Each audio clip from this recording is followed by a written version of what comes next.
Welcome and such. Broadcasting and whatnot. And, yeah.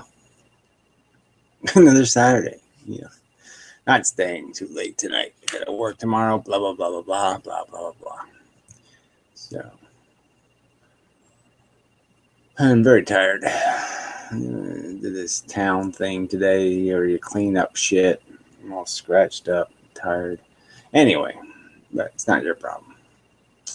Personal issue. So, the nice weather. Welcome and such. It's a video playing. Cool. And whatnot. I guess it's working. And, yeah. Alright, I'll close Another that. Saturday. Yeah, I'll close that. Nice. So that's redundant, me talking. And such. Yeah, I think I posted the link, adequate places. Anyway, so not much news, same old crap, blah blah blah, blah blah blah. See if YouTube actually records this damn thing this time. Yeesh.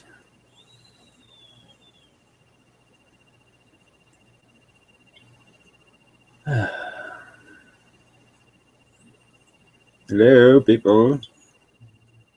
People who wish to argue. Where are you? Keep leaning on this elbow. I have to lean on some other elbow. This one. I don't like leaning this way, though. I have to find a better way to lean.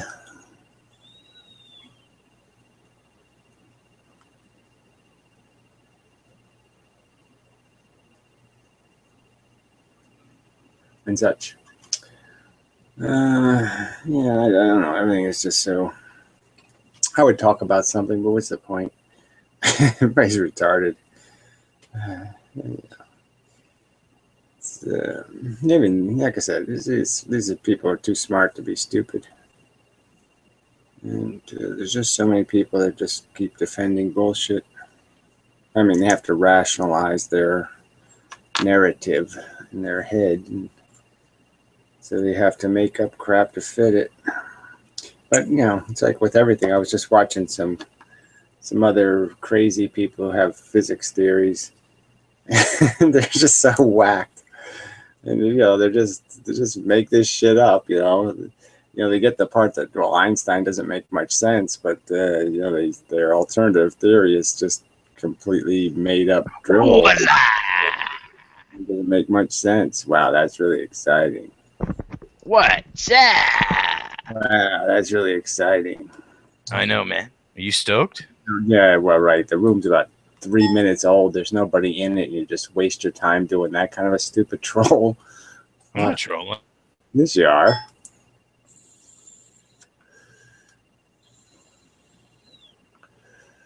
So anyway, I was just like, you know, geez, it's just like a premature ejaculation of trolling. Just came way too early, fucker. Way too early. Gotta wait for somebody to be in the room. Yeah, I mean, it's just, you know, this is it. I mean, people can't even troll properly. It's just they can't do anything correctly. Ever. Can't get nothing fucking right.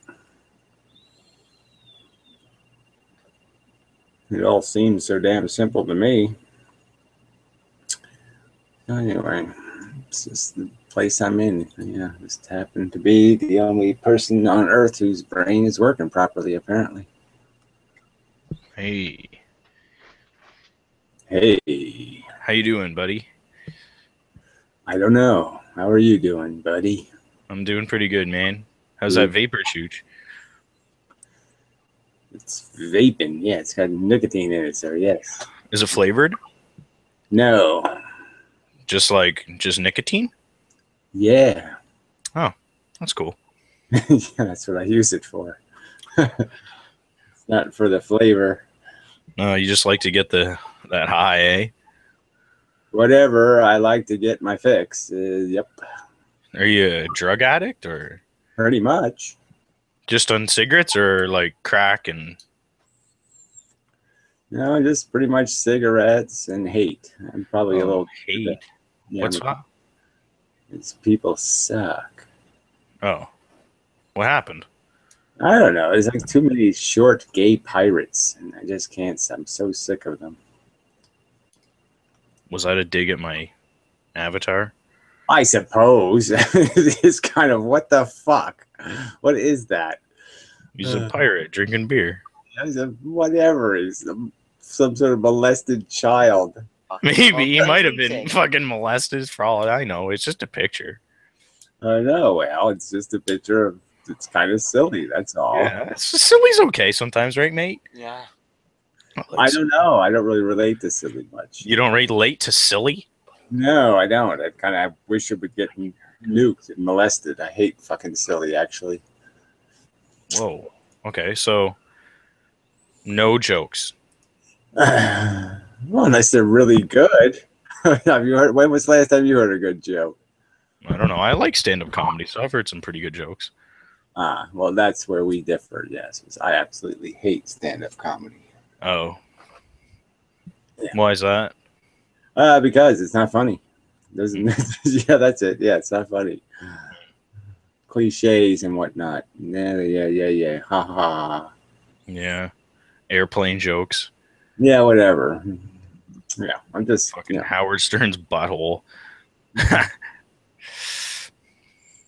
Do you like Howard Stern? Oh, I did before he would turn into an idiot. So I Kind stopped of look like him. after he did his, Rodney King asks for it kind of statement. That was the last I watched of Howard Stern when he defended the war and then was ragging on Rodney King. I said, "Yeah, fuck this asshole. He needs to get raped." He needs to get raped. By who? The fucking fire. It doesn't matter. It'd be nice. Yeah, it'd be nice if you get raped by a gay pirate. That would be excellent. Yeah. You don't like gay people either, or? Just for the sake of revenge, it would be nice if it was a midget too, because you killed that poor little midget guy. Yeah, fucking. Do you like getting liquored? Not really. No. I mean, it's good for buzzing, but you never know when to stop, right? That's Yeah. from drinking. I've been binging for the last 3 days. Yeah. Well. I'm a fucking pirate. Well, technically, maybe, but it's only a technical, if anything. Yeah, I don't think I could be a pirate though. Like I literally could be on boats. That would make me a pirate, right? Stealing people's treasure. Arr. Arr. Well, don't just say arr. I guess. Yeah, it's intimidating, right? That's probably enough right there. That'll get you probably the pirate logbook or something if you say arr enough. Arr. See. I'm a pirate, matey. If you say matey and I'm a pirate. Swab the deck. Yeah, I don't know. If you say swab, I don't know. That might get you in trouble. Swab my dank. Yeah, that doesn't really sound piratey, swabbing. Yeah. Swab me. Well, that's not a good one. Yeah, I agree. Yeah, take that out of the pirate book. Oh fuck, we got a Craig Allen. What's up, brother? Hey, brother. It's Hulk Hogan. Did you like that impersonation? That's pretty good, right? I didn't think much of it. Right. No, it's pure. Under his Look, real, I understand that. his real identity. Oh dear, here's a real person.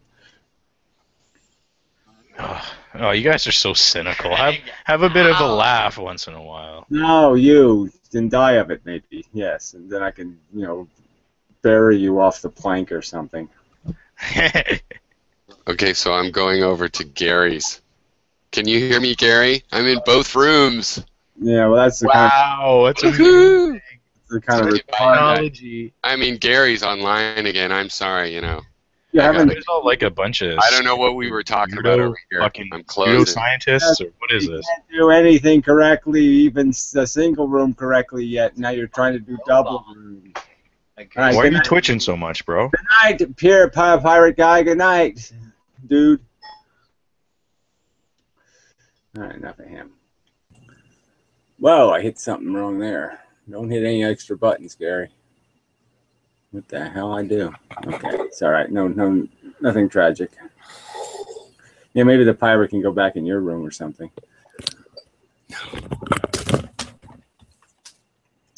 I don't like me no pirates in my fucking room.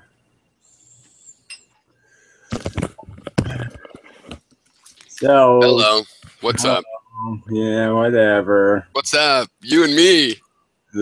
Yeah, I hate you. Yeah. Oh, I know. I hate you. you too. You fucker. Yes, exactly. It's exactly what I was saying. No, you know, I do hate you, but I do consider you a friend. You're just a terrible friend, so I hate you. But, Exactly. You're the terrible friend category. But exactly you know, what I still did. a kind of friend. Terrible friend category. No, I'm a good friend. You're the terrible friend. Yeah, really. Yeah. All right, I'm gonna go have a cigarette then. That's it, exactly. I'll come in your room and then I'll have a cigarette. Okay, that'll be cool. Okay, cool. Well, there's nobody else here. I know. Like, see, exactly. That's what kind of friend. I was in the rogue philosophy room, and there was somebody that was saying we should get banned, and then ironically, they gave me the link to how to get into this room. They didn't know what they were doing, I guess. They were thinking. Yes. Well. Whatever. So anyway, yeah. Well, I'm liking your northeast over here. Yeah, it is getting better now. Yeah, once you get past yeah. that whole winter thing, it gets much better. Yeah, I talked to somebody down in whatever you would call that, the New Mexico, Arizona area. They got they're like at 7,000 feet. They're getting snow right now, or just did. Well, 7,000 feet, who cares? It's just suffocate up there anyway. Yeah, but they're not really that big of mountains or anything. I don't know, but I guess that makes it possible is why I mentioned it. But still, I thought that was weird so far south, but whatever. The weather's more interesting to watch over here, though. You're probably, I don't know, do you watch the weather? I find it interesting. It's more interesting over here than it's ever been in Hawaii or California, so it actually matters a little bit sometimes. Yeah, no, I have more of a San Diego brain. I would like the weather to be very usual. Just keep probably do great in San Diego or Venice Beach. Yeah, that's my kind of world. LA. Yeah. Give me the same shit every day. Probably San Diego. Yeah, I've never been there. Beach boys, you guys like the beach? Who doesn't like the beach? Yeah, the beach is nice. Gary hates the beach. Decent. Who are these little people that just pop in? I don't know. They must advertise this room on Twitter or something. I got a bunch of twats that show up. Well, you probably have a lot of friends and subscribers and shit like that from your Google Plus, right? Sometimes things automatically go out to these weird groups. I don't have anybody in my whatever those things are, those categories. Yeah, me too. Nobody gets notified when I do a thing, but yeah, I don't have anybody in my group or my. Well, they have some. Do you tweet it? Do you send out a twit about it? No, I don't. I don't send out twit. I don't do any of that shit. No, really? no, Okay, no. So, I don't know. Yeah, I don't send out twits either.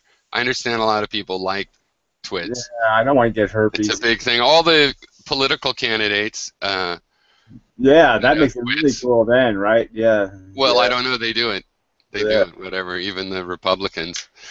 Even the scientists all do that now. I saw there was a Republican thing where candidates were talking, and they had Carly Fiorina. I don't know if you remember the name, but she was she ran HP into the ground. Right. She's a Republican, ran in California, so it looks like she's going to run along with these other two bozos. So. Yeah, well, the Republicans are always kind of funny. I mean, they always have at least a few comics in their ranks. So it is the Republicans. Well, no, I think she's a serious. I hate her. But she's a CEO, and she's a serious-looking contender to the Hillary kind of thing, and I think she's pro-choice, so she's slightly liberal type of Republican, and as a woman could maybe pull that off. I hate her because she really screwed over HP. She was there when they combined with Compaq, and they became Compact, and they killed the calculators and all kinds of geeks reasons that I hate her. But anyway, so I think she's going to run, but... it's a woman against Hillary. I do hate Hillary. I think you hate Hillary, if I recall. Well, yeah, I mean, I want her, compacted and shot into space. I Yeah, mean, she's she really has no right to run for president. She's a compulsive liar. I mean, well. it's just That silly. sort of is what qualifies her in some historical accounts of the situation. But yeah, I think I don't like her for various reasons, and the fact that people are going to let her walk through. And I think it's a good time for another woman to run because a lot of people might buy this. A woman should run, but not Hillary, and would go to that woman. I think it'd be a good time for a man who's not a fucking, drunken wife beater to fucking run, because I don't see why he would lose. How could he lose against Hillary? She's a compulsive liar. I would just keep pointing out how she's a compulsive liar. Why are you going to vote for a compulsive liar? Well, like which lies do you mean?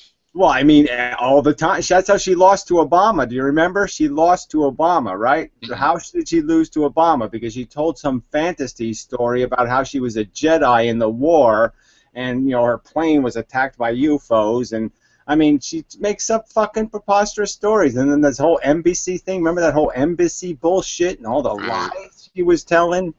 Fuck. Well, it is pretty transparent, but it's also sort of like so constant that the Clintons have this way of turning it into we have our story, you have your story, which Bush also used that same thing. We have our reality, you've got your reality. What you gonna do? I mean, to me, if she's the nominee, get away with it. If she's the nominee for the Democrats, they're going to lose, because I can just imagine the TV. I think there's a good chance of that. If I was a Republican, I'd just keep running commercials of Hillary getting caught in lies. Okay, that's all I do. I just run 20-second slides of her lying. Yeah, but what if that's someone like Rand Paul? Well, I think it's more likely to be some Rubio type that can gaff his way through beating Hillary. I just can't care less. I mean, Obama was as bad as Ronald Reagan. I'd rather fucking vote for Richard Nixon than any of these fuckers. That's how bad it is. Yeah, but that's a misleading comparison because he's a liberal Republican. I would vote for Richard Nixon. But see, I think you know enough about Nixon to know that the thing is that's a misleading thing rhetorically, like you're doing a Google show, because people think Nixon is this epitome of some sort of crooked politician. The fact is he was still a liberal Republican. Yeah, the fact is he was a policy. So, yeah, of course we'd rather have Nixon. He was all about policy, which is the funny part. Nixon was actually a serious candidate who lied about, getting elected. He was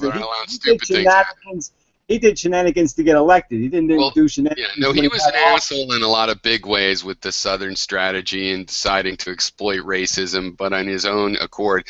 But the thing is, well, I was going to say there's this comedian I saw from YouTube way back, Roy Zimmerman. He was saying George Bush was a conspiracy to make Nixon look reasonable, and it worked, basically. So, yeah, I would rather have Nixon. Or what about Bob Dole? I used to think he was lame and an idiot, and it's like, I wish we had Bob Dole back. Let's put him on the Republican side. I don't even like thinking about Bob Dole. Where's Jack Kemp? Where's Jack Kemp? Jack Kemp. I'm Bob Dole. Yeah, no. I'm Bob Dole. They're still pretty scary. Gingrich, still a scary character. So. Well, Gingrich was the gateway drug to the crazy ass Republicans. Gingrich was like when the Republicans go, I like crazy. I think Gingrich was pretty crazy ass. Come on. Totally. He got him hooked on the crazy. Yeah, no, I think Gingrich. Just invent your own words, and then everything is great. Yeah, I think Gingrich got one of those machines that has a dildo on it, and it jabs you in the ass all night or something. I think he's going to one of those. Yeah, who doesn't have one of those? Yeah, he's got one for sure. Yeah, but even he's better than like Ted Cruz and a lot of these guys. Rand Paul is interesting, but what a disastrous president, like the end of the nation, that would probably be just incompetent.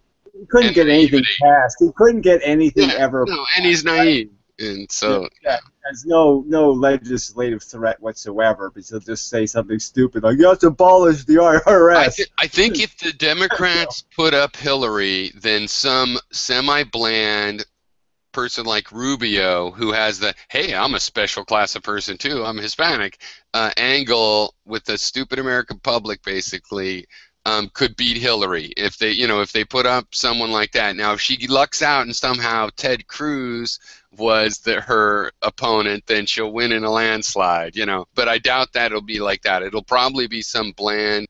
There's a couple other Mark Rubios out there. I forget some of their names, and I'm sure they got more in the deck of, people that are like in the middle, young-ish. And they would beat Hillary, is my point. I think Hillary's going to be a total loser Yeah, I think she's against a loser. a moderate Republican.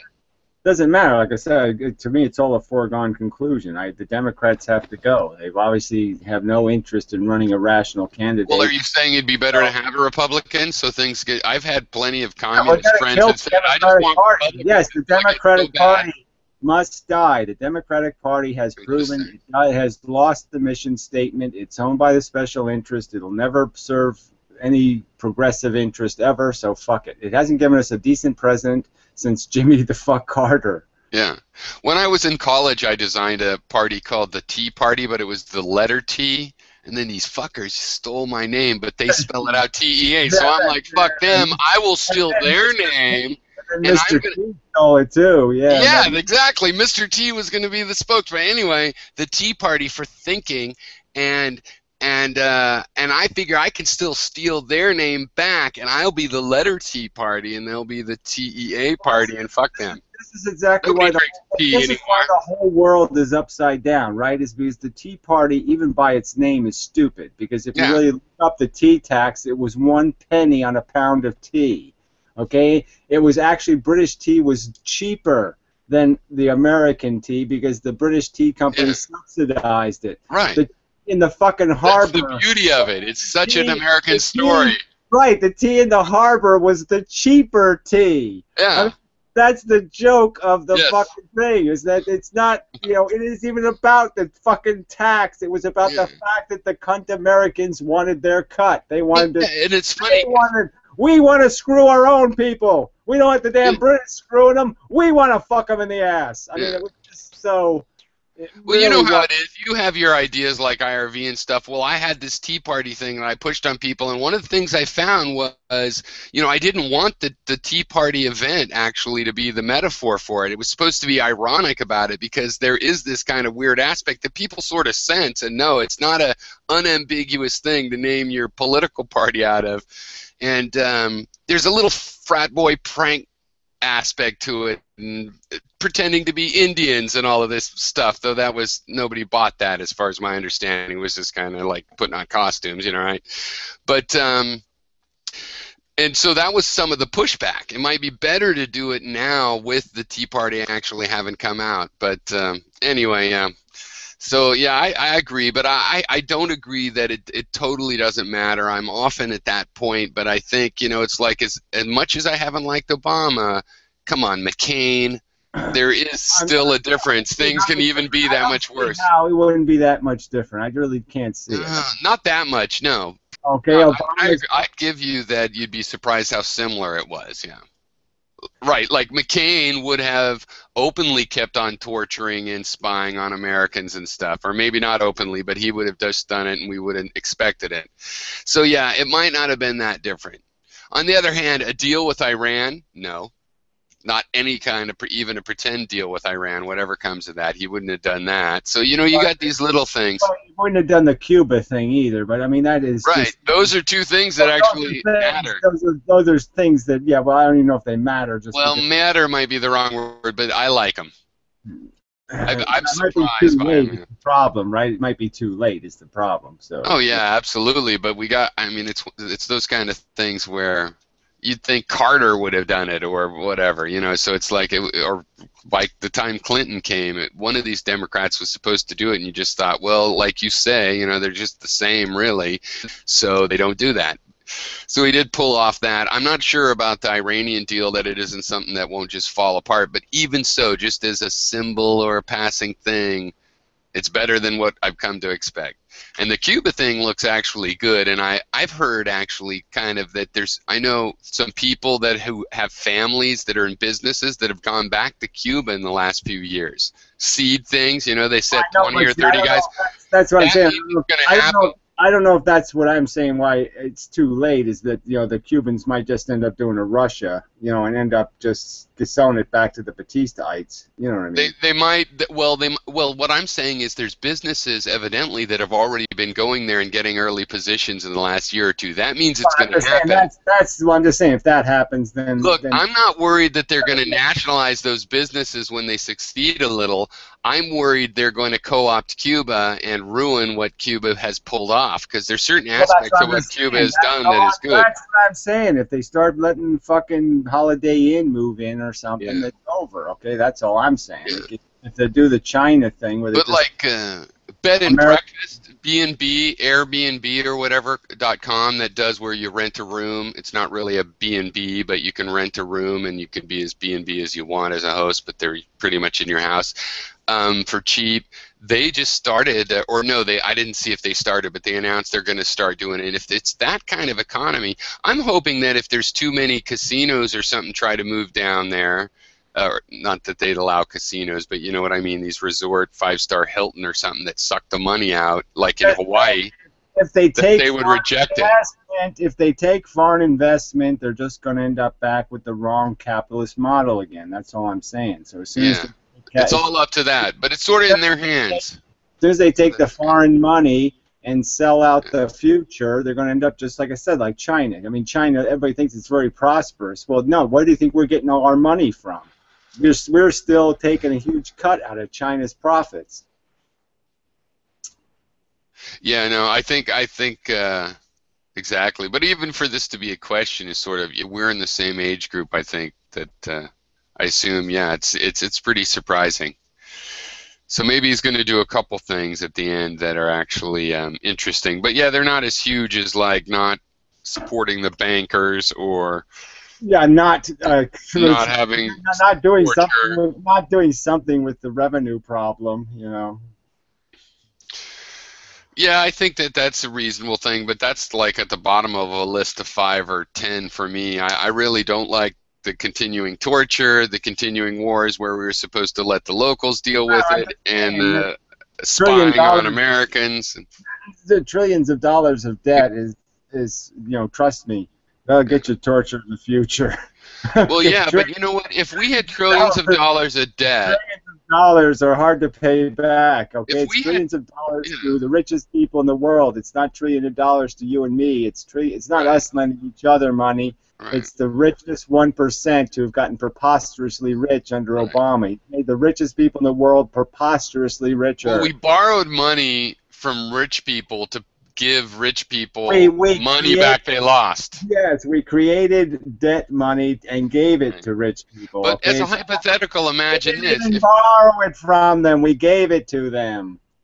If we did both, we invented. But anyway, but let me just say this. If we had borrowed all of this Iraq money and the bailout money from, still borrowed it, but spent it on improving education, and still and infrastructure. I still don't buy the argument. I just don't buy this wives' tale that's been around forever that borrowing money makes sense. No, it always doesn't make sense. No, I agree. Let's say that. No, I'll grant that. Well, I don't totally agree.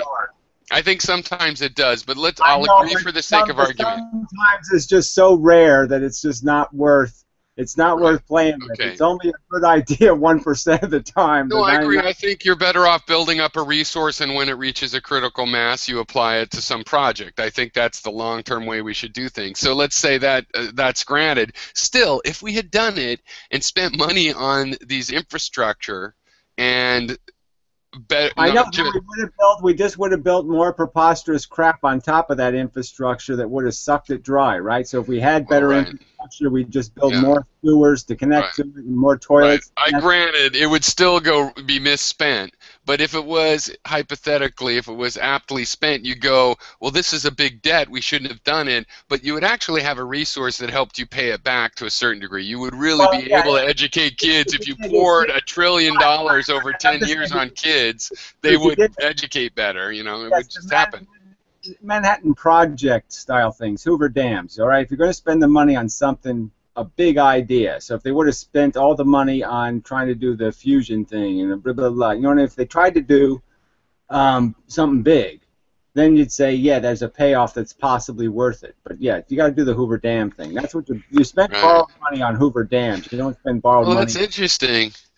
That is interesting. I would like to actually segue a little bit. Let me say, as an in between, God, I just hate you so much. But anyway, the Hoover Dam is an interesting thing. You said it in a positive context there, and I have that feeling too. On the other hand, it was a big rape of the earth, the whole making these mega dams, because like out here in Maine, and I probably down where you are, I'm noticing, no, they have small dams that are like 70 feet tall, they don't kill the river, and they get enough power for, you know, 20,000 people, 15,000 people. That's ideal. Out in California, they're all Hoover Dam kind of things that kill the river, and the power goes hundreds of miles away to some stupid city. But reservoir building is a little different than just gaining hydroelectric. You know what I mean? Niagara Falls doesn't have to make a reservoir.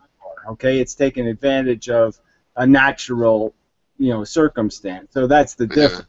They had to make the reservoir because they needed the water for California. So, you know, that it's a little more complicated. It's a Western thing. I never realized that the really big dams are Western. So I have an anti-dam attitude, and that includes the Hoover Dam, which is this huge dam. But on the other hand, I do like the fact, I think that we can't, you know, we shouldn't be that shy about going ahead and trying to do mega engineering projects. Maybe now a better idea would be a solar farm in the Nevada desert or something, and it could be a mega project. And I believe in those, though it's ironic because we just need tiny hydroelectric. Hydroelectric's not as bad as I always thought it was.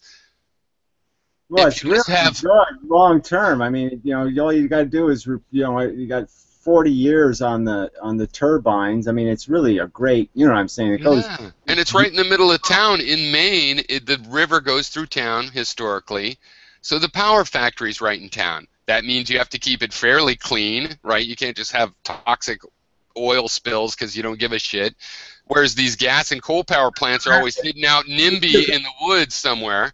You can store for the future. You know what I'm saying? It's got the batteries is a big thing that's coming in. You don't have to worry about this, you know, sunlight thing that creates a huge problem where you have to kind of waste all the energy. The thing is, what I would like to do in California on the Hoover project level is actually breaking down the dams. Like they have this Hetch Hetchy Dam where they dammed like a Yosemite Valley kind of valley. They should drain it. And that's only like a $10 billion project to actually pay college kids to go in there and plant the indigenous trees and try to restore it even. It's like, what's that? That's 1 year's worth of the Iraq War. I don't even see the point in all that mushy, you know, all that Gaia crap. I don't think you have to restore anything. I mean, no, because your stars are long dead, and I don't miss them. So it's not that. It's more Machiavellian than that, Gary. My plan is, judge my plan for its actual merit or demerit is, this way, it's just like, you know, supposedly having a war stimulates the economy. It's just because everybody has something they all want to do, so the money gets focused in this cycle. If you clean up something like that, a Superfund toxic site or a dam that isn't needed anymore in some potentially pristine place, it's not pristine anymore, but you know what I mean, then you're funding, you pay that $10 billion to companies whose expertise is cleaning up junk and replacing wildlife. I don't want to pay companies to do that. That's just a waste of time, in my opinion. So. Well, no, but then when you make power plants to begin with, you make a mistake. I'm for whenever you make a mistake, you just buy a lot of cement. Okay, so you make it into. No, but it's like this, Gary. Like for example, Subaru does this. If every car is going to last 20 years, then it's going to suck a certain amount of carbon, right? And you can, or produce whatever, it's carbon emissions, the opposite. You can plant that many trees on the planet that will compensate for that.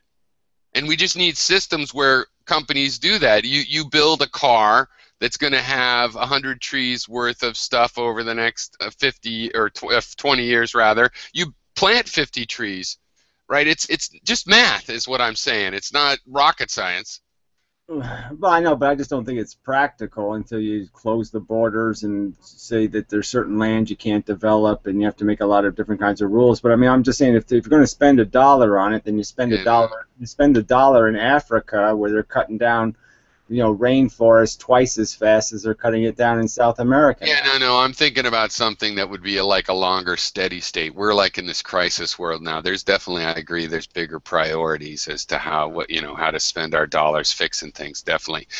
But that's the long-term steady state, though, is that you can calculate, what does this cost? I will repay that to the environment. Oh, it puts this much mercury. Well, is there a way to filter out that much mercury? If you do it step by step, instead of millions of tons of mercury left from the 1800s mining, you get a little tiny ounce of mercury that you actually can clean out of the environment. It's just like wiping your ass. So, but yeah, no, we're not at that point. I mean, we have this fucking chaotic world that, yeah, I mean, like, it won't necessarily make it to any sort of steady state. There's a lot of points at which it could peak out and just die off, basically back to the Middle Ages or beyond. Well, I'm just saying you have to first figure out that you've got to organize everybody on the planet. You can't just do something in isolation. Fixing the problem in America is not going to fix the problem. No. If China is going to open more and more coal plants, what's the fucking point? Because everything you do is just going to get covered in coal dust. Yeah. Well, I'm for a world government. It's just that you can't trust people to make one, right? Whether it's a government, I just want a world constitution. You know what I mean? I just want some sort of like a UN that has a little bit of like, these are basic standards, and this is the way it's going to be, and we've all agreed this is the way it's going to be, and so you're going to have to comply with these certain kind of rules. You can't have birth rates that are, women can't have an average of 5 kids. You can't do this, you can't do that, and if you obey the rules, we'll give you UN food, and we'll try to help you out. That's exactly what I think. Like a little subset of things that have to be in your constitution. Then you can have your constitution, and you can even push the limits on a few things that are judgment calls, but we're going to have basic things like it's not okay to murder people in the street just because they had sex with your daughter or whatever. You know what I mean? We'd have we wouldn't have to be that specific. We'd have human rights. It shouldn't really be that hard to write 12 human rights amendments, you know. And even optional ways of putting them. There could even be optional versions of the basic thing that you could fill out. I agree, and then you could have basically I think that's the route to getting past war. And there will still be things that look like war, but you can actually get to the point where things are handled judiciously. But you can always get to the point where the UN is going to decide, and it's going to say whether you have a grievance or not. You know what I'm saying? If it says you don't have a grievance, you can't have a war, you're going to guaranteed lose it because the UN is going to show up and make sure you lose. Yeah, I think that's probably the way that has to exist. You have to have some sort of court you go to, and that's the court of last resort, and that's the decision, and that's what civilization is going to invest in, and we all have to invest in. I imagine that you'll have some state leader, some province leader in some country sometimes go rogue, like the who was that guy in Louisiana that did that socialist? But anyway, and you might have the police. The more federal police move in, and it would look just like a war. But it would actually be like police overwhelming force and a siege that was going to only end one way. Yeah, I'm just saying, it's got to be a rule that just says... I fear that less than the chaos. If you want the inconvenience of the UN having to show up, and then we'll even bill you for what it cost us to intervene, and so, you know what I'm saying? We can give people carrots and sticks that basically say war isn't worth it. They're not going to win. If the Hutus or the Hittites or the whoever start macheting people, you start making it known to them. Well, it's not going to matter, but you're not keeping the property. Okay? It's really primitive. You stole the land? No, you didn't steal the land, because the UN's going to show up and it's going to kick you the fuck off of it, asshole. Yeah, I agree with that model, and I think that it's kind of almost primitive if you really think about, like, people don't actually think about it. But like, I know a bunch of people from Hawaii, you know, they like to have a little property in Thailand, and that's one of the places that you can't actually own land, and you have to have a local sponsor who can kind of screw you over. But in Thailand, they happen to do it less than in some of the other places, but you have to be careful. And it's kind of bizarre that, you know, I think probably for any of the steady state solutions, we have to be able just to move everywhere. There's really no reason that if you can't go somewhere with some resources, some cash, say, and buy a little piece of land and then live there as an equal, then you don't have a legal local constitution. Like, that's a part of it. With in other words, borders, they can check me for typhoid and fruit at the border. And other than that, no, I do not want to take my shoes off unless you have a toe fungus and fucking infestation you're checking for. I'm not too sure. Like, I mean, I think countries have a right to say, look, we speak English in this country, we do this, we do that. Now, if you're willing to become one of us, if you're willing to become an American, you're willing to be a Chinaman, or you're willing to be one of them, you know, then I'd say this is fine what you're saying. But people don't come to other countries and intend to be one of the domestic population. They intend to import their own country into the new country. And that's a whole different equation for me. Well, I like the importing of the old country. Yeah, I think, well, I just don't know how you could possibly like it. Because I would say that's acceptable to me. I think the local country can have a rule that, look, you're going to have to learn Esperanto. Look, we're libertarians into Esperanto, and by the way, we believe in Buddha karma. And well, I don't care what it is, but I'm just saying you got to have some. No, I think it's. I know. I think respect for culture. Integrity. I'm in America. Your culture has no integrity if people can't communicate. Well, are you saying people have to have some shared and common culture. Yeah. If they don't have any. Gary, do you support a standard language then? You come here, you have to learn English. Of course I do. Yeah. Right. I would have the look. If I moved to China, I'd have every expectation that I would have to learn how to speak Chinese. Even if it's bad Chinese, I'd have to fucking try. I wouldn't walk around pretending to be the arrogant American saying, how come you jackasses are talking that gibberish? Right. Yeah, no, see, so I agree with you on that ground. So I think it's reasonable, but my approach would just be, I think we should have free English classes and things like this because it's a disadvantage not to know it. So I think there's other ways to make sure all immigrants have a chance to learn English, given that it already is the dominant language. You have things like Spanish that might overtake it, and I would say, well, Spanish is more common than I guess we all learn Spanish. I'm just saying that I think we have a lot of work to do to come up with a more unified cultural exchanges. We have to have some unified way to exchange between cultures before we have these open border thing. You can't open the borders until you have some infrastructure. Well, see, this is where I disagree because I see the same principle about. I'm just going to tell you, in 20 years, all right, you're not going to be able to tell America from Mexico. Okay, 20 years from now, we're just going to look like a district in Mexico. Well, I doubt that, but the thing is, I would really just rather roll the dice and take whatever happens. I'm not saying it wouldn't be chaotic. I'm just saying my personal way is let's see the chaos. Rome was king for 1,000 years because Rome had standards, and it's when it's lost its standards, that's when it fell. All right, well, I'm going to take a break. Okay. Talk to Max. Max Sid, you're on the dock. You need to speak up. Can't talk eating. Yeah, Puro giving orders. Oh, ridiculous. He left his mic open too. Retard. The retard left his mic open. Can you hear me? Yes, I can. Okay. Yeah, I'm not going to talk just yet because I'm eating. Yeah, good idea not to talk while eating. I think that's one of those cultural things that's good. It should be in the world constitution. No talking while eating. Even Homer Simpson does it. Yeah, eating when you eat and then talk when you talk, but don't do the two things at the same time. Does that go for fucking too? It goes for shitting. It goes for just about everything. Yep, just keep your mouth shut. If you're doing something else besides talking, keep your mouth shut.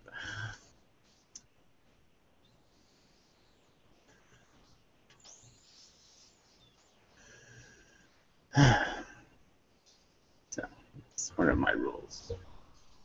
So no multitasking? Uh, well, I'm not a big fan of it myself, but some things you can multitask. I'm just saying that some things you don't fuck with. So yeah, some things you do it right, or you not don't do it at all. And some things, yeah, well, do it shitty. It's okay.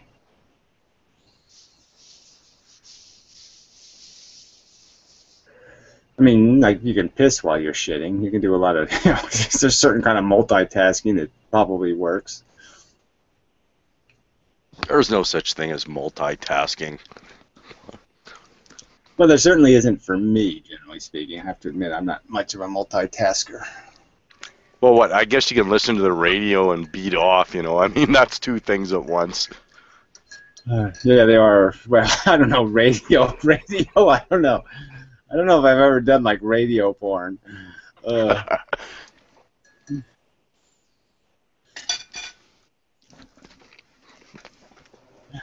That's good. I still have something to try, something new to try. Happy to help. Yeah.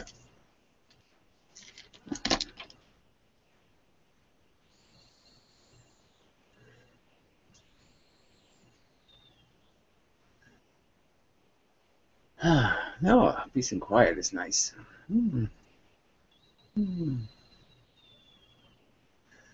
Lovely.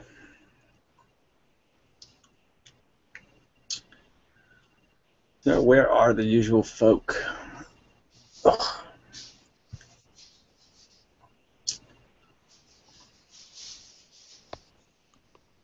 There's a person. Nope. Fooled me for a minute. Somebody else. The room made a noise, I guess. Oh, Max made a noise. Yeah, well, I'm schlepping tea. Probably shouldn't slup anything. Slupping is probably a bad idea. Slurping, schlepping, sipping, drinking loudly. All those are probably. The Romans probably didn't do any of that sissy shit. I can also do that and beat off at the same time.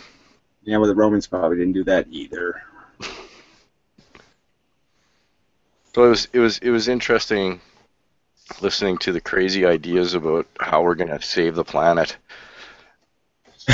Yeah, just gotta. Oh yeah, sure, that'll do it. Let's make one of them three-wheeled bicycles. That'll save it. Yeah.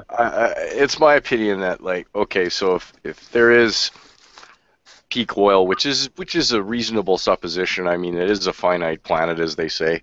Then let's just use it up and get it over with.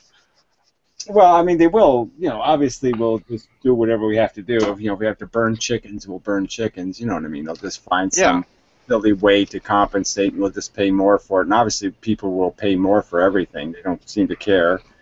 So it'll turn into that. But I mean, the real unsustainable things, right? It's this whole global warming shit. That's the real problem. And then you got this whole zillions of okay. So if there is zillions of dollars, oil, which is a reasonable supposition. I mean, it is a finite planet, and let's just somebody use it up and get it over. Somebody has the video window open. Mr. Well, I mean, they will. Obviously, we'll do whatever we have to do. You have to close the video window. You have the video window open. You have to close that because that fucks everything up. Yeah, right. And that's like listening to burn chickens. We'll burn chickens. There he goes again. Silly way to compensate. We'll just pay more for it. Obviously, people will pay more for everything. Video open in a tab somewhere. Somewhere in the tab, you have the original video open. There. I think you got it. Maybe. That's better. Yeah, I think he's got it. All right. I sit around and listen to people argue about how it's going to go down. Oh, well, it'll be resource wars. And I'm like, you haven't been fucking paying attention to human history. It's one giant resource war throughout history. It's just so simple, when you think about just, logically, just how many days can New York City go without electricity? You know what I mean? Just little things. Okay, yeah. Less than one. Yeah, 11 million people hitting the road, heading for New Jersey, Connecticut, Pennsylvania. Yeah. Oh, yeah, I'm sure we're all going to get along just fine, And they got a map that's got Mendham right on it, too. Exactly. You know, there's going to be like bales of hay on the roads here. You know, people with pitchforks guarding them. You know, it's just going to be that bad. You know, they found during the Depression that when the mass migrations were happening, that about the average you needed to live away from a major road was 10 miles. If you were 10 miles away, that was more than people were willing to walk away from a major thoroughfare. But that's when there was far less people. I mean, I don't think there's anywhere safe anymore. Like, I mean, when it crashes, it's you know, like where I live, it gets mighty cold in the winter, 40 below. And I would say that every tree would be cut down within a month and a half. Right. You know, if anybody finds out you have some carrots in your basement, you know, you're dead. You know, exactly, yeah. Finds out you have something, you know, you're fucking dead. Yeah, so there's only, you know, and then it stands to reason that there's only really one plan that we need to implement, and that's, you know, just a general plan. Like, we got to save it. We can't just let it go. Well, there's two options, right? We either work to save it and try and salvage something here, or we do nothing. And it's going to be a plane crash. I say you're going to crash, right? So it's going to crash no matter what happens anyway. So I'm just saying the smartest thing to do is to put the engines on full blast and hit the mountain as hard as you can. You know. Right. No point in leaving anything. You know, that you don't want any survivors. You know. So yeah, we ought to just have a doomsday plan. As soon as the zombies, you know, start, you know, going for the brains, you just blow it all up.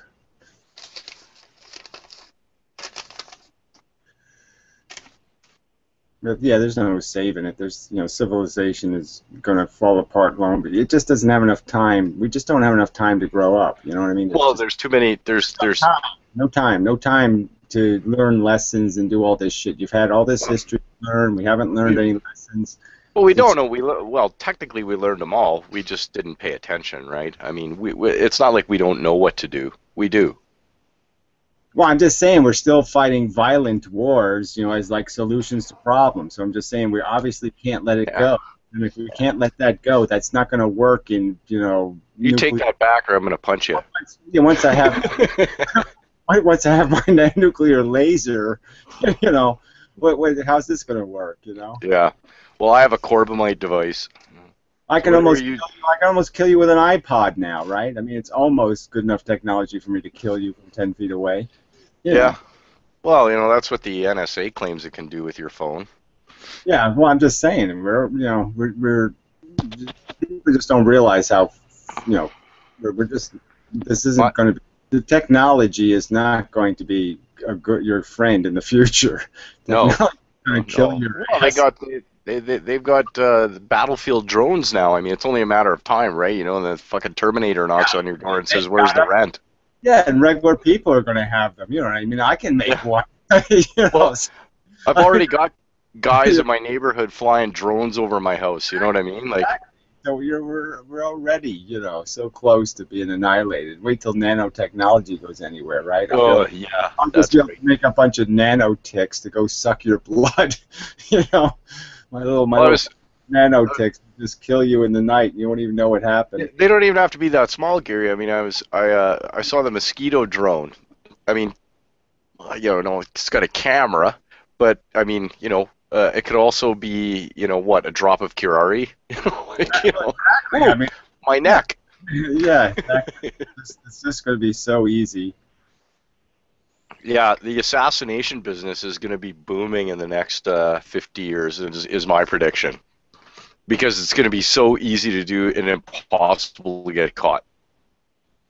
Right? Yeah, well, it is. I mean, really. I mean, you could just, you know, you could just have little bombs and Oreo cookies. You know, I mean, it's just.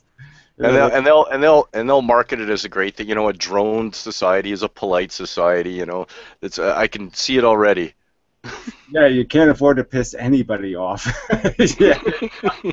Yeah, go through life without pissing anyone off. Yeah. Yeah, that's going to be a tough one. Yeah.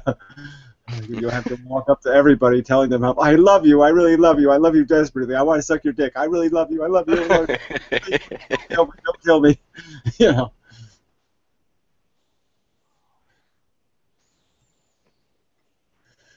No, but yeah, it is all doom. But Doom can be funny. As Well, I don't think it's funny. It just, I just don't like waste. See, my big problem is waste, and I just figure we're gonna do it the hard, slow, stupid way, and that just pisses me off. A bunch of wasted roadkill and such. I just don't like waste. well, I mean, you're expecting something different. Yeah, well, I'm just saying it's not that I expect it. It's just my personal whatever. Yeah, I just find the whole thing dismal and tragic and sad and horrible. Yeah, well, it is that, Yeah, and, so and sometimes funny. yeah, well, I'm just saying the funny part is only like the psychotic part of you that just takes over and says, well, my brain's going to explode, so I guess I have to laugh or my brain Yeah. explodes.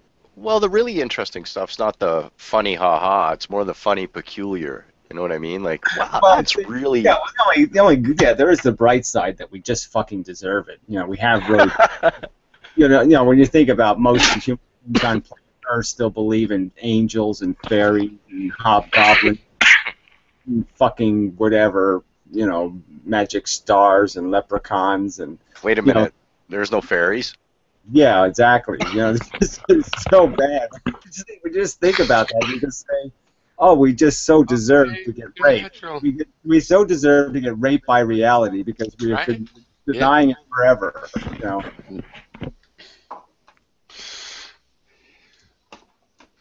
So got your fix. I got some crack and some of that whatever, some of those other party drugs. You're all drugged up now. Right. Yeah. Yeah. Do you have any further orders, Master?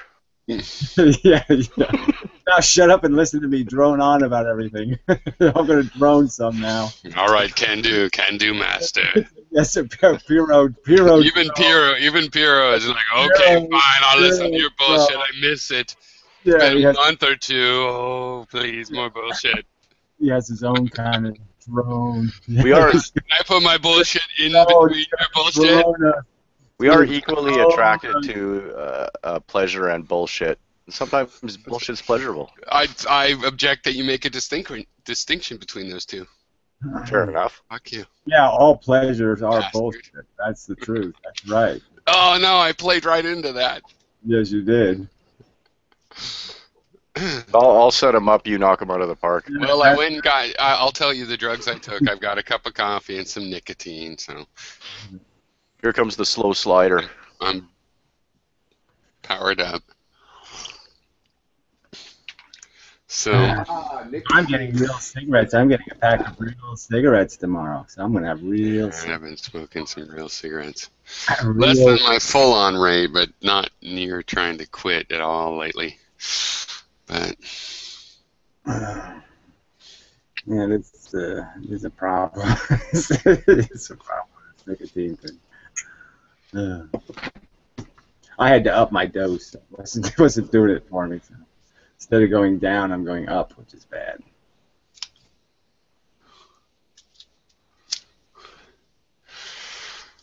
So hey, I wonder what you think of this idea, Gary. So with part of my business idea, what I'm doing, I've got a couple guys because I'm doing this software engineering that it's like, hey, I could get some people to do system administration kind of work. It's like setting up machines, but that's the easy part now. You just go, hey, I want a machine, but you have to set up the software and stuff.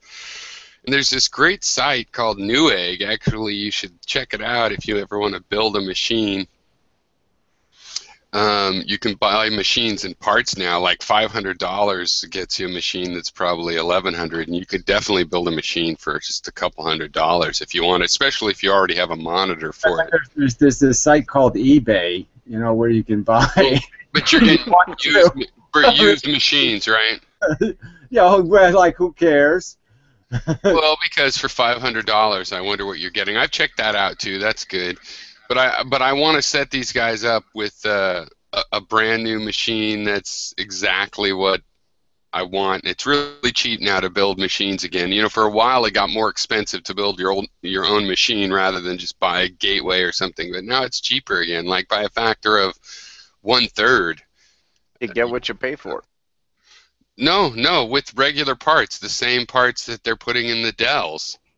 No, that's not really what I I'm meant. not But too sure of that, but whatever. I mean, No, it is. You can check it out. You get an Asus I'm just saying, motherboard one and whatever you want. price. I'm saying that's. I just don't buy that Well, argument. when I said you can build a machine for under 200, then I'm talking about getting parts that, might not be premium.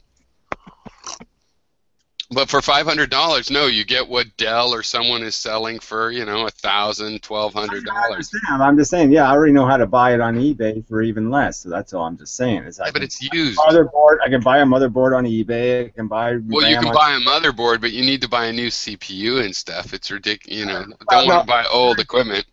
I don't know what the CPU. How CPUs either work or they don't work. You know what I'm saying? So. Well, but you have to compare that eBay price to this. I think we'd be surprised because stuff's improving and getting cheaper. I'm just saying that I got 3 computers here and I spent. Well, you don't need another computer. I know. I needed another computer. You see. Well, I'm just saying I have 3. I have 3 computers sitting here. I spent $150 for 3 computers. So if I'm going to give people a machine so that they'll learn how to do this IT work, I should buy them a machine on eBay. is that the business idea? I'm just saying you can buy the parts. You find out you find a motherboard you really like, and I'm just saying you can buy it on eBay cheaper than anywhere on earth. You're probably right that even new that I could buy the motherboards and stuff that I'd be surprised if the Intel chips were cheaper than Newegg though, because Newegg is already it's like the eBay of new stuff. Actually, they have refurbished stuff there. They have refurbished stuff that's like 50% off more if you want something refurbished. So. I've bought like 10 hard drives off of eBay, and not one of them has failed. Not one. One of the things I'm going to do is no hard drive. It's going to be an SSD drive. They don't need a 500 gigabyte hard drive. They're going to get a 100 gigabyte SSD drive, plenty big for what they're going to do. Yeah, but they're still a kind of a pushing it on technology there. Well, they're like 4 times more expensive, but who needs a terabyte anymore? It's like I can have 1/4. It's plenty big.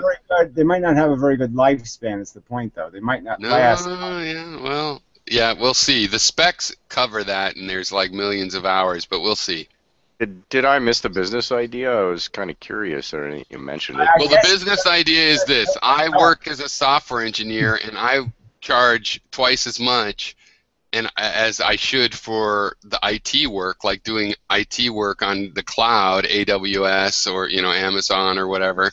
And so I would like to get people that I work with that do some of this work. My clients then, instead of paying my rate for an hour of IT during development, will pay a cheaper rate, and then after I'm done developing, they will still want to have the IT work is the idea. So yeah.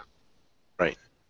But I still don't know what he's selling. I'll still never figure that out. So you have to still explain to me what exactly you're selling. What is for example, I have a client that I've built a data pipeline for, and they still need more work developing this data pipeline for their business. They have a software as a service kind of business, and I'm making the data pipeline that feeds the data to the website interface for this application, that JavaScript application that is the client, and it's like an internet polling business or something. No, they analyze satellite data, and their clients are farms. Yeah. Well, so anyway, I'm just saying that I just don't. I'm glad you found work. I just don't know whether it's still practical. That's all. I mean, obviously, you found work for yourself. I just don't know. Right, practical to spread it out. Yeah, I think it is, but I was also just curious your take, because I know you like to get hardware on the cheap, and you get good enough stuff. I mean, it's high quality, your frame rate's high and stuff, so you do find that stuff. So I was curious. Yeah, I'll actually look at eBay, because it occurs to me also I could get new stuff by guys, individuals that have run it. Oh, it's scary that you can get really dirt cheaper servers. I mean, I've been tempted a few times because you can get them just dirt cheap, and they're not bad. You know what I'm talking about? Dual core, 4 processor, servers, the whole 30 hard drives. I mean, Yeah. sometimes we can get them with the hard drives in for less than $100. You mean shape to go on a rack, but it doesn't matter. You can set it on a desk or whatever. Yeah. Yeah, I just put a fan on it and you're in business, So. Well, that's the machine I want anyway, because really all the work is on the cloud, so you can get on there with your browser and stuff. So, you don't even, it doesn't really matter what kind of machine you're on. I just want a cheap machine, and I've tested out some stuff. You can video conference on Linux, so you don't have to pay any Microsoft tax or anything. Yeah. I mean, the last computer I bought, I paid $50 for it. It has an 800-watt power supply in it. And the whole computer cost me $50. You know what I mean? But 800-watt power supply. I mean, fuck, for that alone. Right. $50. Yeah, that's true. Absolutely, yeah. Yeah, I'll check that out. Yeah, I mean, just for parts, I'm just saying, you can just buy something that's broken sometimes so cheap, and the parts inside of it, if you sold them individually, it's $200 worth of parts,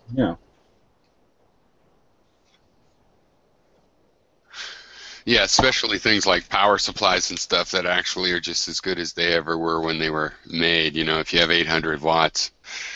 Yeah, it's kind of ridiculous. I was looking into building this machine, and I was checking out if I'd have enough power, and it's like basically any power supply is strong enough to power the machine I'm talking about. I mean, the big power supplies are for these nutcases that have water-cooled gamer machines and stuff, which is kind of cool, but also stupid as hell.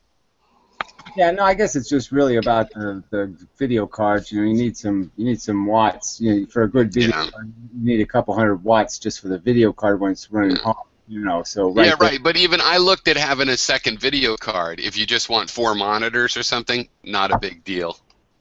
Yeah, that's not a dual monitor thing. But I'm just saying the dual. But if you have 2, like, if you want to do video processing, I'm just saying if you try to process a video, or even a gamer quality video card will suck 3 times as much, and then you suddenly care what it is mostly the video card, but it's also if you just have a lot of devices. But mostly I don't. These days it's like the machines I'm talking about. It's like everything's on the motherboard. As a matter of fact, I like the Intel with the video on the motherboard. Saves you some money, and Intel's way better than AMD anyway. So yeah, things like that. Basically everything's on the motherboard these days. I like this Linux workstation. Does it have anything that's not on the motherboard? I don't think so. It's got a hard drive. It's plugged in the motherboard, the RAM, the video's on there, but it's AMD. I hate it, but you just mentioned Intel, right? So the other day I was working on somebody's computer because it's all fucked with viruses, right? And she has this stupid McAfee virus protection thing on it, right? And McAfee is just horrible. It won't even uninstall. It's such a bastard. But I saw the name McAfee. I said an Intel. It says right on it, an Intel company. And I was really amazed. I'm saying, how could Intel put its name on such a shyster motherfucking piece of shit as McAfee? I mean, I was just amazed. I didn't know that. Yeah, it says right on it, an Intel company. Yep. Yep, I just Googled that shit. You're right. That just surprised I agree, because I've hated McAfee. I was always an Intel whore. I'm always saying, yeah, Intel, and I'm just saying, man, those fuckers would put their name on that pile of shit. Interesting. I'm surprised too. Yeah. No. For $7.6 billion, it says here the headline. Holy shit! I mean, that makes it even more. Man, now That's I really. That's offensive. How could the fuck see that? And all it is $6 billion worth of stolen money. I mean, if that company makes any money, it's not an honest dollar. It never made an honest dollar in its life. Yep. The only what I've liked is what's that? Malware Bytes. I use the free version of that. That's a good one. That's the one I've ever used. Yeah. It works for me very well. Yeah. I mean, and I had to learn. Okay, clean it, reboot, or clean it, do this right away. But it'll always keep trying if I forget. Don't do the right steps. It finally cleaned up my stupid laptop, which was like fucked up for 3 or 4 months before I realized this is fucked up. Yeah, and it's good. I'm running XP on most of my computers, so it's really good at XP bugs. Oh, it still is. Yeah, that's good because I was running on this Windows 8 thing I got when I moved to Maine, the laptop. So, Works great on there. Yeah, and also back when mostly I don't use virus software, but I have used McAfee and Norton, and at least Norton is sensible. Like back in the old days, there were viruses where you absolutely had to reboot, and then the virus needed to boot up, right, as a little mini operating system to get in control. McAfee was like, no, users don't like that. You know what I mean? And they would actually, it didn't work. Well, yeah, I know. Norton would McAfee. put you through these hoops, but at least it worked. Yeah, no, McAfee. Yeah. I think it's just a disaster. I mean, I think it's And they all. have that crazy owner too. That's weird, but anyway. I think they just break your computer. But yeah, the only thing in Norton, I mean, Norton, back in the day, Norton, is just a computer scientist. He gave away a lot of really great software, back in the DOS days of the first internet, because that's actually how I learned programming, was Norton gave away compilers. You could do assembly code. Oh, are you talking about the Norton utilities? Yeah, he Way gave back, yeah. away all this shit, and then he wrote a couple of good books and all that kind of stuff, so I really liked the guy. And then he put his name on all this fucking shysterware, and another guy that really disappointed me. That he became a computer menace. He became notorious as a computer menace name rather than a good. I mean, just Norton is another example of software you can't remove. It leaves pieces of itself. All the virus companies are a little bit like viruses. Yeah, it leaves little pieces of itself all over the place. Or slow everything down, like that doesn't matter. Well, I think the software companies have the Hegelian dialectic as just part of their manifesto, right? So. Well, they all learned bad lessons from Bill Gates, I guess, but I'm just saying, to me, unethical is unethical. It's just unethical to force people Linux to keep your shit on their computer. I think Malwarebytes is really smart. It's just like, well, we'll fix this stuff for free, and if you want it to be a little convenient, we'll pick up some sales, and I'm sure that they do. And so it's like they get to say, we have a mission to clean up computers, and we'd like to make some money, as opposed to, fuck you. Yeah, we're gonna break your computer, and if you don't have us on your computer, we're gonna break it worse. Yeah, that's McAfee's doing that on my laptop. It came pre-installed. McAfee will not make your computer will not run right with McAfee, even when McAfee's working. And as soon as you try, like I said, if you try to uninstall it, good luck. I haven't even tried, really. It just warns me all the time that you're out of date from what came with your computer, and I'm like, good. You need a subscription. Yeah. Well. And plus, they're a little bit like these scaremongering things you'll get at certain websites that are obviously bogus. They're a little bit like, you know what, there's a recent intrusion, you could be compromised, as if there was an intrusion detected, and it's really just like marketing scare speak. And it does this on the computer. Yeah, I don't like them either. Well, that's unfortunate, yeah, because Intel otherwise is sort of maintained not being an asshole, whereas like Apple is supposedly cool, but they're definitely assholes too. Yeah, well, they're big assholes, but anyway. Yeah, well, no, I agree with you there. And Google, who I thought looked okay for a while, I mean, you called that. I think I realized that they were getting kind of evil after you, slightly after you.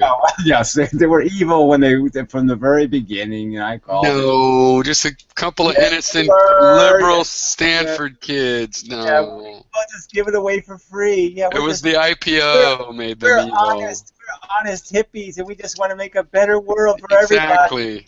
Exactly. It was the IPO. Except we're doing exactly what William Randolph Hearst did. We're following the Hearst model of civilization. Yes, we'll destroy all the competition by Well, now you're just hating on the California tradition. Then when all the other companies are dead, we'll own it all. That's just your New Jersey attitude about the California dream. Right. We'll put Google ads on every website on the internet. Wouldn't it be fun? Yeah, it'd be fun. Yeah. Advertising's good. Well, the really weird thing about Google is everybody's following Google's lead in the San Francisco area now. Chris, you gotta shut up, Chris. You ain't making it, buddy. Yeah, you ain't making it. What's the good So everybody's following Google's lead, and the idea is all of this open plan, where nobody has any walls, not even full-size cubicles. I mean, having cubicles is like, okay, well, these are easier to put up than walls. At least they're 6 foot tall or 5 foot, but like Google is all these little 3 foot size walls, plus you sit with like 4 or 5 other people, everybody, the managers of the software team, everybody. And then they've got conference rooms where you leave your desk to go talk to people without all this noise. And it's become, my sister works at a game company there in San Francisco, same kind of thing. No walls, their desks are just in one big room, like Yeah, that's, 70 employees. Oh my That God. model doesn't work very well for innovation and advancement, though. It works I great for know. maintaining.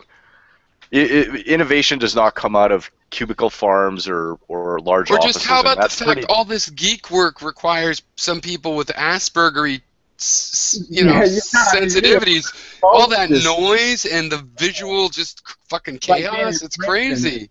Like prison, it'd be like one of those prison dorms. I mean, that's like deep hell. I'd kill somebody just to get solitary confinement. I guess they function a little bit by letting people be flexible. I heard of one friend of a relative, so whatever that is, a little bit indirect, of being able to work at night and not be there, because like when I was there, it was so chaotic and distracting. It's hard to imagine how people were creative.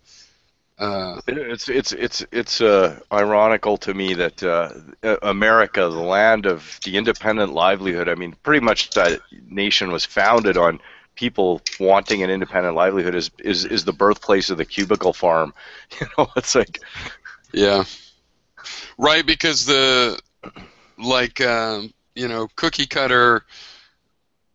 Well, it's like when Lincoln is a Nazi invention. That makes more sense, right? But we adopted it first of everybody else, so what's that say? Well, it's when they were trying to get factories in the U.S. and Lincoln said, it's not that industrialization thing's not going to work very well here, because 3/4 of the population has an independent livelihood, and the other quarter is just working for someone to kind of get a stake to get their own thing going. The only place they really had factories was they had, in New England, they had some kind of textile factory. That was just people being archaic and thinking the world's going to stay being blacksmiths and shoemakers and all that. Well, it should have. That wasn't going to happen anyway, so you needed to should have. It should have, I agree, and we can still return to that, Ben Franklin's America.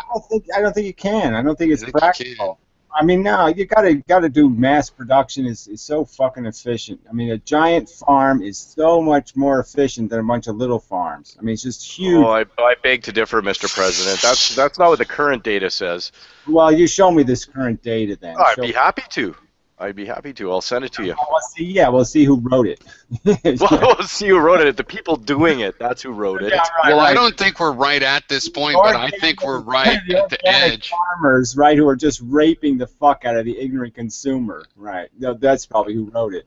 No. Well, with all the sensors and stuff, there's some interesting research where, the hydroponic kind of approach where you have, a meter cubed with a plant inside and more or less a robotic plant environment that can feed it just the right light and nutrients. This is going to be a very cheap and efficient way that doesn't need pesticides. Well, I can tell you that I produce more food off in my garden per square meter than any fucking mass production farmer does. Yeah, right. Sure. You can tell me. Sure. That's true. You can't do that. Total evidence, and I can show you a fucking 9 examples for every one of your examples of people who spent a lot of... No, the real argument back here... more pesticide, and they used more fertilizer, and they came up with less yield, okay, because there is no... No, they don't know what they're fucking doing, that's why. Interject what Gary should have answered. The real argument against your yield that I totally believe in, if you are lying, it doesn't matter because that's true. Oh, this year, when my garden's growing, but listen, I'll it's grab the my thing little is you video put in camera more and I'll labor show per you. square foot. But wait, you put in more labor per square Absolutely, foot. that's part of the equation. Yeah, exactly. That's not a problem. That's part of the equation. It isn't a problem. It's a part of the equation, right? And that's why I'm saying, it's possible to have robot labor isn't the only thing put into it. Fertilizers put into it. A lot of you got to put shit in it. Yeah. So let's not pretend. And I'm just saying. Pretend what? Well, pretend that it's more efficient to do something piecemeal than to do it right the first time. Do it one big way, okay? I mean, mass production is efficient. Yeah, I Yeah, think that's making true, but it's going to cars. be done small units at a time and added together into massive. That's what I think. It's going to get Well, I don't see distributed. Everything is getting distributed. It makes a difference, but whatever. Yeah, I mean, obviously you can distribute computer science labor. You can do a lot of things that are distributed. I'm just saying that the idea of standards and and making a ton of one thing is always going to be a smart thing to do. So if you can make one, the standard of the mass production model isn't going to work. That's the way to go. Having 10 million brands of sneaker or 10 million brands of this and 10 million styles of that and 10 million styles of this, having bumpers. He's talking about sneakers. We're talking about food. No, I see what he's saying. Do you see what he's talking about? One subject, jackass. I was talking about the efficiency of mass standardized production. I was talking about, I get it, and it works. Well, I was using your example. You brought up Abraham Lincoln and his critique. Yes, you're right. Advancement of civilization. Okay, that had to do with blacksmith. It had to do with a lot of. You're right. Shit. I see. No, but Gary is generalizing from this other kind of manufacturing, which is an interesting controversy about whether food isn't just a special area where it's a little bit extra care will, when you take in nutrients and stuff, will actually make the situation more efficient. But see, because I disagree with you on the other one, whereas I acknowledge that, a million different kinds of sneaker, but I like the 3D printer approach. We need to have our unique stuff. Maybe there's a way to have both the mass production and a shoe that's printed for your own foot, like a craftsman would have done. Yeah, well, I'm not too sure that 3D printing is going to be the answer for anything, but the answer for everything, that and robots. Yeah, I don't think so. Yeah. Never. And artificial intelligence. I'm just so sick of the hype of everything. It's like everybody's hyping this shit. It's like Hawkins is now in on it. He's getting a cut from all these little businesses for talking how great they are. It's all this TED Talk. I want a driverless car. There's all this fucking TED Talk science. Science right from BMW's boardroom. It's just, there's your pinnacle of mass production. A 3D printer in every home. Of mass production. That's the pinnacle of propaganda. I'm against that too. I'm against liars and capitalists. Are you against I'm not for mass production owned by capitalists. I'm for mass production owned by nobody. Are you against my desire for an electric driverless RV? Well, I don't see the point in it, but whatever that is, I'm probably. That's what I want. I want an electric driverless RV. Electric is only useful in cities, so I don't know what you need an RV in a city for, but whatever. No, electric is not just useful. Oh my God, catch up to this century. Yes, it is. That's all. Look, it'd be great if we had electric. The Tesla has a over 200 mile range. I know. Yeah. I'm just saying. It doesn't matter. Okay, there's efficiency. Okay, to having electric in cities because there's no pollution. So and electric currently is not going to work in our climate up north. Transporting electricity is always really wasteful. Okay, batteries are incredibly wasteful and expensive. So let's not pretend that electric cars are the answer. You're hauling around, for all the efficiencies of the Tesla, it's hauling around a fucking 200, 300, 400-pound battery. I mean, come on. But not an engine. I know, but the engine still weighs too. The engine's a big giant magnet generator. Two motors, but it's got a trunk in the front and the back because it doesn't need to use the engine comparment. Well, it's obviously lighter. Still an engine, but it still weighs, and it's. I'm just saying. I say it's a good idea. They drive fine in the cold. To have the dual purpose. You know what I mean? To have the smaller, like VW-sized little air-cooled engines. Right, and then driverless. Have an electric. Why are you in such a hurry to get anywhere? Have an electric motor that does the braking, so you get all your energy back when you go down. That's smart. They should have done that the whole time. They could have done that in the 60s. Exactly. Huge efficiencies to be gained. They could have done it in the 60s, yeah. So if they go back to that kind of system. But I'm just saying, generally speaking, it isn't a great idea to try to transport electricity over distances is always a problem. Just the physics make it a problem. Right, but I don't know what you mean by that. There's power stations everywhere. There's little 100.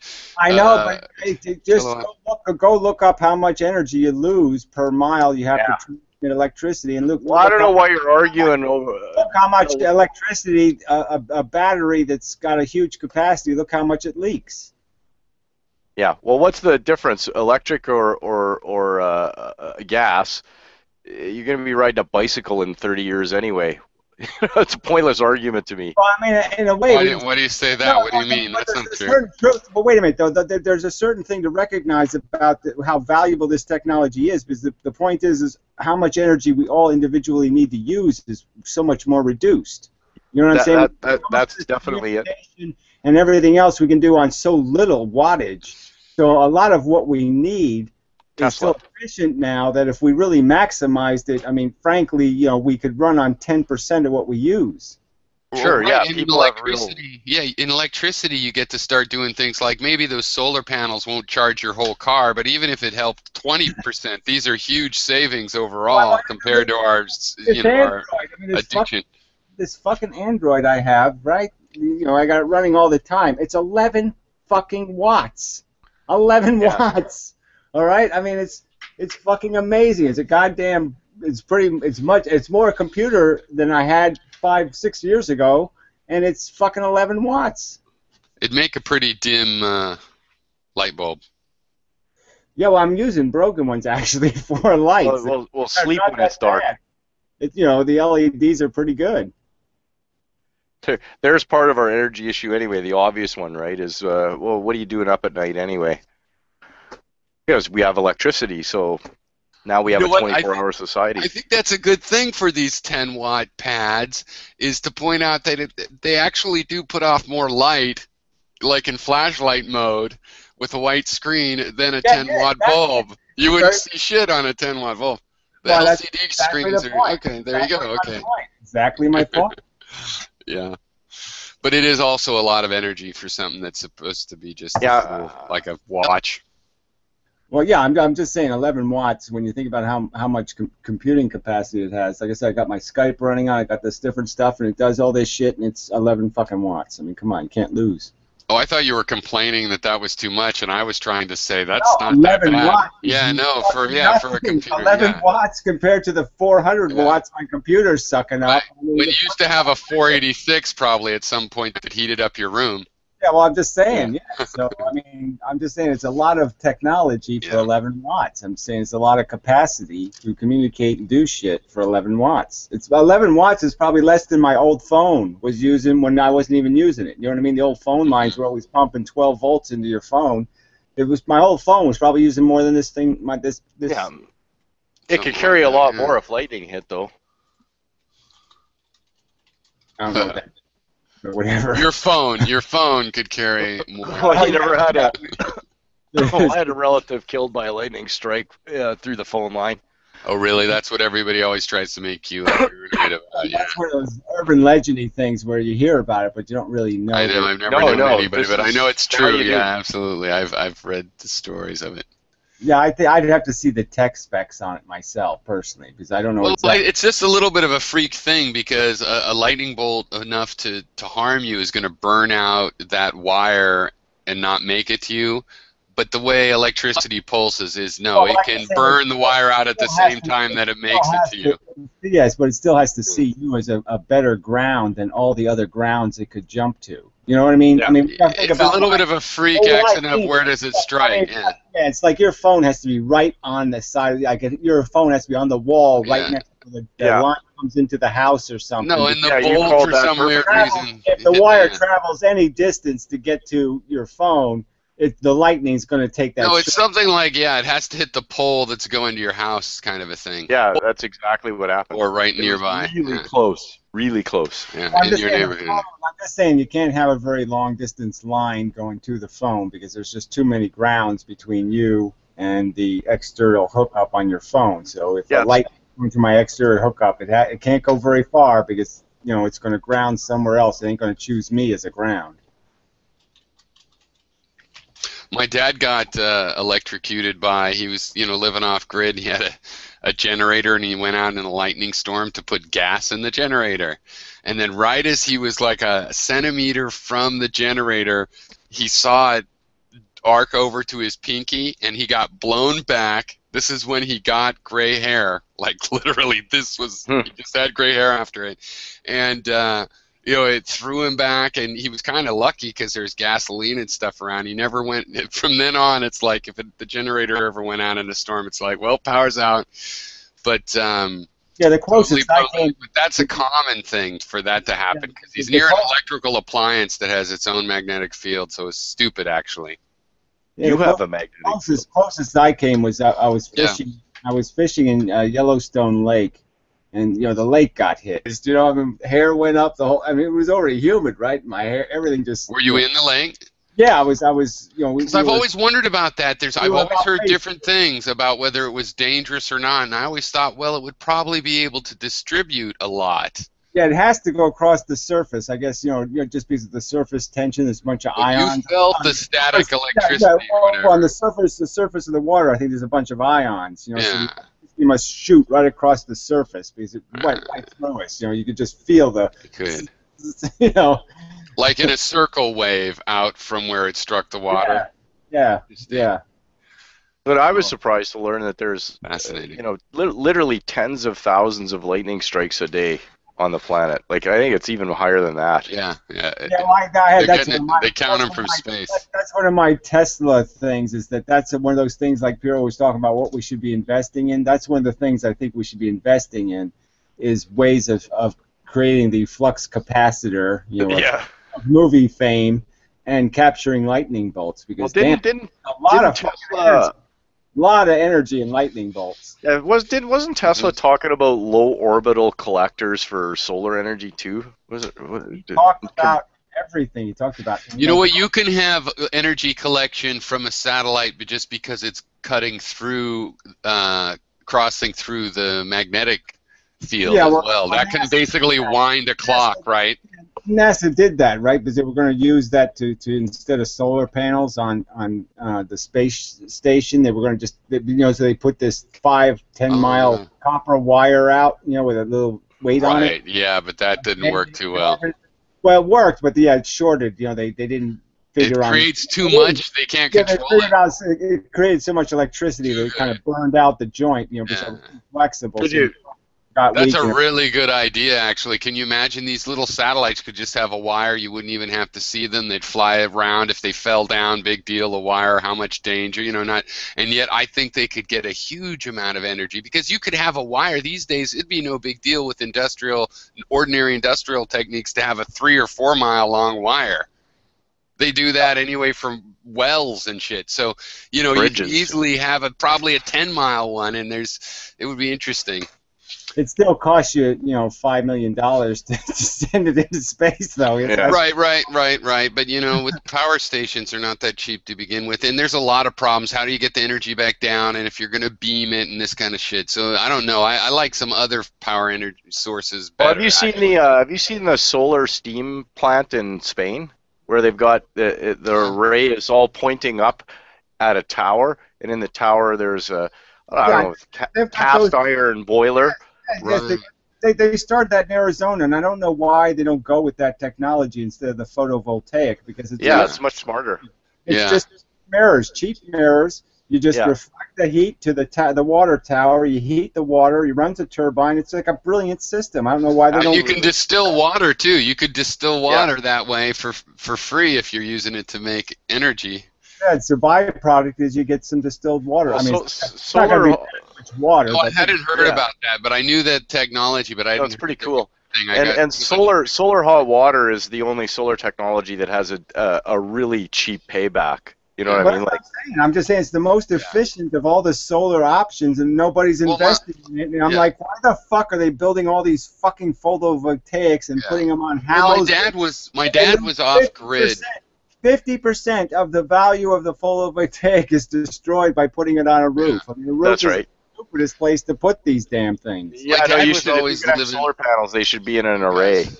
Yeah, and they have to move with the sun. If they don't move with the sun, you lose 50% of the value. Right. The thing is, the passive solar has always been known. Like all the hippies, like I was saying, my dad went off grid like in the 80s. Everybody does passive solar. If you put a black tank of water on your roof, from noon till 5 in the afternoon, it's hot water. You can make it get incredibly hot. Yeah, well, you don't put the tank on your roof. You just pump the water through on top of the panels, and Yeah, it just so across the panels, and it goes back into Yeah, the anyway, right. it obviously works. I've experienced it. A million people have used we did it. a It's a much better way. we did a cool experiment up here, Piro, where we took a 3/4 inch copper tube, about a foot and a half long, soldered one end, filled it with water, soldered the other end. Took 2 old Coke bottles, cut the bottoms off, put them over top of the copper pipe, and put it out in the sun on a minus 45 day. That's Celsius up here, or sorry, yeah, Celsius. And it was about 16 minutes, and it blew the top off of the copper pipe. Blew the top off. Bottles on top of the copper wipe, just from insulating it and getting a greenhouse kind of room on there on the pipe. Well, that's part of it to magnify the solar effect, and also to insulate it too, as it's curved. Yeah, well, the fact that I found it's because it's the curved. fact that I found kind of interesting, right? Because I always kind of thought the sun was a little brighter than it really is. That for every square meter is only 1,000 watts. That doesn't seem like a lot to you? Yeah. Well, 1,000 watts doesn't seem like a lot when I think about the sun. For a square meter, it's pretty big, and so I kind of thought a square meter would do more. Well, you're back to efficiency then, right? How efficiency can we use? I'm just saying. I just thought it would be more than a hair dryer. You know what I mean? Yeah. Right. Well, that's why it takes so long to dry my hair outside. But the same thing is like I'm thinking of this summer I'm going to play around with plastic sheet. I'm going to see how big a plastic sheet I can set up and put water in it, and see what kind of diameter lens I can actually make, like maybe a 5 or 6 meter lens or something, and then I imagine I can get really hot temperatures. At the focusing the like 6 meters of sunlight. Like making a lens how? By what? Flexing well, you just pour water. Plexiglass or water. No, you just take clear plastic and you just. I was wondering if that's what you meant. Yeah, make a lens out of the shape of the water drop, the giant water drop in a bag. It automatically creates your parabolic. Okay, so that's your lens, and then what's it going to shine on? Well, it has an automatic focus, so the focus is like 3 feet away or 4 feet away. So what are you going to heat? Water or? Well, yeah, I'm just going to see what kind of temperature I get. Just to use it as a lens. Yeah, interesting. Yeah. I'd be interested in hearing about that. Obviously, if you can get a few thousand degrees, then maybe you could actually make a thermocouple or some other thing to grab it as electricity. You know what I mean? You could heat a thermocouple and end up getting 50 volts out of it and store it. That's a really interesting idea, actually. If you could build something like that reliable, that's really cool, where you just fill something with water, and theoretically, if it's hot enough, you can boil that water for steam and stuff as well. $10 worth of parts. I'm just saying it can't fail, right? I mean, it couldn't be. If it works, it couldn't be very expensive, and I don't see why it wouldn't work at least a little. And if you could boil water or not, I mean, it should be able to heat something. But if you could actually, that's an interesting idea. The other thing is just these little tiny people are selling little tiny hydroelectric, which they've always sold, but I just noticed recently there were some new ones that look good, that you could put on a stream, that you could get a kilowatt off of a couple of these things and power a normal house, just off a stream. I made that suggestion to the town, that maybe it should look, because we have a little pond with a dam on it. And I figured it was a 12-foot drop, and a 12-foot drop might be worth something. Yeah, 15 or 20 houses or something. It adds up. You'd be surprised, yeah. And all you got is the small investment of one turbine. I mean, big deal. I mean, it can't. What's it going to cost the town? $5-6 grand? Big deal. Yeah, hydroelectric is a good, better than I always thought. But see, I always hated it because I used to play at these rivers in California that got dammed when I was going into my teenage years. They just raped and ruined these awesome places to be. But it doesn't have to be like that. The other hydroelectric is just the tidal power. I mean, that's another one. Why not just have these plungers off the coast? Well, when the water goes up and down, you pull power off of it. Yeah, and how about solar chimneys? I mean, that's like a pre-history technology that we don't use very much. But it's still used in the Middle East. The idea of cooling the air underground with water and then sucking it up into the building through convection. Greedy is the problem. They just get greedy because they're using the technologies like Niagara Falls, right? A lot of the water never goes. It's not reservoir or anything. They just take it out through a pipe.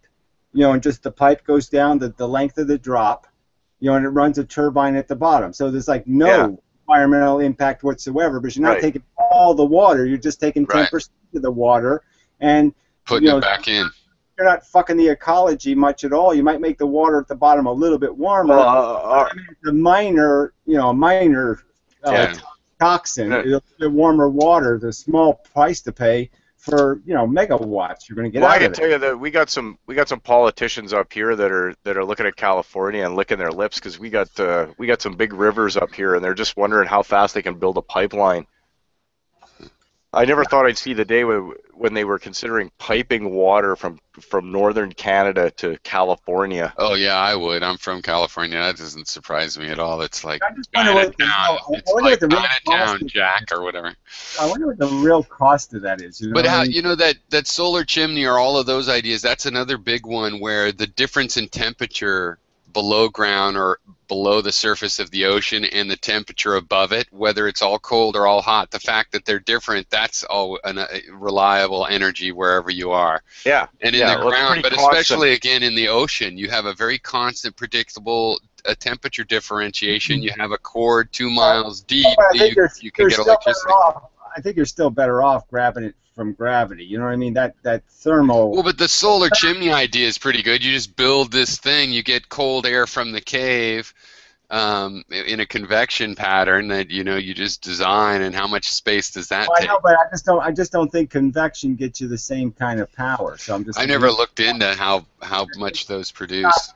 It's like at least. It's not less than, it's like less than 25%, but I mean, it's a lot smaller number because you're not getting the full effect. I mean, where gravity, you're getting the full effect of the mass, so there's no exchange rate problem, you can't, but you don't have any, you know what I'm saying, the propeller doesn't spin very fast from just thermal, whatever you want to call that, thermal variations. It's like wind. So you heat something. Well, it's kind of funny because like you could have your water lens and it heats an area that's like 20 feet underground, and then you pipe from that area up under your house, and the hot air from there goes into your house, heats your house, and turns turbines that power your house.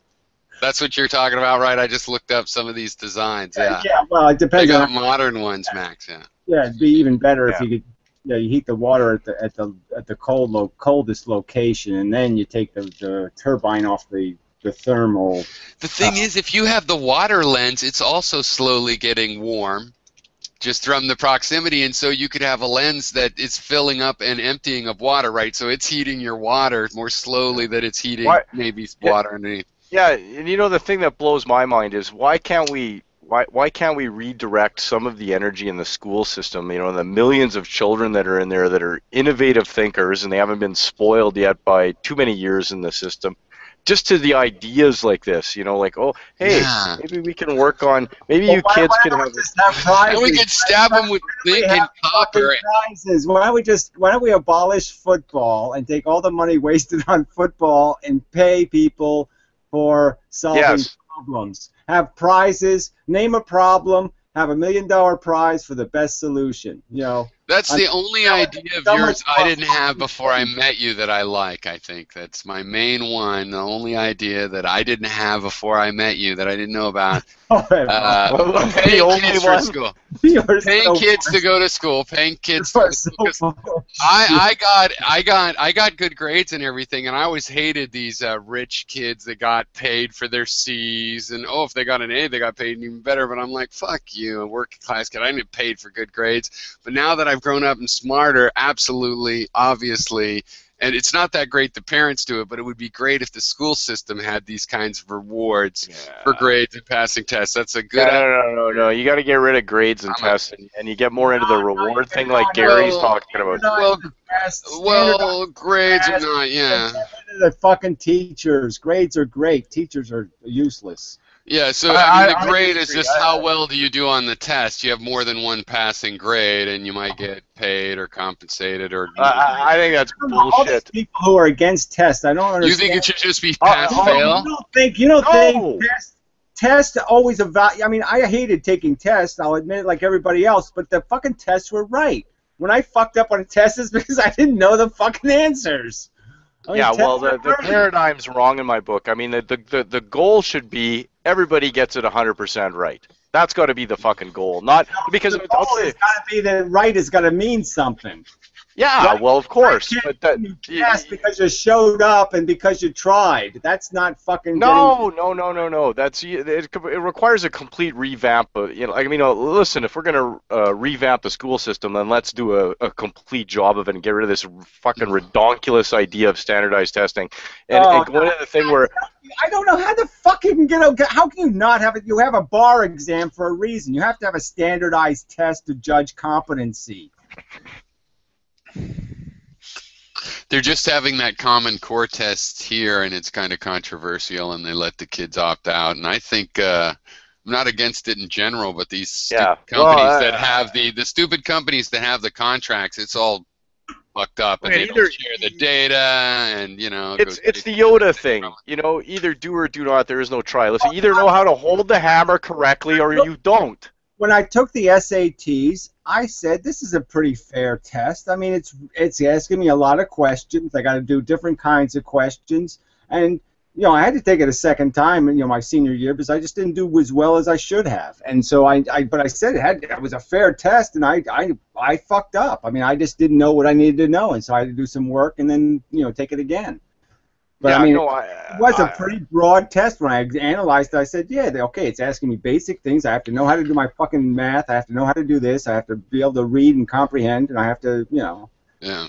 I just think that you can do a much better job without standardized testing if you just get rid of the whole idea of it and you get into the idea of, listen, you got to learn this. Why is a standardized test? How can I just don't understand how you can find something wrong with the words standardized test? I don't know what is an unstandardized test. Do you mean we give a different test to the test there? No, either you know it or you don't. Well, how do people if you know it? How do you say? Because they say they know. Okay, trust me, I know it. Good, you pass. Well, yeah, no, that's not the way you do it. Well, maybe you have people build something or use their knowledge, and if they can come up with the result. I think we have to change how you test, but I don't think there is going to be the getting rid of tests or the stress of having to think of something as a test. I think that's something we could learn. I mean, people just shouldn't be so fucked over. I just don't see how it could be that onerous taking tests. I mean, like I said, I didn't like taking them, but to me, this is a fair cop kind of thing. Yeah, I did like taking tests. I'm biased on it. Like, what color was Red Riding Hood's Red Riding Hood? Yeah. Well, I mean, I see a place here and there for tests, but I'm not sure standardized testing is really what I. Standardized testing, might be different, but I could be for it as well. Except for I just think there's a political scam going on about it. For me, I just say this is the simple solution, right? You just pay kids to pass the fucking test. So for each test, you get it paid for whatever test it is, and for the high school thing, you pay them. That's an interesting idea. I've heard you say that before. Yeah, I think it's a good. Pay them the $120,000 we would have wasted on performance artists. I mean, that's all teachers are. They're silly performance artists. They do the same shit. I watched today, right? This environmental person showed up at this cleanup thing I went to, right, where I pulled out all the invasive bushes and shit. And they did exactly the same routine they did 2 years ago, right? So exactly the same shit. And you're just saying, it's just performance art. I mean, fuck, you're not bringing anything new to the table. I mean, well, it's the industrialized system of testing that we got. It's this Prussian school system that's just so brutal on people. But obviously our problems run deeper than. Well, I know, but some things should be Prussian, okay? I mean, your mathematics is Prussian. No, here's where I agree with Max. I think we need a different kind of test. Biology is Prussian. Chemistry is Prussian. These are Prussian. Yeah, I speak Prussian to my horse, but not my mistress, right? I also think. I'm just saying, I wouldn't bother with anything that almost isn't Prussian as being something I teach people. I want to teach people about facts and reality, and I don't want to really teach them about the bullshit. Well, then you need to change textbooks, right? Ideally, you give people a test, and they're all more like psychology tests. Like you figure out what the person knows. You don't find out if they know what the test was looking for. You would find out on a piece of paper, oh, yeah, he wasn't so good at math, but look at his spatial reasoning. He could do this other. You know what I mean? That's what I know, the but ideal quote most unquote tests test is though. like a psycho. Most tests do that. So I'm just saying standardized tests do that just fine. They basically say that you can really fuck up on 20%. Yeah. You can fuck 20% of this test, but as long as you get 80% of it right, you're okay. I just it's think just- when you get standardized better. testing, you wind up setting the bar way too fucking low. I think it's better than nothing, buy that except for it's at all. not better than nothing now because it's this huge political thing involved with all the school politics we have going on. Well, So I just I don't like trust Gary's I don't idea. trust education academics to decide how all this testing's going to go. That's my main thing. Yeah, Well- well, no, but I like Gary's idea where you get rid of the fucking schools and you just go straight off the internet. That is a great idea. I've heard it before from others, and it's like Plenty of it's- tutors would totally spring up if that was the Oh, situation. absolutely, You'd have yeah. tutors in every subject. I'd be willing to take Gary's standardized test system if we got rid of the fucking schools. Well, and Right. did this Okay. Yeah. Me too. No, that's why I was saying this is the only idea of Gary's that's any good that I didn't know before I met Gary. Like IRV is also good, but I knew that way before. So this is. Oh, that's you had the photon idea too. Yeah, he doesn't think that's a good one yet. Okay? I have heard of that. No, actually, I recognize a lot of ideas I've thought through in that photon idea. Sage. And in all seriousness, I like people's things, and I've known a couple people that had a spiral idea of the photons that they're reminiscent. And I've thought through some of my own ideas that are reminiscent of that, but it is also a little bit new. Maybe But they're just. I don't count it as one No, of I the know, best. but compared to, I mean, just when you think about what I'm comparing it to, right? No, but in all seriousness, this is a good. Look at the other wackies, okay? The other wackies with a theory. I mean, think- my theory is so much better than the other crazy fucks. But I have to go in a second, but let me just say this. The school thing's worth pushing because, in this weird society, people could go for it. It's not like other ideas like, hey, let's think about how it's mathematically better to do IRV. People will go, That's not how they'll sell it, Piro. How they would sell it is, look how much cheaper this is going to be and Right, how that's much what I'm taxes saying. you won't have to pay. yeah, and Oh, you okay. can do it under a charter school kind of an environment. How many of the worst That's cases, what I'm saying. It's how sellable good because this of will that. be, how good this will be for the urban areas Yeah. where it's most needed, okay? All, And the conservatives should like it because you're rewarding with money, pure value, passing a stricture test, and the Right. Prussian aspect they'll love. So, I mean, I think it's actually really sellable. I mean, it sounds like it's so different, but we have charter schools and people are fed up, so on both sides to a certain degree. So, anyway, I think that is a good one. I sometimes think about trying to do something about that one. There's ways to do local politics. You got a powerful teachers union that's going to want to murder you. Oh, totally. Yeah, that's the biggest problem. But you have the crack in the dike that it's amazing they got the charter schools through, and it's because some of those teachers union have really, I think, I know, but too corrupt, and so there's been reaction. these charter schools are just more Obama shenanigans. I mean, most of these charter schools are little private companies, and they're just trying to. They're like private prisons. They're just trying to make Well, I'm money. just saying the teachers union hated those too. So I mean, there's a crack in the dike of them. Yeah, they hated them until they existing. started getting jobs at them, and then they realized, oh, look how much more money I'm making. Yeah.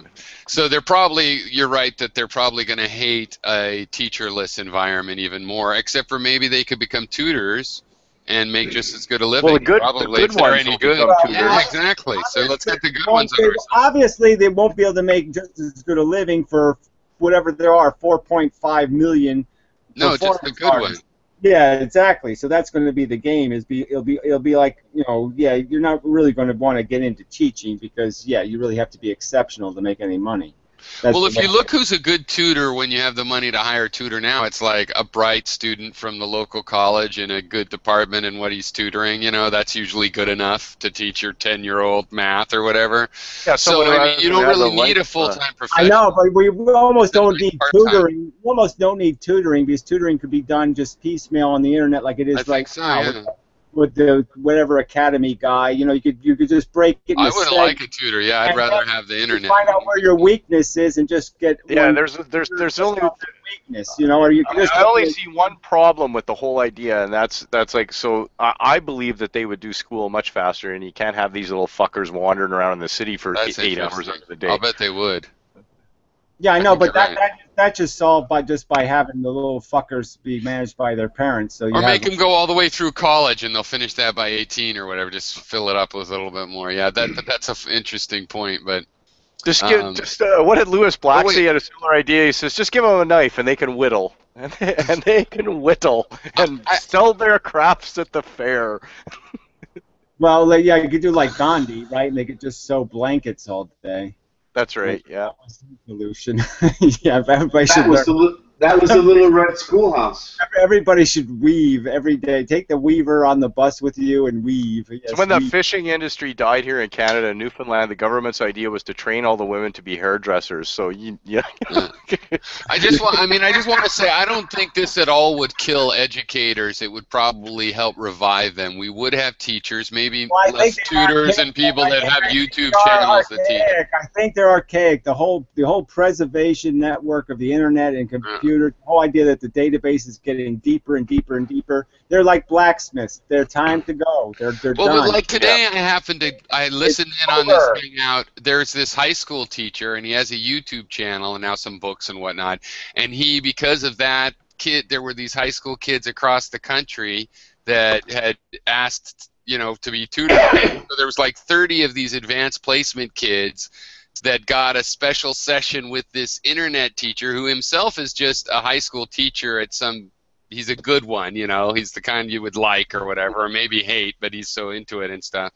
And so it's like those kind of guys I think will survive. The teachers that students tend to like and have something to actually teach there will be billions of dollars for them because you're paying the students, and the students and family will put some of that money back towards educators to make the lessons. I just don't see it as really being practical. I'm just saying that the value of teaching is well, I would hope so. I would hope that it would be a democratization of teaching. I'm just saying that the number of facts in the world are not that numerous that you can't put them on the cloud. But you're saying people can read it in a document. I'm just saying that redundancy is stupid, okay? Once you have Einstein well, let me ask you what you're saying. Online, what do you need anybody else for? You got Einstein, for fuck's sake. Because you can ask questions to, I and some people don't like to read as much as listen. All that is a database. I'm just saying all you need is a computer database, right? So I ask the question like I ask Google, and then it takes me right to the video that it's going to answer my question. I get you. I would rather learn that way too, but I think other people don't. They need a human interaction. I think you have to concede that the point is that teaching has been archaic for a long time. It's been just performance. And it's factory-oriented. Yeah, it's never not been archaic since it was invented. Subsidize mimes, okay? We shouldn't subsidize mimes. We shouldn't subsidize teachers. They're archaic. Time to move on. Yeah, I agree. All right, well, it's late here on the East Coast, so I'm going to be going to bed around now. Yeah, I'll try to. Tomorrow I'm supposed to go into your fucking room and argue with Hothliday about some sort of bullshit. Oh, that's right. Tomorrow. Thanks for reminding me. So I'll see how it goes. Oh, really? You're going to show up and do that? Yeah, he suggested it. I don't know if I am. I'm just giving you forewarning. Okay, well, you should do that. I should be there, but if I can't be there, then I can't be there. So okay. Well, let's I'd rather watch Gary and Anna Kontavad in a Sicilian sandpit knife fight. Well, I would like to watch that myself because I'm going to win. Yeah. Well, you cut him off. You cut him off, Gary. He was going to say greased up and naked. Yeah. Well, no, that'd be in Greek. Even more of. All right, bye, you guys. Bye, Mr. Natural. Take it easy. Lonely, drunken Greek sailors on shore leave. Yeah, that's my dream too. Yeah. No, I really do. I wouldn't wouldn't mind. I don't know why you waste your time with that guy. Well, who am I supposed to waste my time with? Why don't you give me a list, please? Send me a list of the people I should waste my time on. Well, say no more. I'll see what I can do. Okay, thank you. So far, every suggestion I've gotten from the crowd has been absolute shit. But yes, is that right? Well, I'm just saying they've been incoherent lunatics that are even more crazy than the people I'm already arguing with. Well, I know I've seen you say before you can't get anybody with too common any common sense to get to discuss this issue with you, and it's just, I mean, you're running into that whole elitist college bullshit, right? Like, well, why would they waste their time on this guy? He's got no credentials. You know, so it might be. Maybe I can. Well, I don't know. Have you tried like debating sites or something like that, where you maybe can engage some of these? Look them, but yeah, there's really so little. You'll be amazed at how little scientists pay any attention to each other. I mean, you know, even message boards, lame as fuck. I mean, you know, you're talking about 200 participants at the most, you know, and that they post every 3 months or something. You know, Well, just, I can tell you that at our university here, the superstars are the guys that are producing patents, right? Those are the guys that get listened to. Those are the guys that do all the talking. I mean, it used to be publish or perish. I believe it's now patent or perish, you know, at least in the sciences. And there's some guy at the university who's got like 400 patents, and he's their superstar, right? You know, you know, no other scientist really has much to say, and the physics department is so small, you might as well not be there. Yeah, well, patents are also kind of nothing, right? Because people are just patenting everything. Yeah, well, this is an agricultural school. Yeah, I just mean that they're just taking, you know, any idea that, and you know, that doesn't even have theoretical substantial merit, you know what I mean, at least for 10 or 15 or 20 years, and they're just patenting it because they know it's like when people stole all the names on the internet. Oh, yeah, the .coms, yeah. Yeah, you just bomb the patent office with, oh yeah, the third eye. Yeah, I invented the third eye. You know, whenever we invent that, I invented it first. You know, that kind of shit. Yeah. Right. You know, turning water into money. Yeah, I invented that first. Yeah, and yet you support copyright. I don't get that. I don't support copyright. Where did you get that idea? I support it for 10 years. 10 years. 10 yeah, well, years. That's support. Well, I'm just saying. Well, you have to have some protection of intellectual property, but 10 years is, yeah, you make your money. Why do you have to have some protection of intellectual property? Well, because it has no value for people to do hard work. Okay, there's no point in me working for 10 years to develop something like the light bulb if fucking somebody steal it from me the day I made it. I thought we were going to have prizes for that. Well, isn't that the same thing? I mean, if you're going to have a prize, isn't that like giving you 10 years of value all at once? So I'm just saying that if you have to give a prize for every single innovation, it's going to get kind of expensive, isn't it? I'm just saying, I don't see, I mean, geez, why are you complaining? 10 years on copyright would be kick-ass. As an improvement. It would be better than what we have now. Why are you fucking bitching at me? I'm just saying. I'm not bitching at you. I've asked a question. Well, I'm only conceding to the existence of copyright because I understand that some things take real work to invent, and people aren't going to do real work if somebody else can steal their shit. That's all I'm saying. I'm not going to spend 5 years trying to develop something when I know, you know, whatever. Then there's Johnson Jonas Salks, right? Yeah, when Johnson & Johnson is going to be able to produce the product cheaper than me and kick me right out of the business. You know what I mean? What's the point in me doing it if they can take me out of the business? Test. Yes, we hear you. You're making noise, though. Well, I'll let him butt in. I'm going to go for a smoke. I can't smoke in my house. Yeah, haha. Yeah, I can smoke, but I don't have any cigarettes. Mr. Natural, there seems to be some submarine noises in your background. I know, I can't quite figure out anything here. I got Windows 8.1 now, and I don't know how to map. You can mute your mic if you need to. So there's a button for muting at the top. So you can just mute your mic until you're going to talk, and then you can unmute it when you're going to talk, and that might help. It's a kind of backwards, you know. It like looks like it's muted when it's unmuted, and it looks like it's unmuted when it's muted. So it is kind of a stupid system. Yeah, I got it. I think that works, but I think there's still some kind of feedback loop going on where my mic output is coming out a speaker through a mixer internally somehow.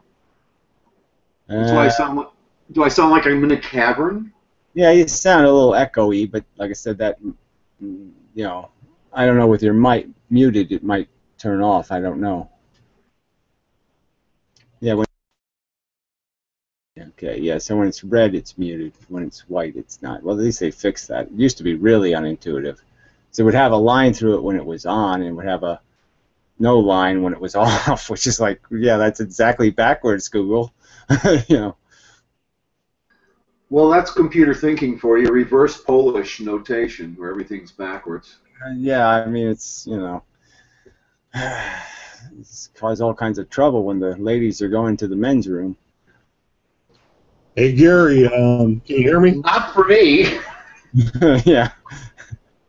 Hey, can you hear me, Gary?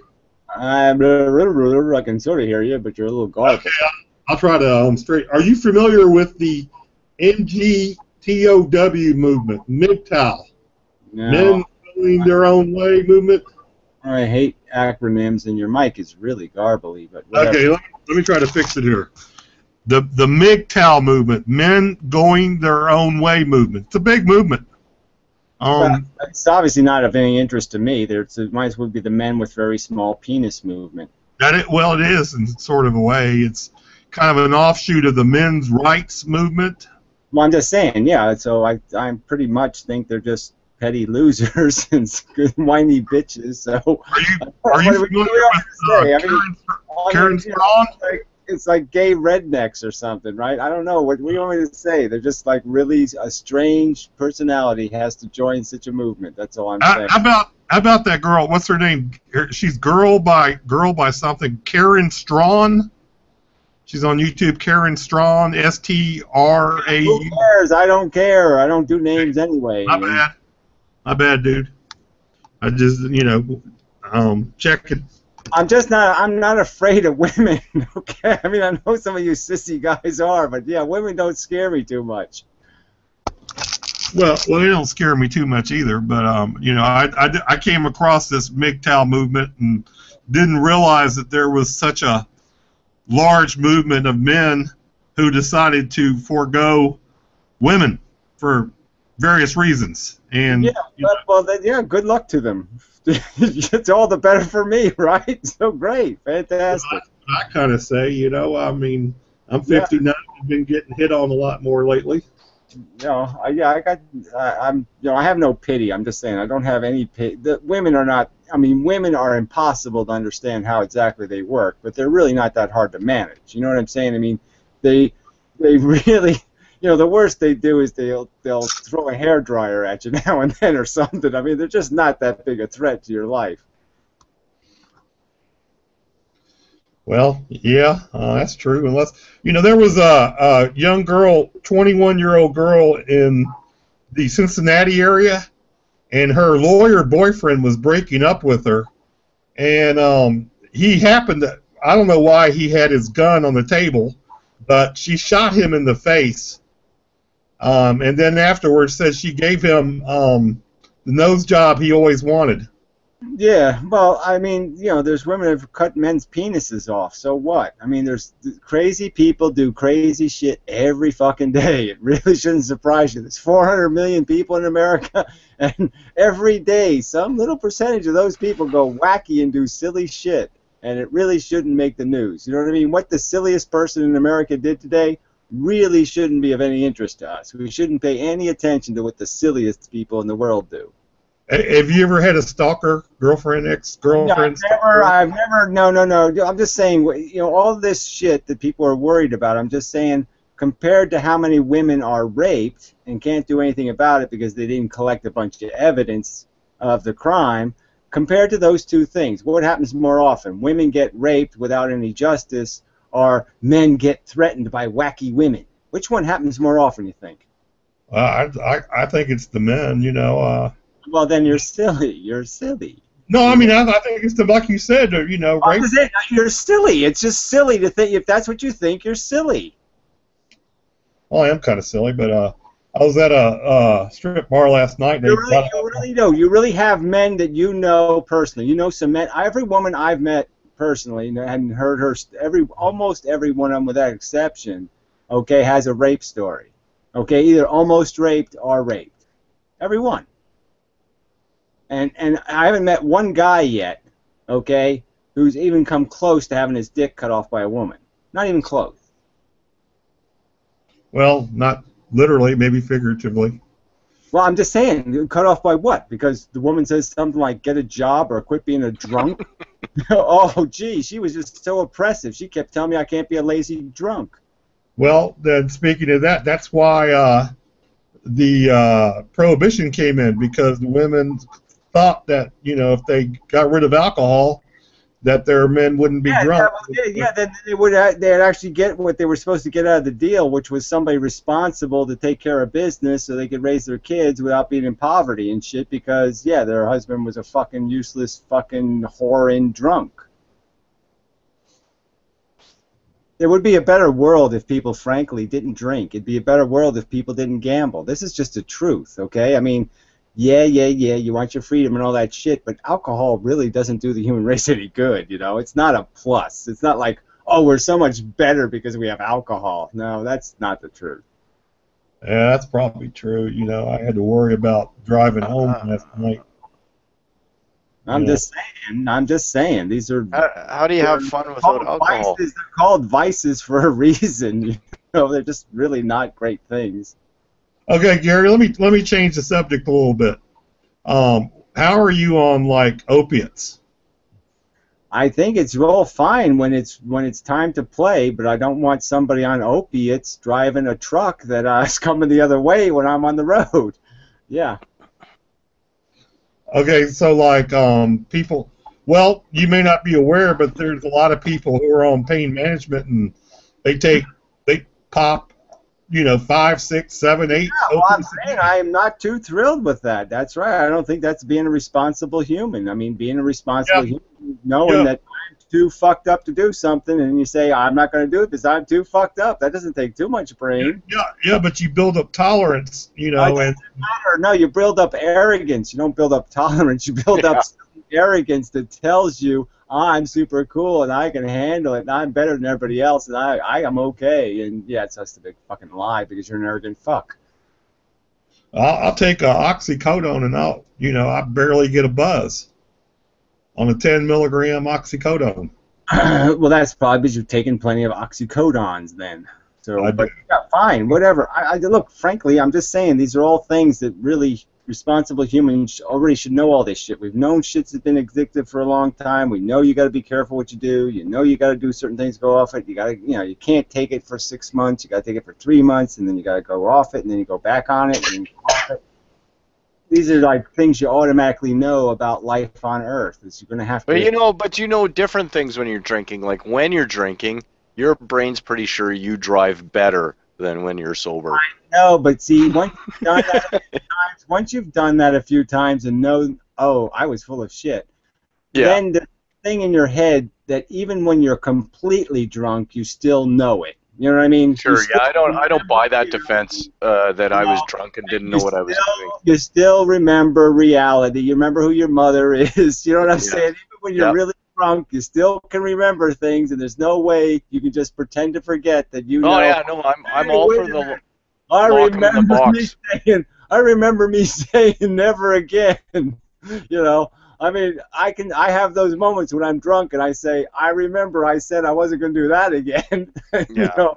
And then somebody said this one's free. Yeah.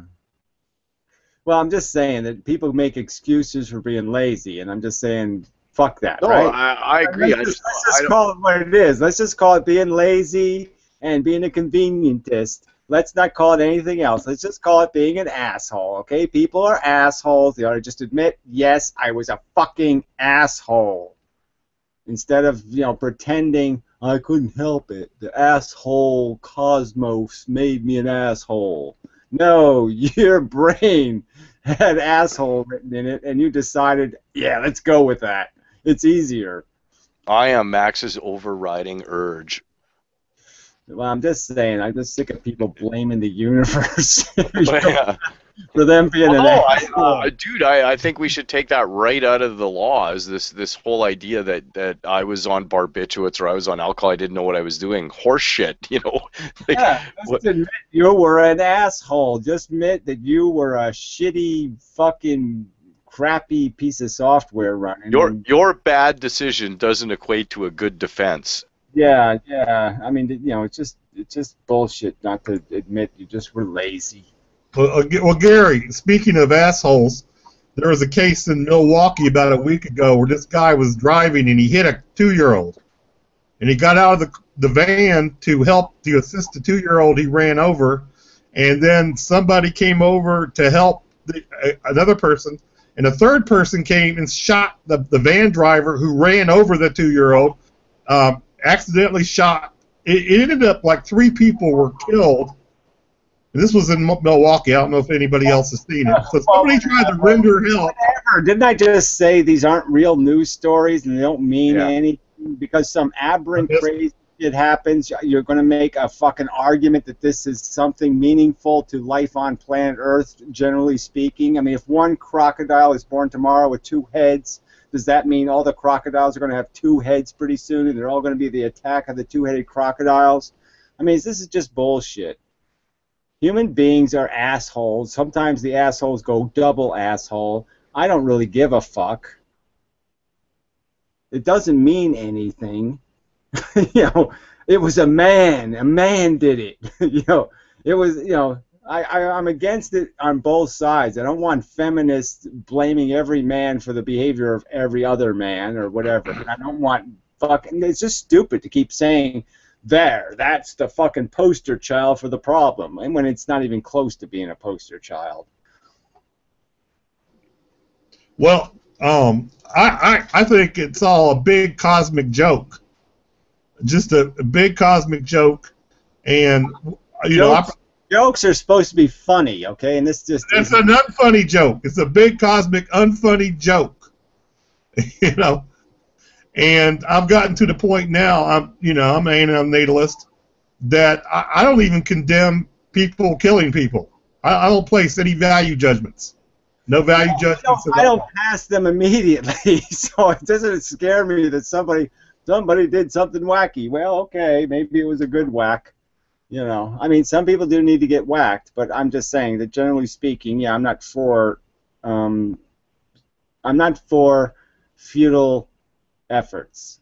I'm for ones that work, solutions. Well, this is so things that look like a solution from one tiny frame of reference. Yeah, that's all fine, but that's like a band-aid, and band-aids. I'm saying cure the disease. I'm for the big picture disease. Yeah. Okay, so this backs me up to what we were talking about before I went to smoke it. I thought about that, and I had a question for you, and it's a serious question. I'm not joking around here. Your stance. You're Canadian, so almost everything you say has to be taken as a little bit of a joke, right? Oh yeah. Okay. So your general stance seems to be, if I was to sum up your philosophy about everything, is we can do better, right? Would I be off the mark? Mr. Spock, you know, we could be 10% of Mr. Spock, and yeah, we would be in gravy. So yeah, we can be logical. So yes. Okay. So if that's logic, not psychology. Yes. Okay. So if that's the premise, if that's the stance, then when it comes to, and I'm just being serious here, so you can tell me the thinking, because this is where I get a bit confused. If that's the stance, then when we're talking about something like copyright and the idea that we can do better than having to incentivize something like that, and we could train people to go, hey, this is just in the best interest of all of us, or is this just, or are you just kind of saying that? Yeah, no, I'm just being pragmatic. That's okay. In principle, if everybody was like me, you wouldn't need any laws, you wouldn't need any incentives, because I'm always going to do the right thing because I'm a right thing kind of guy, right?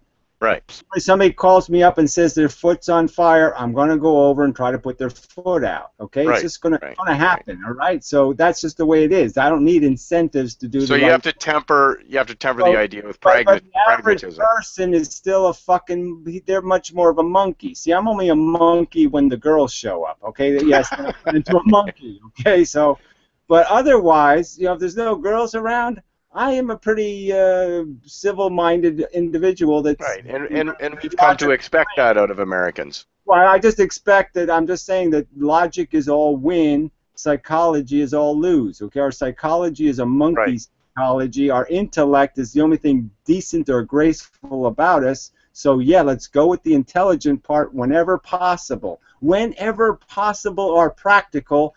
let's go with intelligence. Yeah, But we use our intelligence to figure out new ways to fuck the world over and kill more things as well. It's like a double. Well, I'm just saying the scheming part. I'm just saying no, scheming is not intelligence. So when I say intelligence, I don't mean contrived, manipulative schemes.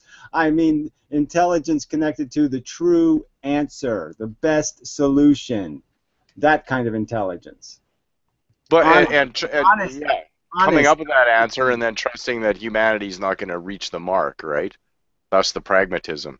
Well, I'm just saying the pragmatism is that we know there's too much monkey in people's brains, so you have to give monkeys bananas, and you have to play with their balls now and then. You have to do some shit to make the monkey happy. So yes, do the stuff that makes monkeys happy. You know, the monkeys in the Planet of the Apes almost seemed more civilized than the humans ever were. That was an interesting observation. I know, but they had a pretty dull society, right? They had no cars, right? No car accidents. You know, they had a lot of shit we got, you know, and they had some real, I mean, you've got to see, right? They had a lot of tension under the surface, right? I mean, that whole ape, gorilla, orangutan thing going on. I mean, that was just trouble waiting to happen, right? I mean, there was going to be all kinds of shit going on because of that whole fucking mess. Yeah. The enemy of my enemy. The orangutans are always telling us what to do. Yeah, I can see that's going to work out, right? In the long run, yeah, no chance. I did like Dr. Zaius. I didn't meet Dr. Zaius. I liked Dr. Zaius. Oh, yeah, well, whatever. I mean, I liked him in the end, you know, when all said and done, but she just said, okay, I see why you were lying. You were lying because, guess what, there was no way to deal with the truth, because the truth was we were going to fuck up just as bad. Truth, we are fucked because every animal that has power, okay, basically just clubs itself to death. I mean, it makes a club, and it just, you know, it starts beating shit, and it beats it so hard that it starts hitting its own head until it's dead, you know. Well, I think that was kind of implied in the movie that they saw man as the evil one in Planet of the Apes, and but the point was, they really saw civilization as the evil, right? That's the subtle argument underneath it all. Okay, I mean the apes were, like I said, the orangutans kind of knew that this was an epistemic problem. You know, that this was the problem of power, and it wasn't just the power of being human. It was the problem of power.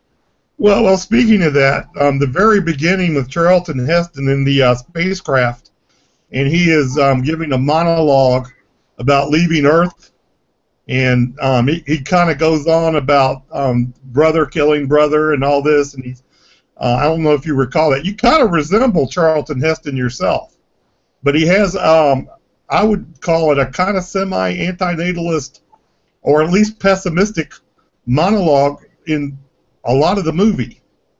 Yeah, well, it was a good movie. You know, it had a lot of good themes in it, good things to play with, but also had a lot of crap in it, like time travel and, you know, this idiotic loop-de-doo of, you know, leave it. Well, but you know what I'm saying. It has a few plot flaws, right? I mean, the whole idea of the. Okay, well, the biggest plot flaw, and it was relativity, that they sped off and they accelerated in time. The problem was they ended up back at Earth.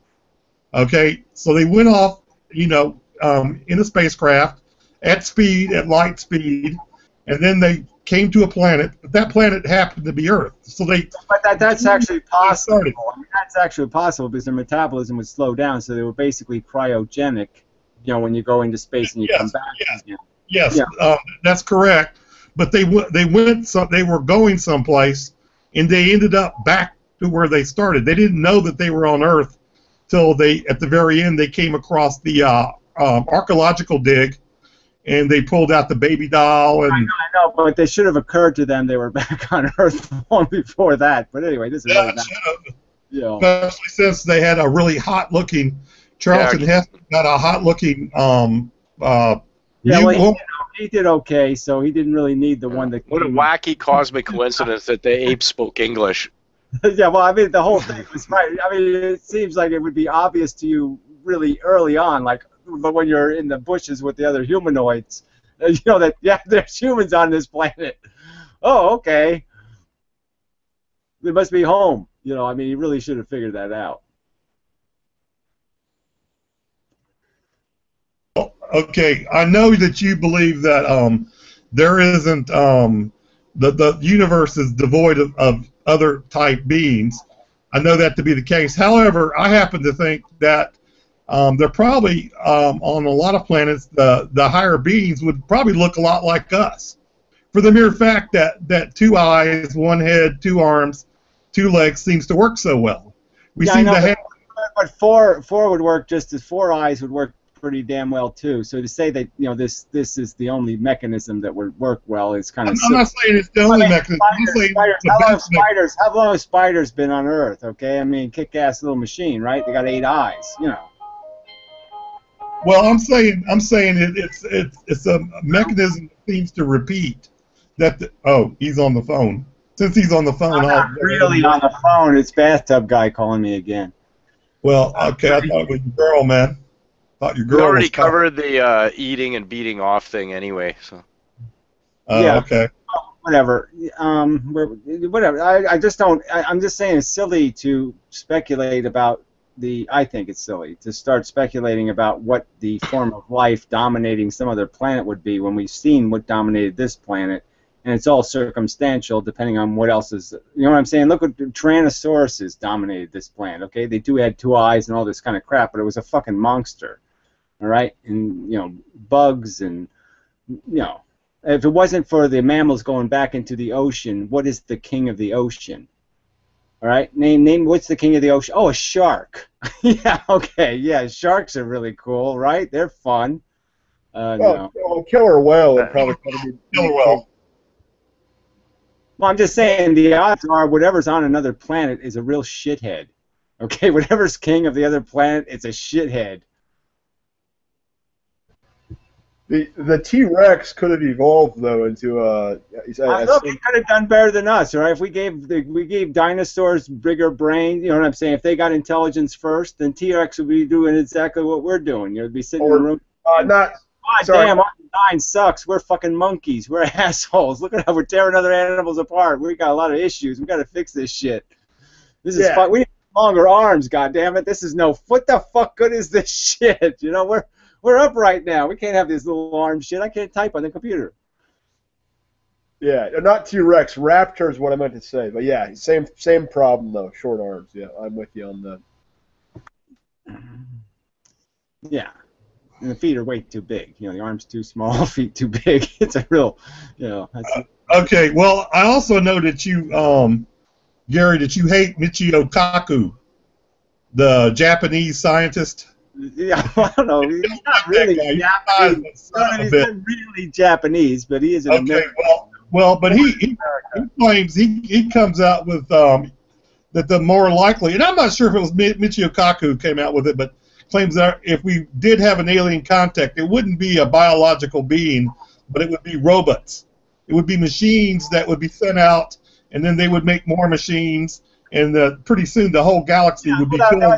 That's a science fiction novel I already half wrote, that I never finished. Because I think it's a good theme for science fiction because, yeah, that's doable. It's doable to make a machine that can reproduce, by just going to other planets, harvesting minerals, remaking another copy of itself, building another machine, and having that launch. And that's a theoretical possibility without a doubt, but the fact that it doesn't exist is evidence that it won't exist or it's just not going to happen because these other civilizations have billions of years head start on us, and none of this shit is out there making any beep-beep noises at all. There's just no noise coming from anything like intelligence anywhere we've looked in the universe, and we have looked at a lot. Okay, well, let's look at a mind experiment here. Let's say, 1600, the Tahitians, they were on the island in the Pacific, and they thought that was the whole world. The whole world was Tahiti, but they didn't know until Captain Cook came from Europe that there were whole civilizations. Right. There's no point in talking about ignorant people on islands. We're not ignorant people on an island anymore. We got telescopes and microscopes and all this kind of hardware and equipment. So to say we're somehow ignorant is idiotic, in my opinion. We know what to look for. We know where to look for it. So there's no point in pretending we're dumb people on an island who just think it's ocean all out there. No, we know what matter is. We know a lot of this shit. So, we have the periodic table. I mean, we know what's going on in the sun, and it's not God making heat. Okay, Gary, can I change this up a little bit to something else? I don't know. You all sound like you're just heading for some sort of fairy pixie story. No. I got something really dark here, man. This is really dark. I'm not really interested in Goldilocks and Red Riding and all that shit. This is very dark, Gary. Okay. My particular viewpoint is that the Christians believe that the afterlife is heaven or hell. I happen to believe that we're in hell now. That this is hell. That you pop into life and you're in a hell. Metaphorically, I'll agree with you that the whole concept of life is being broken. It's having your peace and comfort taken away from you, put out here somewhere. Now I have to chase it for the rest of my life until I'm dead. And then I do it all over again. So yes, it's a silly game where they basically pull your head off, put it over there, and you have to chase your head around for 100 years, and then you do it over again. It's just a dumb game we're playing. And yeah, so that dumb game is hell. We're in this dumb game. Metaphorically, well, hell. What do you want me to say? Hell is a real thing? No, it's a word that you use metaphorically. A shitty. Yes, life is shitty. Okay, but to call it hell is it's a metaphorical. It's a category error. Okay. Well, what happens? The word hell is not rational language. I'm just saying. Okay, but what happens when you die, Gary? Metaphorical. Okay, but I'm just saying, what happens when you die? You cease to exist. You're dead. You're gone. You don't exist anymore. Your brain. So you're out of hell. Benatar's. What does that mean? You're out of hell. That doesn't mean anything. It doesn't mean. That means that there's no more suffering. That it's done. It's over. No, it's nowhere for you. It doesn't mean anything. If the game keeps getting played, then your hell is continuing. That's what I'm saying, man. This is hell. I'm in hell now. Whatever. I don't know. I don't want to argue with you. You just don't seem to understand the semantics of conversation. I do. Listen, dude. You can't have a rational conversation. Use words like hell unless you're going to accept. You can only use them metaphorically. It is not a description of a real thing. It's a description of a concept. As a concept of being a bad place. Yes, we're in a bad circumstance because we're caught up in a silly, stupid gladiator war that goes on and on and on. They keep feeding in new gladiators and grinding up the old dead parts and then feeding them to the gladiators, and it's just this silly, stupid, idiotic war game for nothing. Yes, that it could be described metaphorically as hell. Yes. How would you describe your situation now? Irritated. I'm irritated. You're obliging me to consider hell real language when it's not. Okay. Sorry, I must be the devil tonight. Yeah, well, you're working your way up. Listen, this ain't the first time, Gary. Yes, you're being quite irritating and annoying, and that does fit in the category of devilish. Time for me to shut the fuck up before I get booted. Well, I don't think you're going to get booted yet, but whatever. Not yet, but no, I don't want to, man. I like you, man. You booted me at least half a dozen times before. Yeah. I probably deserved it. I ain't saying I didn't. I've been booted many millions of times, and I deserved it at least half the time. All right, but I will say this, that you were one of the ones who turned me on, who really got me onto antinatalism was that guy who committed suicide. Derived energy didn't commit suicide. Derived energy. He didn't commit suicide. He died. I know that's not sure about it, but he's the one, probably the main person who got me onto AN was DE. Also want to mention, Gary, have you seen that YouTube clip with the TV series True Detectives with Matthew McConaughey? I predicted the outcome of that clip right when the clip was shot. The scene where he's using this, and they're gonna boomerang you. Okay, this is not gonna have a good ending because this guy's gonna turn into some fairy pixie lover in the end. Okay, but the part where he's talking about AN with his partner in the car, he's talking about the ghetto and the sky, and his cop partner says, people like that people around here don't talk like that. Are you familiar with that scene? Yes. Okay, just checking. My bad. It has no value, obviously, because they fucking turned it into shit in the end. So. Yeah, I didn't see the whole show. I just seen the clips on YouTube. That's it. Yeah, exactly. So you didn't see where in the end he says, "I found the spirit of Jesus." I'm sorry, I've been against all this horror. These are such wonderful rainbows to see. He did? I didn't know that. Yeah. They turned him into a pussy in the end. Yeah, they tried to string it together with his daughter dying, and then like now he understands Jeebus and all this fucking bullshit. It made no sense. I'm just saying they just like I said, just as I predicted, they weren't going to go anywhere good with this. They were just going to turn this into another reason to get all unicorned. The only authentic character throughout was the fucking weirdo that was killing all the people. Like that was the only one that was actually true to his character. Yeah, well, that's the way it often is the villains are the only honest person in the movie, and it's everybody else is the dishonest, fighting for, capitalism or something. Or in this case, fighting for Jeebus. Yeah, exactly. Yeah. So. Ugh. Well, the scene he does in the car, is like totally convincing for me for antinatalism when he's talking to his buddy and he's talking about. It was a little poetic from my perspective. Well, he was talking about his buddy says, "Well, why don't you kill yourself?" And he says, "I like to tell myself I'm here to witness it, but in truth, I don't have the constitution to kill myself." That scene. And he's talking. Yes. Well, these are themes I've only been talking about for 8 years, so to me this seems kind of trivial way to put it, but yes, fine. What is your point? Well, my point is that that's antinatalism snuck in a pop TV show. Yeah, it snuck in a very negative way for people who watch the whole show, so I'm just saying there's no point. I don't think they got it, though. I don't think they got it, man.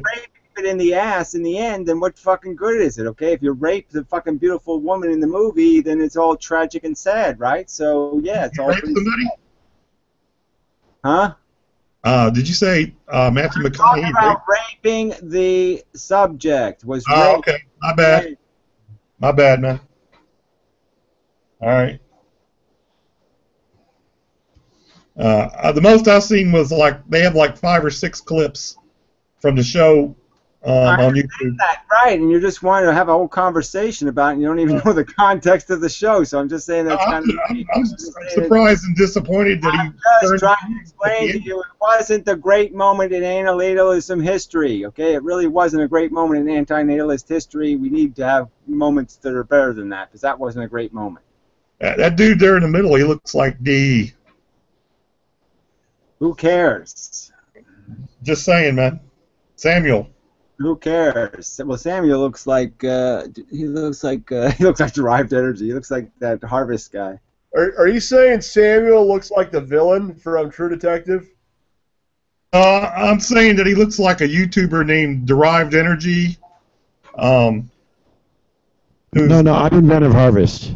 Yeah, he's Inventive Harvest. It's almost the same thing, but a little different. Okay, well, you're good-looking guys. No bad. I'm just saying. You can say whatever you want. It's all good. He's still got the horrible microphone. You just have a resemblance to him. I really like the guy. I really like the guy a lot. Yes, he was a nice guy, except he was an idiot on a couple of subjects like Michael Jackson and absolute value. He didn't seem to understand that there was such a thing as an absolute value, which was really stupid. But whatever. Otherwise, he was, yes, a very good friend, actually.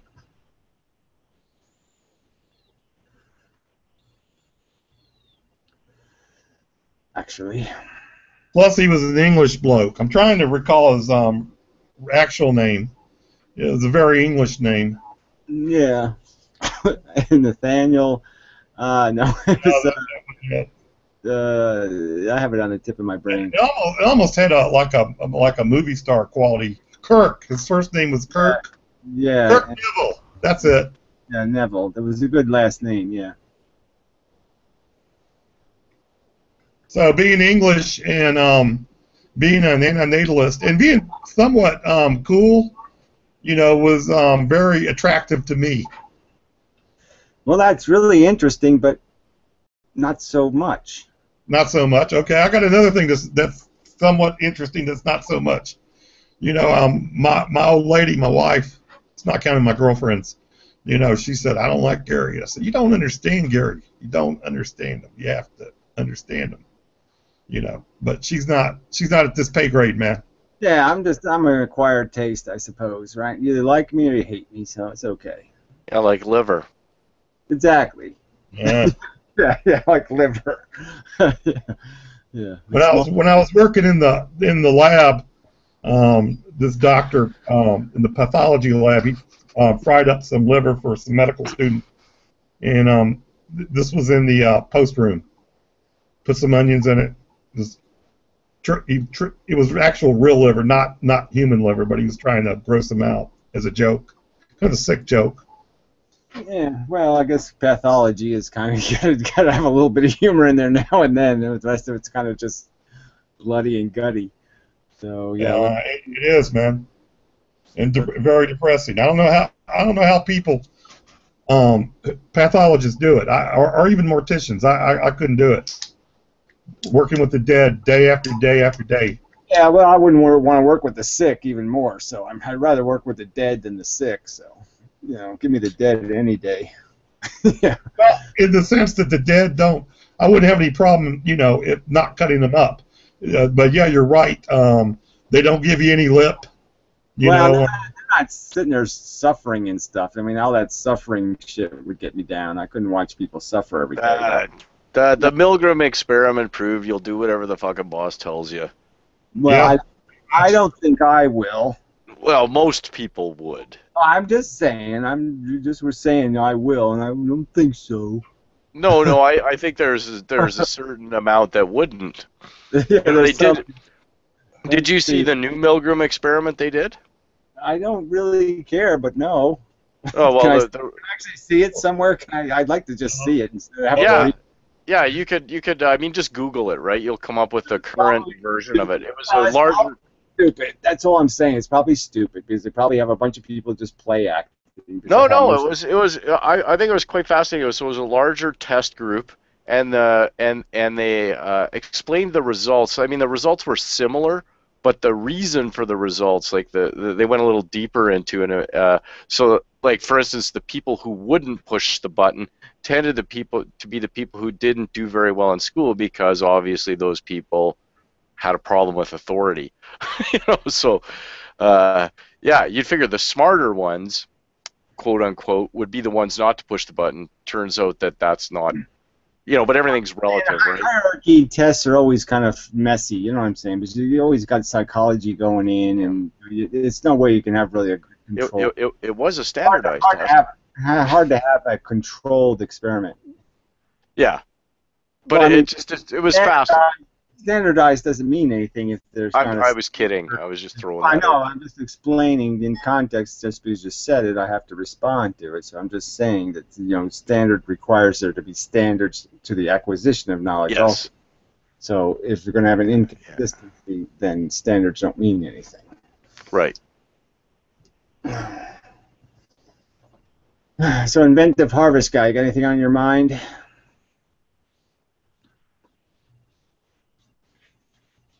I guess that's a no. Yeah, not really. I'm just hanging out. I'm uploading a video and just sitting at the computer. So I saw you're doing something. I thought I'd hang out, see what was going on. All right, I'll give you an opportunity for old time's sake or some kind of crap like that. Right on. To get your 2 cents in if you had to. Well, I guess I might be wondering, like, Hythloday was, I guess, inviting you to Pyro's Hangout tomorrow, and wanted to talk to you more about that. Yeah, I'll probably be able to make it, but I do have things I got to do tomorrow, so I'm going to have a little scheduling difficulty, but we'll see how it works out. But yeah, I just don't know whether this live conversation about some subjects work because he's just going to keep. It's not the premises of my argument aren't that complicated, right? I mean, we have brain creates feelings matter. There, are we done? I mean, you know what I mean? I just don't know why. What is so complicated here? No, and the fourth premise is my feelings are exactly the same as any one of your feelings. It's the same machine. The Coke I produce is the same as the Coke you produce. So if you produce, white Coke or black Coke or whatever, good feelings, bad feelings, your happiness is just as good as my happiness. My happiness isn't special happiness.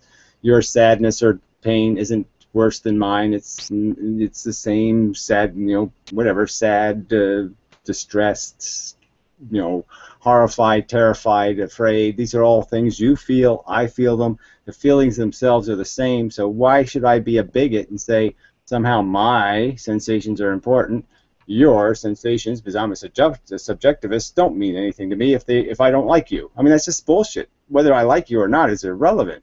The fact that you feel is the only thing that's relevant. So why am I having a conversation with this idiot about whether or not there's value in other people's feelings? If I think my feelings are invaluable, how the fuck can I say somebody else's aren't?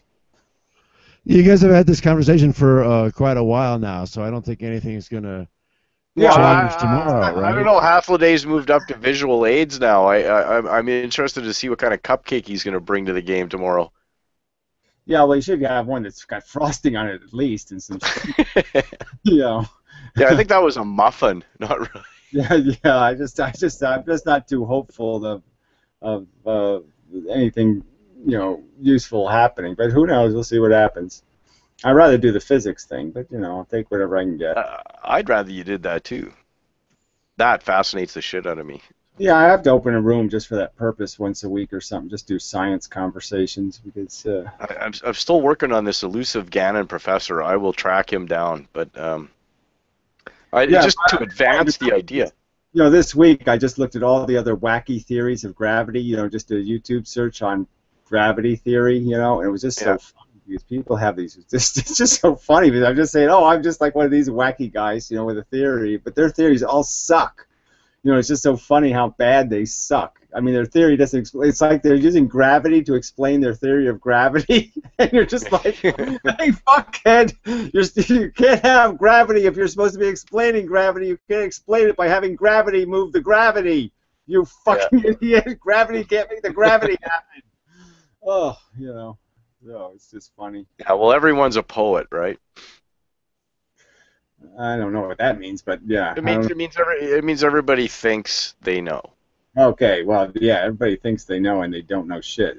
Everybody's unqualified. I'm the only qualified opiner on Earth because I seem to know what I'm talking about, where everybody else doesn't seem to know what the fuck they're talking about. Well, you're the only one that I've met doing it on YouTube. Yeah, well, I'm the only one doing it right as far as I'm concerned. Everybody else I've ever met has been thinking all wrong. Everybody else is Dunning-Kruger thing. I'm the only one that has any good ideas. I mean, can I name somebody who had a good idea? Let me think. Somebody who had a good idea. I had good ideas every day. What are you talking about? Yeah, no good ideas. So, like hanging up, that might be a good idea right now. I don't know. Just came into my head. I don't know what that means, but okey doke. No, you know what I mean? It's just like, good idea. What's a good idea, right? Yeah. Well, I mean, solution-wise, you know what I'm saying? People just have no, they just they're just so impractical. I mean, even politically, you know what I mean? They're empathetic and say, well, everybody should have free health care. And these aren't solutions, you idiot. How do you pay for any of this shit? I mean, nobody thinks for 10 seconds about the consequences of something, It's because let's feed all the poor people. Yeah, right. Well, so they're going to have 5 kids, right, that you'll have to feed tomorrow. So what are you going to do? You're going to feed 5 of them tomorrow? Well, what do you expect out of an education system that doesn't really teach critical thinking skills? Yeah, I've never really liked that term, but I guess the point is they can't teach critical thinking skills because that would mean you'd have to teach cynicism. And God forbid to teach something like that. You don't want to be teaching somebody that back it up to God is a fable, the Pope is full of shit, the president's a liar, your parents are scheming, motherfucking cheating bastards. I mean, yeah, they can't do that. As soon as they have a kid with a little bit of brains, he's going to want to shoot everybody. Right. The Georgia Guidestones has some solutions. You're probably not familiar with that one, are you, Gary? The Georgia Guidestones. I don't know. The dude's about. This is what I heard. Okay, honestly, this is what I heard. The Georgia Bible Sergeant has some. That's what I heard. So Okay, I'll slow it down. The Georgia Guidestones. You probably haven't heard that one, have you? No, I don't. They're probably white, like the Virginia pixie dust. I don't know. Yes, the Georgia Guidestones, whatever that is. Fine. No, I haven't heard of that. Well, now you know something new. Well, I threw it out immediately. It went right through my brain. It fell right out my ass. So don't worry, it's there. It didn't stick at all. It's some big rock in Georgia that someone like carved on, saying that we need to limit the human population to like 1 million people, and has all this other kind of stuff. It's a Trinity Illuminati master plot or something. If we're going to limit it to 1 million, we might as well go down to 0. So yeah, I'm all for it. Actually, it's 500 million. That's what it is, 500 million. And the thought is that Ted Turner did it. Yeah, well, who cares?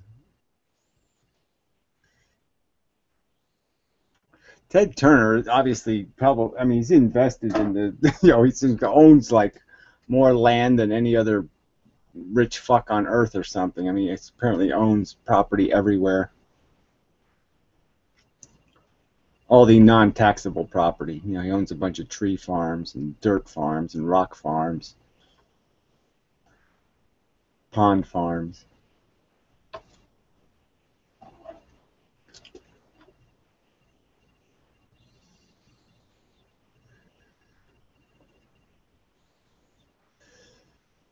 Yeah, sometimes you find these guys are pretty impressive, and then when they get totally butt fucked, you're just like, it's just so funny. Because when he got, he had such a good racket with, Time Warner and owned the MGM movie files and all that shit, and then he got totally raped by that AOL guy. I mean, that guy just totally raped him. It's just, it's one of the funny capitalist things. I just laugh my ass off and I say, how the fuck did you pay $568 billion for AOL? I mean, god damn.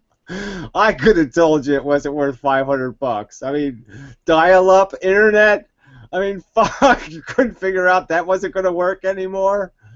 Oh, I mean, that was so magnificent a rape. That was like the biggest dick ever shoved up an ass. So you just watch it because it was the most spectacular, porn ever made. I mean, it's bloody and there's death everywhere, but I mean, it was just such a rape.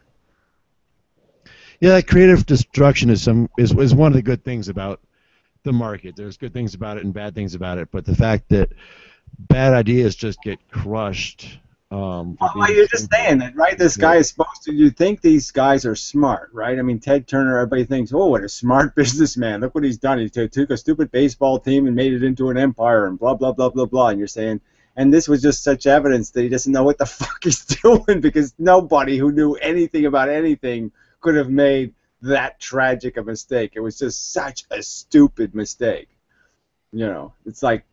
It just proves he just got lucky. Luck is good. I like luck. Well, I'm just saying, I don't think luck is good. I think you should earn it. So I'm just saying, fuck luck. I'll take it when it comes. I won't. So yeah, I'm refusing all luck. Good luck, bad luck. I don't want any of it. I'm voting against it. Okay. There's a 31-year-old woman named, I believe her name is Elizabeth Holmes. Okay, let me clear it up. She has a biotech firm.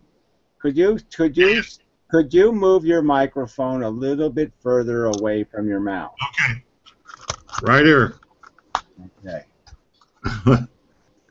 She's okay. Are you hearing me clearly now?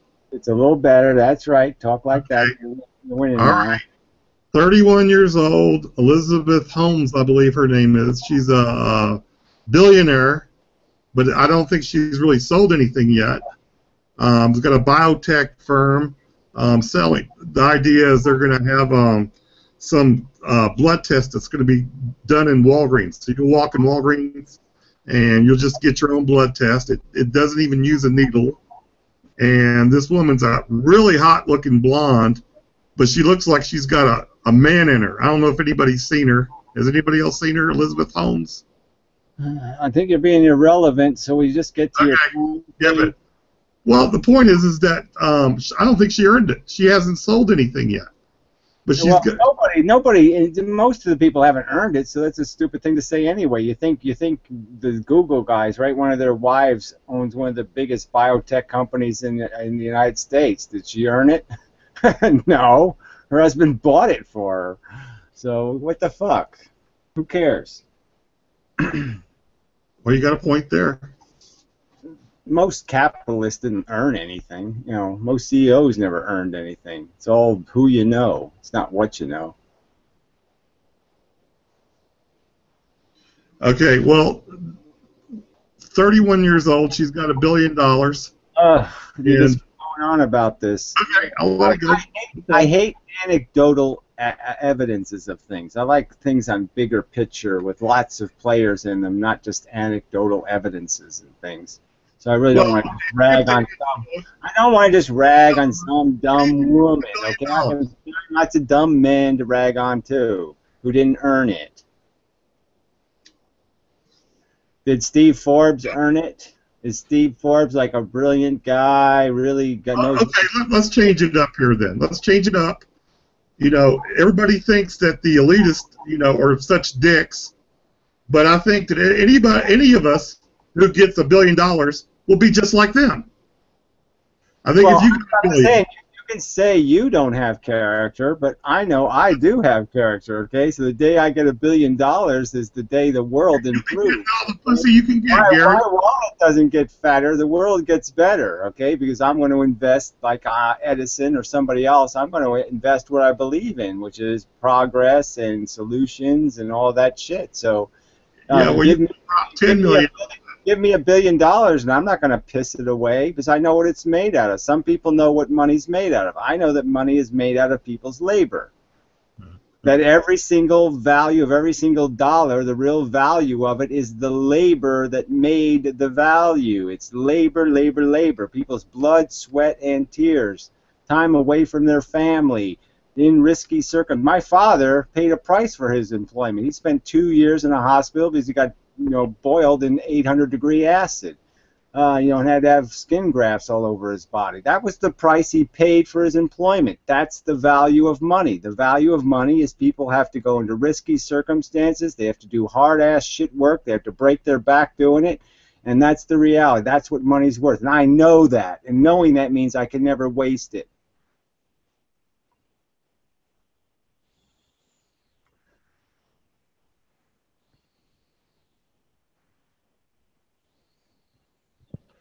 So you can make me the richest man on earth, and I wouldn't keep any of it. Well, I'll keep enough. Buy myself some bananas, but that's it. The greatest product ever made was Viagra. The most genius product. You're not going to sell me on that idiot either. So I mean, you really are. You're kind of a dry hole here. Okay, you're just kind of pumping sludge. Because I really don't want to waste my time talking about Viagra. So whatever. Pretty much. That's my specialty, pumping sludge. Yeah, well, it's not one of mine, so pump it elsewhere. I don't like sludge pumpers. Yeah, pump something else, buddy. I'll take seawater over sludge. Look at that, Paul's ego. I thought he was dead. Holy shit, he's still alive. It's Paul. It is like he's doing his mountain man. I wrestle bear now. I'm a bar wrestler. Yeah. Got me a knife, and I got a tree and a rope out in the back. Bars. Yep, pretty much. Yeah, it's working. Thought I'd check in on you. Have a nice night. Yeah, have a good night. It's Bad Mike Night. Yeah, it's Bad Mike Night on the internet. Yeah, like this isn't the new internet thing. This is like as hot as Twitter. Bad Mike Night. Yep. But Paul's got his super mic, so Paul's always good. Yeah. technology. He owns it. I come to the party prepared. Yeah, that's the way it should be. I'm barely prepared. Not even wearing pants, but at least I have a microphone that works. Still vaping, I see. I was watching Paul. He was saying, "Oh yeah, I'm gonna kick this thing now because I'm done with this shit." And I was like, "Oh yeah, that fucker. Let's see how far that goes." Yeah. Nope. Yeah. Nope. Couldn't do it. Yeah. I don't set myself any expectations because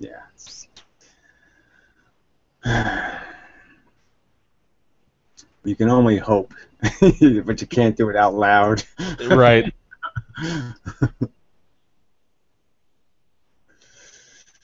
So, what have you been doing? Hanging out with TJ and learning all kinds of fascinating things about human nature and whatnot? Yeah, a little bit of that. I'm going back to school. Oh, okay, that's good. And in the fall. So wine tasting? You're gonna be like a wine tasting. Yeah, I'm gonna be a sommelier. Yeah. No, I'm going back for psychology. You'd be a good psychologist. You'd be very good at just telling people, yeah, well, that's okay. You just need to get a little, you need to feel a little better about yourself. Don't let other people get you down. Just stay with those up vibes. And, hang in there. You'll be okay. I would just have an office. I've said this many times, but I'd have like a fifth story office, and I'd have a big sliding door. With no balcony. just invite people to take the. Yeah, just follow the light. Yeah, follow the yellow brick path. Yeah, everything will be okay. Trust me. That's your best choice. This pill works in about 2.5 minutes. In 2.5 minutes, all your problems are over. There you go. Yeah, but it's it's a good, it's a good talking racket. And you could always tell people stories, so you could always get them into a new narrative. Yeah, that's what I figure. It's always like playing a video game, right? Yeah, you could just like make up shit, I suppose so. Yeah. Yeah, I've always liked my psychologists. They were always fun to talk to, but they really weren't much help. But they were kind of people. Yeah. Well, I met one that helped me a pretty great deal and kind of set me on this path. So I think it varies from person to person. Yeah, well, that always helps. I had a best friend who, it was just kind of funny. Like, he was a real man kind of thing. And, he used to be a rock climber. And he fell off a rock once, broke his head open, all that kind of shit, ended up in a hospital. And, the nurses were so good, that he ended up becoming a nurse, just because he gained so much respect for the work they did, And so it was just kind of funny that this guy could chew nails, I'm just saying, he was really just a hard ass, became a pussy nurse. You know what I mean? It was just kind of a funny thing to happen, Yeah. Not that people should get stuck at role playing, but I just mean it was just it would have been like the last thing you would have predicted as is like if somebody was to, in the yearbook, write down what they thought his destiny would be, nobody would have picked nurse. You know what I mean? Right.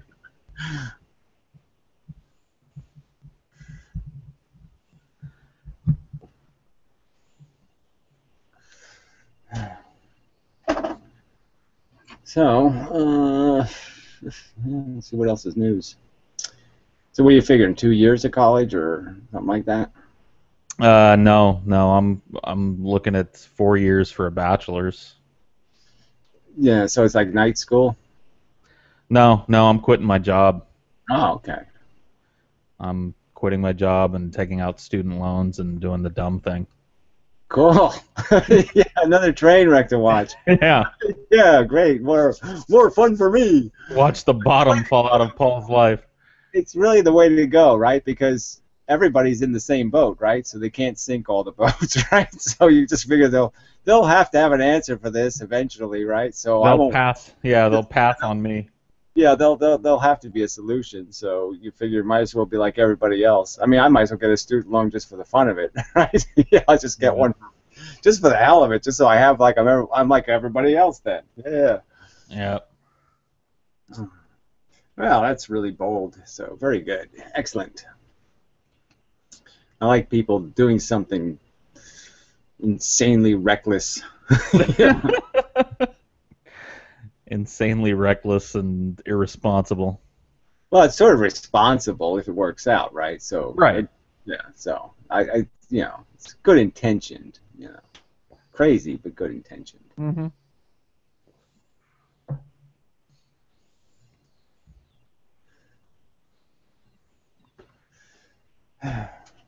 Yeah, and then you can do some analysis. You can give me free analysis when you're done. I can do that. Yeah, give me the short list. I'll do a paper on you. Yeah, yeah, it would be. Yeah, I'd like to. It's kind of fun sometimes to get it when you hear what other people's impressions are. Just because you're saying, "How did you get that out of me?" Because I get that on the internet so much. People just have this notion of who I am, and it's like, me in reality is nothing like that. It's just like. It's just kind of funny how people read this little bit of mannerism, the little monkey show you put online, and that's the whole definition of who you are. Yeah. But I guess we all get that. So. Yep, we do. Yeah, I wouldn't have figured Paul is a beard kind of guy. And there he is with a beard. Yeah, I mean things change. Yeah. I'm just trying out the beard. Yeah, for a year or two. Yeah.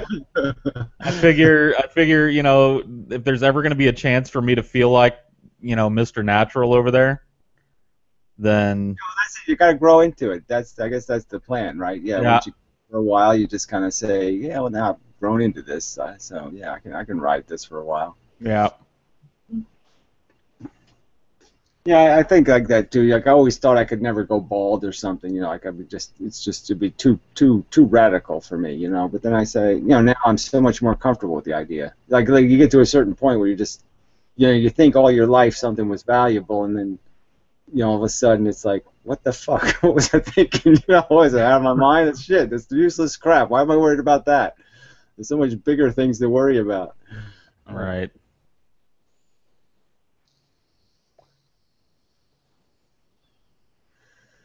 But I think I've ran out of surprises. I think I'm unsurprisable in a lot of ways.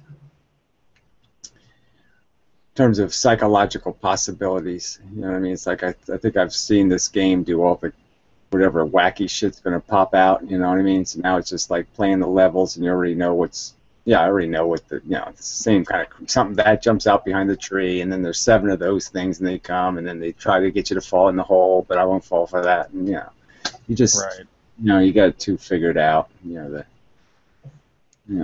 I hear you. Yeah, it's I don't know. I'm still figuring mine out. That's for sure. I haven't quite figured out the game yet, but I'm working on it.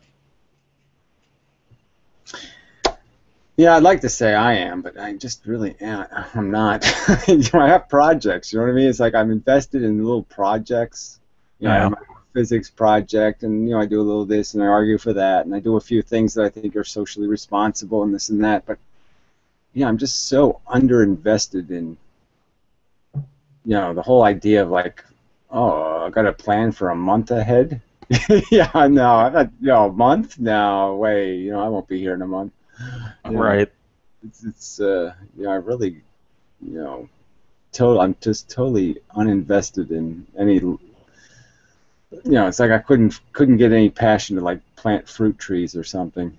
It's just no, this won't work out. No point.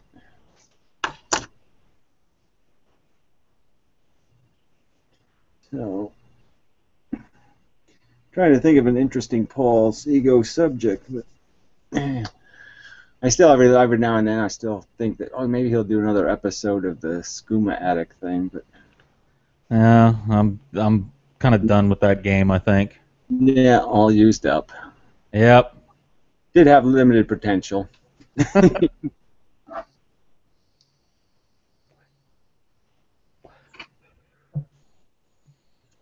And wait, me, but Cool. You're stuttering now. Yeah, don't do that at college. They'll make fun of you. Oops, lost him.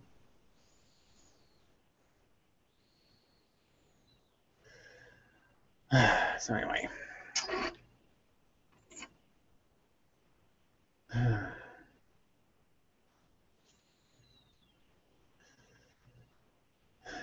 Oh, nice and quiet now. So it's nice seeing you, Mr. Natural. It's been a while. You're looking okay. The chair seems to be rocking fairly well. Can't hear a damn thing you're saying if you're saying anything. Yeah, you're sorry. I've turned the mic on. Yeah, seems like an awful hassle. Yeah, still can't hear a damn thing you're saying. Okay, I'll just do the sign language thing. Me no worky. You figure it out for yourself. Yeah. Me say hello to also. Good enough, yes. Earphones working good. Me rocky rock. Okay, I got it. Yeah. Excellent. Let's see. So, who else is left? 48 viewers, though. I should have more than 48 viewers. That's sort of insulting. 48. Egalian. There must be another way. There you go. You got it now. Oh, I did. Yes, you hit the right button. Oh, well, I had to go back into the goddamn settings menu and hit the same microphone again. Well, that's weird. But it's Google. It is, but when I turn it off and then turn the mic back on, it won't come back on. I have to go into the settings. Oh yeah, well I guess you can't. Yeah, you can't turn the mic off because then I guess it it shuts down the driver. So you have to reload the driver. Yeah. And this should sound better because I changed the microphone from the high fidelity one to one that just works with speech. Yeah, this is better. Good. I'll keep this one from now on.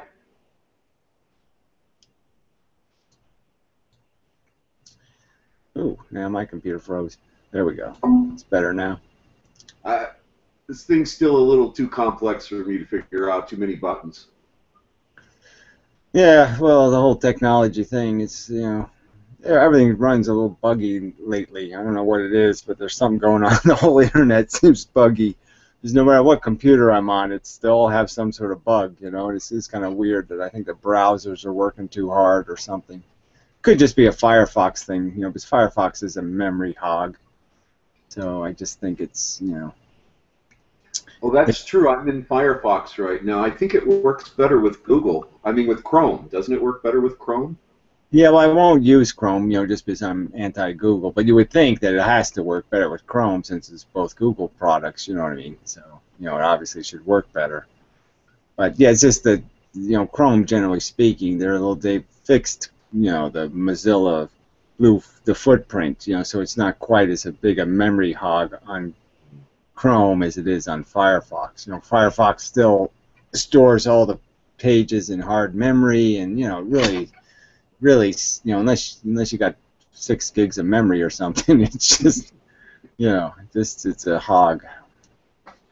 Yeah, well, when I bring up Chrome, the problem is I have 2 cameras. One is an external one, which is the one I'm on now, which is at very low light level, because I only have 2 candles in this room. But the other one, it's in my computer, and when it comes up on Chrome, it's upside fucking down, and I don't know why. And the problem is when I Skype won't let me grab this camera anymore. It used to let me click on it and grab a different camera. It won't let me do it anymore. So now when I Skype, I'm upside. Yeah, it is. It is weird. The video player on my computer was doing that, which is really funny. For the not even in the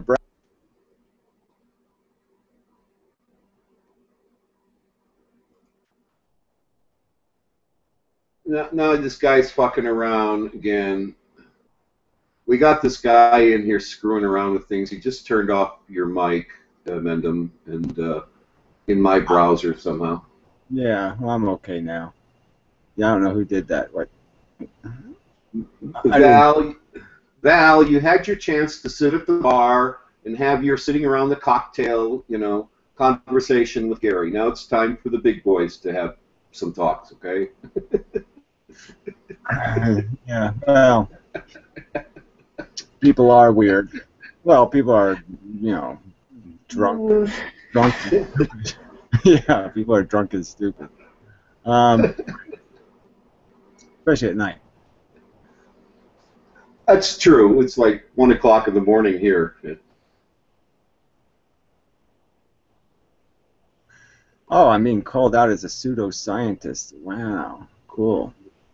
Right. They claim you don't know shit.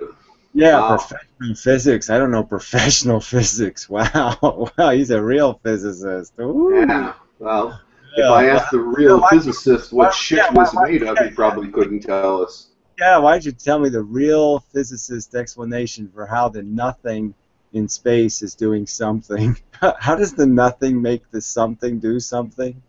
Yeah, explain that one to me. I'm just curious. Oh, he has a course degree. I have a PhD. I guess that doesn't matter. Yeah, unimpressive. It's too old. It's an archaic degree. Yeah, that's like from old science. Yeah. There's no unicorn. There was no unicorns when you took science. That's true. There wasn't, and we always had practical applications, and the math was something we did after the experiment.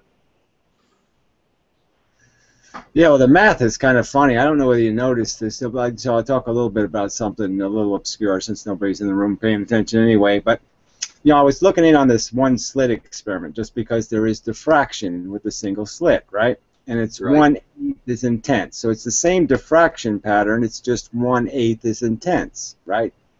And the funny thing is when I saw them do the math for the single slit diffraction, the diffraction math was still the interference math, which means they were still taking 2 points inside the single slit. So the first thing they did was divide the single slit into thirds, and then they took that 1/3 and divided that into thirds, and then they took those 2 points and made the triangles, right? So the triangles are the different, the parallel lines that are different length, right? So you get to these 2 parallel lines and they go to another point, you know what I mean? They go from the slit point to some point you're trying to figure out whether it's going to be an on or an off, right? So you're going from the single slit to the on-off point, and then you do your math, right?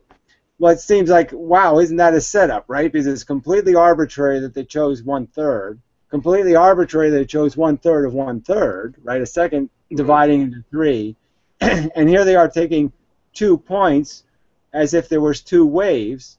Well, how could there be 2 waves? There's just one photon. How does it make 2 waves? And there's no explanation for how it makes these. So they're basically saying it makes an infinite number of waves, and all the waves destructively interfere except for these 2 over here, which may constructively interfere but may not, because, you know what I'm saying, they've just taken everything else out of the equation except for the 2 things they're going to look at, and they just completely artificially create the exact same mathematical equation except 1/3 the size. Well, 1/8 the size as it turned, 1/9, right? It comes out to 1/9. 3 times 3 is 9, right? So isn't that coincidental? I think I sent you a video of them doing the 2 slit experiment, sending 1 photon at a time. There's also another one I should send you where they did it with electrons, where they used 1 electron at a time, and they even took the time that when they released the electron and it went through the slits, they would not only display it on the screen, but they would count it. And so what they did is you'll have to send me that, because I don't recall getting that, because I'd love to see the electrons with actual slits, because because electrons really don't go where you throw them. You know what I mean? They're kind of wacky balls. So I've never seen the actual experiment done with electrons that weren't fired by an electron microscope or something, because there's no way. You know what I'm saying? I mean, electrons are just notoriously they just don't behave. You know what I mean? You throw one out, it just kind of wobbles around unless you use a magnetic field to steer it. You can't tell where it's going to go. Well, I'm putting together a little paper for you that's on my website right now, hidden in the background. As soon as I finish, I haven't put my comments in, but I've been going deep into a thing called gauge theory. And gauge field theory does not believe in forces acting at a distance, and it doesn't define fields in the same way that they define waves. Gauge. Well, I like field. Yeah, I like the field theories just because they tend to just isolate each point in space and say there's a tendency at that point in space, you know, created by the circumstance of everything that exists around it. You know what I'm saying? So it's almost like it's turning space into a medium. So it's doing the same thing, but I guess I would argue that it's still not a real medium. You know what I mean? It's still a contrived medium because you're basically giving things a power that is coming from nowhere rather than from something actually doing something. So I like the idea of it better though than the empty space. The idea of space bending things is just kind of silly, right? I mean, right. When you try to three-dimensionalize Einstein's curved space, you end up with some paradoxical circumstance where space is converging into a single point, and yet there's no exit. You know what I mean? There's just it just keeps feeding. It keeps going down a drain, and the drain doesn't go anywhere. I mean, what sense does that make? Well, it turns out when you look at all these fields using gauge theory, all they are, it's just simple mathematic transformations. Let's say I had a perfect three-dimensional grid like a Rubik's Cube. If I took that and I hit it with a ball, and suddenly we look at the crater and all the pieces, it wouldn't look even anymore. But it would have gone through a transformation. It would have gotten from one place to the other, and mathematically we could reverse the process and take what now looks like a big mess and pull it back together so it looks like it's a perfect little cube. And that's essentially what's happening with fields. They're going through what we call gauge transformations. There's nothing mysterious about it. There's no big hoo-ha. It's what happens in a crystal structure where the crystal lattice is so tight that if you put pressure on it in one place, the entire structure has to accommodate that pressure by slightly changing. And what happens I think everything is probably under some of that pressure, though. So I guess that's where I would argue is that the real problem with the current understanding of fields is they're not recognizing that it's all one field. You know what I'm saying? It all starts on the atomic field, like the density of, let's say, of gravity. If I'm right, you know, it's this huge density of tiny quanta. And so if you thought about the whole universe just as a square box, and I just put these little tiny quanta in it, all moving in different directions, so it's a constant pressure, you know, because they're all moving in chaotic directions. And all I have to do is put one piece of matter in it, and it changes the chaos dramatically. Right? It creates a filter. It creates a filter that will radiate aberration, you know, everywhere. You know, so the aberrations created by that one element of, and so then if I have two pieces of matter, it gets even noisier. You know what I'm saying? But it gets noisier and noisier the more pieces of these reflective items you put in there. And so if you think about it in that sense, all these fields are just the reflected of that first field. So the first field is the nuclear field. It's the reflections of the field off of that field that become magnetism and electricity, and then the reflections on the biggest scale are just like, it's like gravity. We already know about gravity is it doesn't matter how big I am. Right? I mean, like the asteroid belt is a planet in tiny pieces, and each piece is behaving exactly as the planet would, right? I mean, each piece. So you really have to think about gravity isn't affecting a planet; it's affecting the atoms inside the planet. The atoms are being affected by gravity, not the planet. It's not affecting the matter; it's affecting the atomic structure. The atomic structure. Yes, it's affecting the protons, the neutrons, and the electron. It isn't affecting anything big. It's affecting the little tiny bits. I could break a planet theoretically into just protons, neutrons, and electrons, and it would behave exactly like the planet. And I just forgot the point I was about to make. The reverse is also true. I'm just saying, but that's, for me, is that what the real realization, this week that I made that was really stark was just this recognition that, no, when you unify these fields, you're not really unifying them. You're recognizing it's all one thing.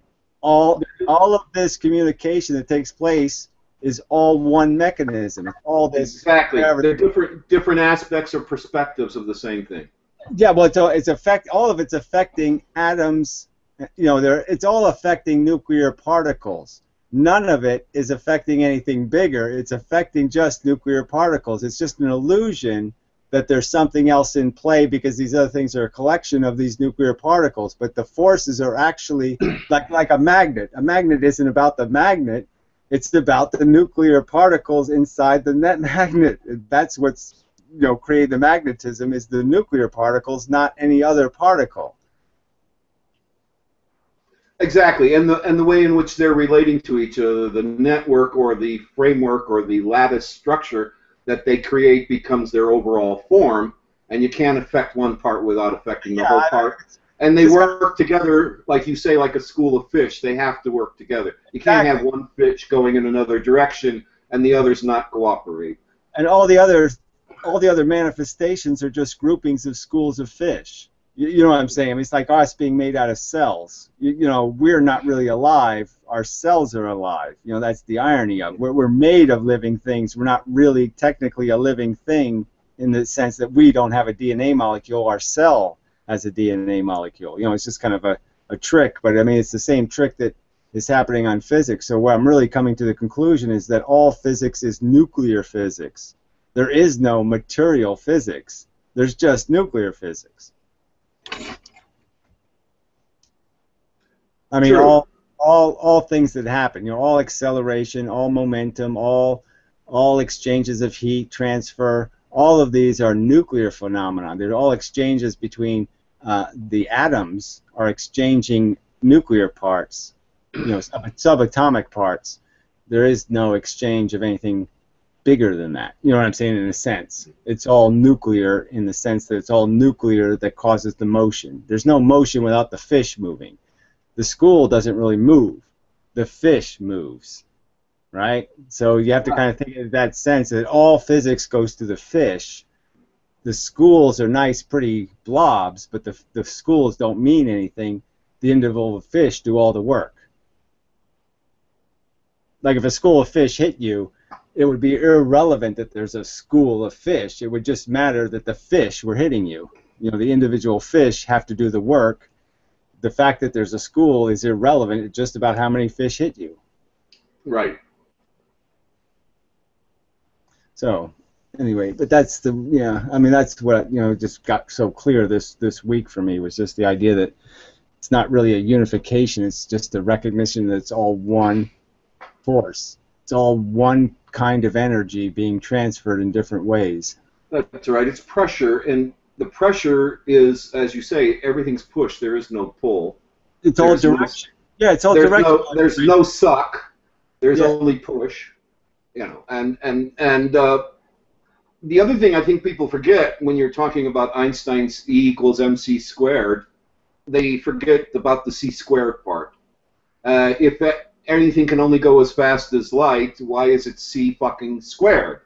Well, it's c fucking squared because in Einstein's original experiment, when he was explaining his thought experiment, he said if I were on a train going at the speed of light and I turned on a flashlight, that the flashlight would still go at the speed of light across the train and hit the wall. There would be no difference. So what you have is the speed of light plus the speed of light. Okay, it wouldn't just come out of the. It wouldn't come out and fall on the ground. Now wait, just a minute. If that's his rationalization, I'd say it's crap. But yeah, I didn't think. No, that's what's happening. Now here's the thing: all matter is made of light, and light is traveling at the speed of light. So when I turn on a light and it goes to the speed of light, that's the second part of the formula. That's the c squared part. That can't happen. First off, you can't move matter the speed of light, so that'll never happen in the first place. You can't. Yeah, I mean, this is theoretical. Well, I'm just saying that there's no theoretical possibility because the matter is energy. It's not that the matter is converted into energy. The matter is energy already. It's already moving the speed of light. You can't make it move faster than the speed of light, so there's no way it could still be matter if it was moving the speed of light. If it's moving the speed of light, it's going in a straight line from point A to point B. When it's matter, it's caught in orbits. So it's confined, but it's still moving at the speed of light. You cannot move something that's going in any in any zigzag direction.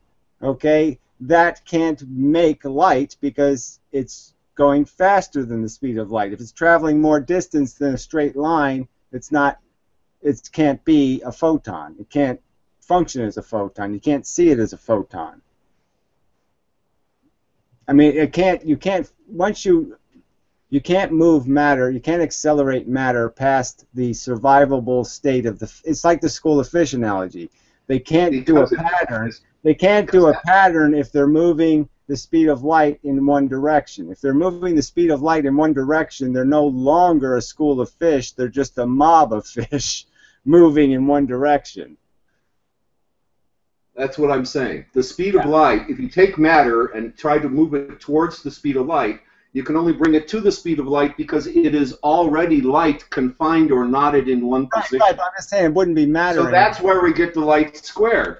The matter itself wouldn't be matter anymore. You couldn't make a flashlight or any kind of material object go the speed of light. So I'm just saying nothing that could produce a photon could be traveling the speed of light because it couldn't produce a photon then. So I'm just saying you can't store energy when it's already energy moving the speed of light in one direction. So as soon as it's singularly directed, it's no longer matter. It's all about direction is, I guess, the point I wanted to make as you were going into this. The real point I'm making is that nothing's exchanged in the universe except directional information. So just directional information, there is no force. All the little bits have exactly the same, there's the same amount of energy in the universe as there was 10 billion years ago, except for the photons that left the universe, of course. But I'm just saying, theoretically, it's just this big field of chaos, and all the matter is condensates in the chaos. So the matter is energy trapped in spirals, and if you reduce it back to, it's like the fish analogy. The fish are using just as much energy when they're swimming around each other and stationary as a school of fish, right? Because they're just swimming around each other. That's the same amount of energy if all the fish move 30 miles an hour in one direction. It's exactly the same amount of energy. It's just now going in one direction. Yeah, I'm the guy that's been saying since the 70s that there are no such things as forces like being exchanged, or forces working through space, or forces operating at a distance. That whole idea is just silly. There's really no proof of it at all. What is happening is things are touching, and when they touch, they exchange information. So what we really need to figure out is what is this touch thing that allows the information to be exchanged without force. Yeah. Well, I'm saying the force is quanta, and the quanta is gravity. There's a ton of photons that have no frequency, right? And they fill the whole universe, and they're effectively just exchanging directional information, like little fish that just keep banging into each other, and they can't get bigger and they can't get smaller. They can't go slower. So if you have a thing that can't get bigger, can't gain any mass, and it can't change its speed. So it has to go the speed of light, and it has to stay the same size. When those two things hit each other, it's a pure kinetic interaction, and the only thing that'll happen is they'll leave at a different direction. So everything else will be exactly the same. They're still going to go the speed of light, they're still going to be the same mass, and the only thing that'll change is they'll be leaving in different directions. So the only thing being exchanged by all forces is directional information. Yes, just directional information. Right? Yep. Yeah, another thing is if they were exchanging forces, there is resistance in the universe that would wear down. They would slow down and they would lose their I'm just saying that's the catch of the whole game, is that nothing really slows down. It just creates orbits that are circular. So it just changes the orbits. So it changes how much distance is moved in one space, and without going anywhere. You're stuck in one location in an orbit of a different size, but that's really the only thing you can do is change how circular something's path gets. So it can just spiral in a loop, See, I figured this out. Electrons. This you might like this part because this was kind of clever of me. So let's say electrons are okay. These quanta moving the speed of light, and they're moving in this elliptical fashion. So they're just eating more space, you know, as they turn, right? So they're spinning, and like a spring eating space as they spin, right? So you can sort of understand that they have a lateral movement. So if you add it up, there would be the down movement, the horizontal movement, the up movement, and then the horizontal reverse, right? And so all those would negate each other, right? They go up and down, and then the only thing left over is the directional one that's added, right? So in one distance, this one gets eaten by this one, but the extra one is that extra turn that's making it spiral in a direction. And so it turns out that electrons, the fastest electrons, move 0.2 the speed of light, right? So it's 1/5 the speed of light, right? So isn't that coincidental, right? That the up motion could be 1/5, this motion is 1/5, this motion is 1/5, this motion is 1/5, and this extra movement is 1/5. So the maximum speed would turn out to be exactly 1/5 of that total speed of light, you know, when you count all the motions. So it, you know, works out perfectly that would be the maximum speed of an electron would be 1/5 the speed of light, because the rest of the motions are required. I mean, it still has to do the up down. It has to do that to have it's no longer an electron if it doesn't do this box thing. So if it doesn't do the box thing, it's no longer an electron. So I mean, to be an electron, it has to do the box, and the only extra it has is that little 0.2 that it can do in that direction. So interesting. Interesting, because the number 5 is a very important number in music. The entire overtone series of anything vibrating is based on the number 5. The first scale that you can get out of that is 5 sets of fifths, which now produce coherency, and we get a pentatonic scale. And from there on, everything in music, all of the Western tradition, can be built on this idea of the pentagram or the number 5. So it comes up a lot. By the way, 1/3 also comes up a lot. For instance, when you're charging a capacitor, the capacitor is not considered to be full until it gets to the 66% point, and there's still 33% left. And then when you're discharging it, it has to discharge to the 33% point and then go down to 0 before it's considered discharged. And we use those 2 points of 1/3 and 2/3 for timing.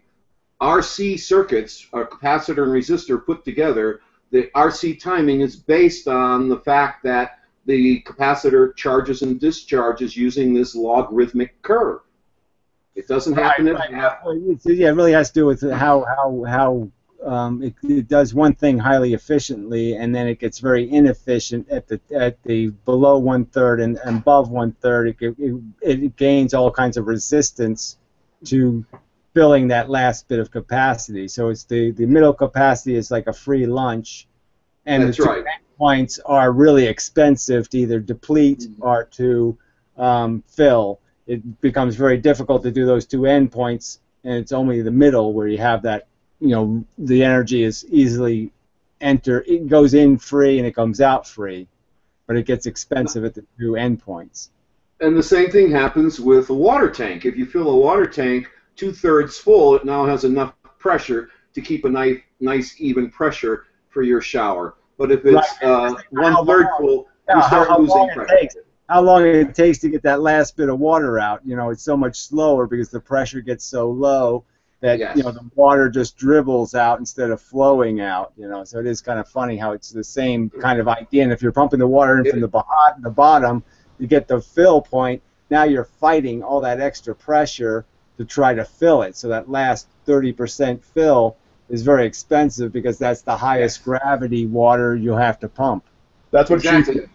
So it has to be 2/3 full to be considered to be able to do continuous work. Yeah. You see, and it's the same thing. Also, by the way, I've been thinking about this inverse square law a lot, and again, you know, this is the most important thing that has to do with force. And if we're going to get rid of this idea of force, we have to prove that the inverse square law is nothing big or special. It's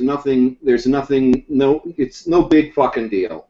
So I was playing around with my protractor the other day, and I realized that if you take a stick and take it, say, 6 feet from the wall, and make it about 4 feet high, and attach a string to that stick, then walk over to your wall and pull out just enough string that you can create a circle on the wall so that it just goes around very nicely. The pencil point just touches. Now take that stick and move it in to half the distance to 3 feet, and take that same stick, that same piece of string with the same pencil without moving the distance, and now go over and touch the wall and draw a circle. And what happens is the circle that you will draw will be exactly the inverse square law.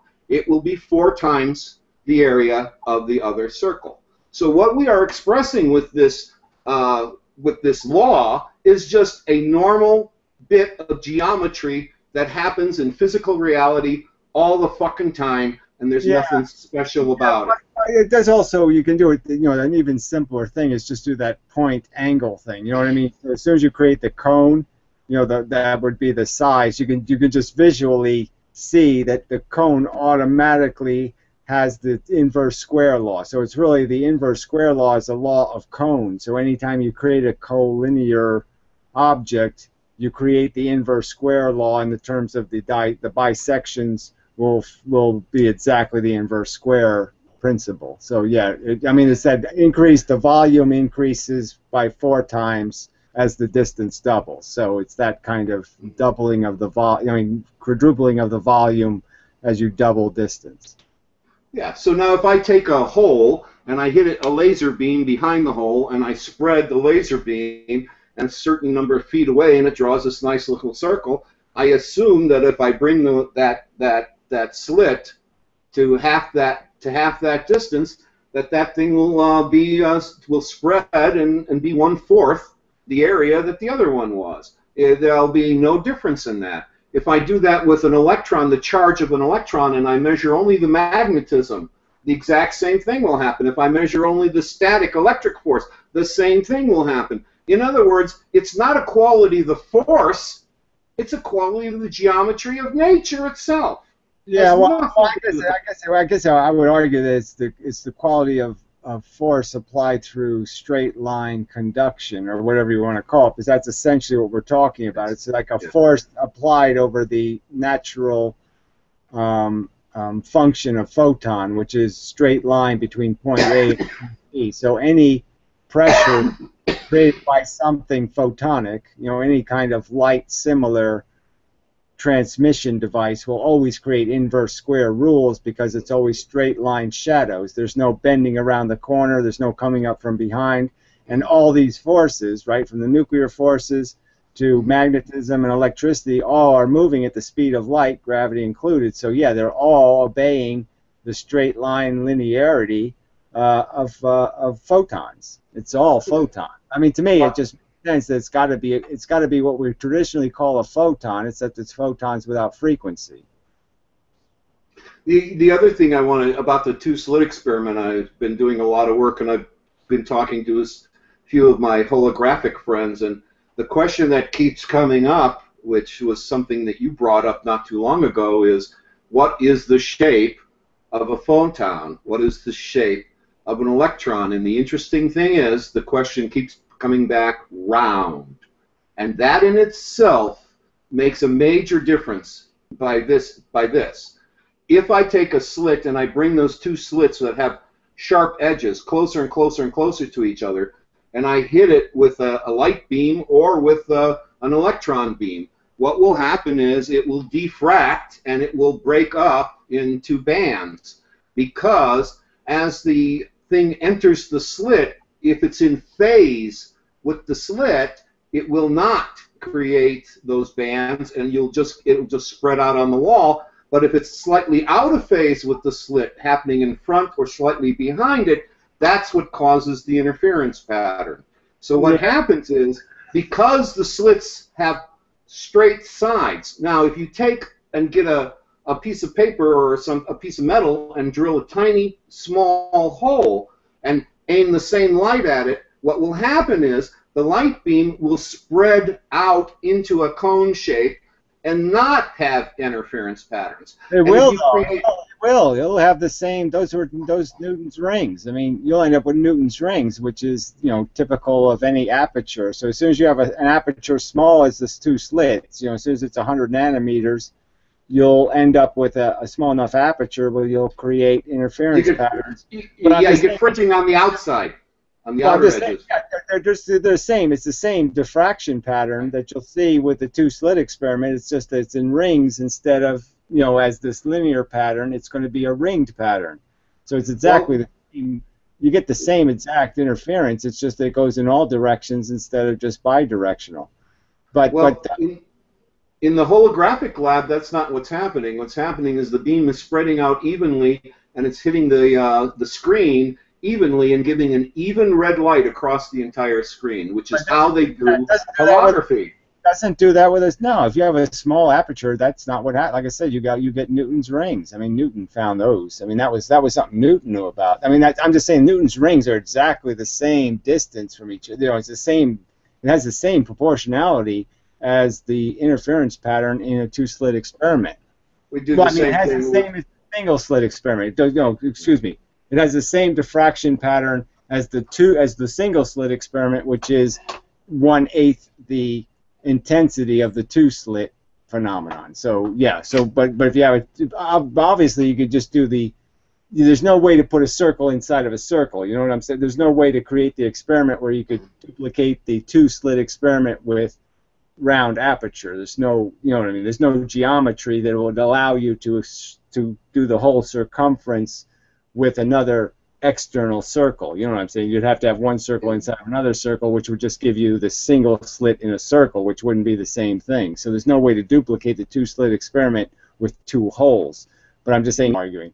But I want to get back to the point. That's not what happened. Nancy Gorglione created two holes very close to each other that were exactly the same size. And when she hit it with her laser beam, what happens is the two beams crossed over in phase and added together. There were no rings. There was no interference pattern if the two beams are in phase. You can't duplicate the two-slit experiment with holes. You can't do it. What I'm saying is the slit itself is causing the interference pattern. A circle does not cause as much of an interference pattern. It does. It causes exactly the same as the single slit.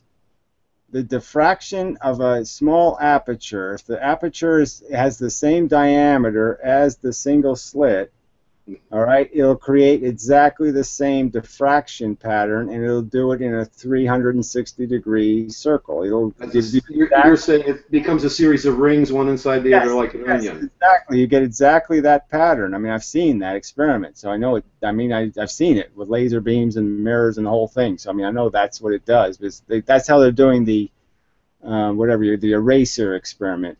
Because then they end up taking the black light where the black pattern is. They found that what's really happening is the mirror is changing. And so instead of the mirror letting half the light through and reflecting half of it, it's becoming 100% reflective, and the light is actually going back to the source, which is really kind of interesting that the light never gets to the target because it gets reflected back through the source, and they're trying to figure. I mean, so that it does create a curious question, like how does the mirror change? What's creating the change that causes the mirror now to reflect 100% of the light back instead of 50%? That's the weird part. Well, I haven't done enough research to figure that answer out. But I wanted to get back to the two-slit where you're using the example of the wavelength and all that kind of stuff and the splitting. I'm arguing that the photons don't have any character at all. All they have is polarization, which means that they're either an oval, that's this shape, or they're flying that way. They're either this or they're this. Like you think of a banana that's going, bananaing this way, or it's bananaing horizontally, but that's the polarization. Yeah, I'm done with research to figure that out. I want to get back to the two.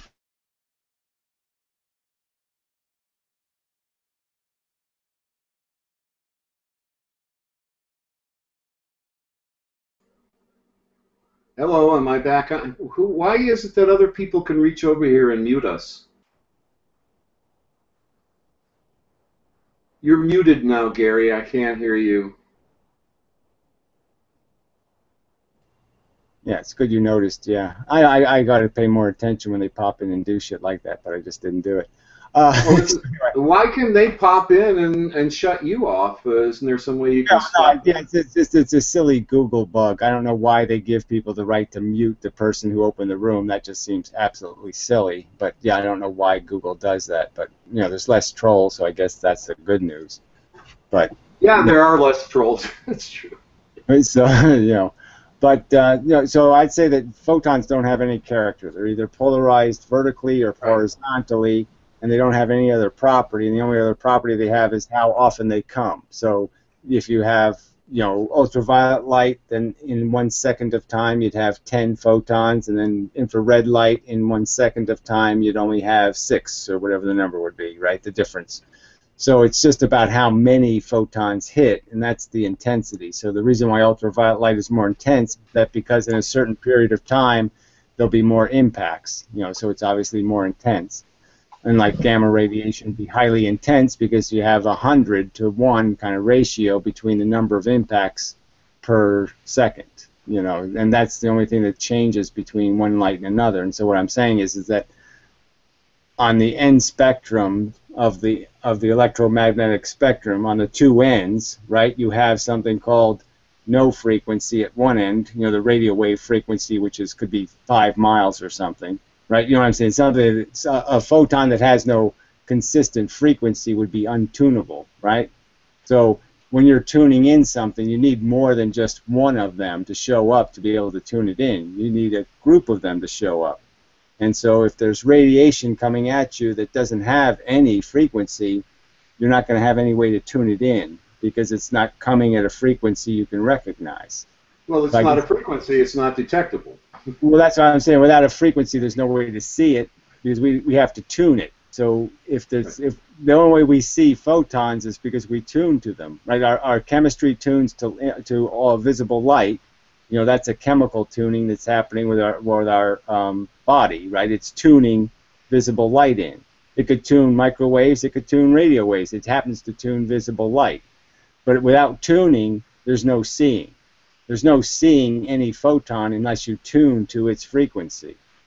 And so that's why we don't see gravity, is because there's no machine we can build besides matter that can detect it, right? Matter detects it really well, but you can't see it, okay? Because all matter detects it. So you can't create matter that doesn't detect gravity.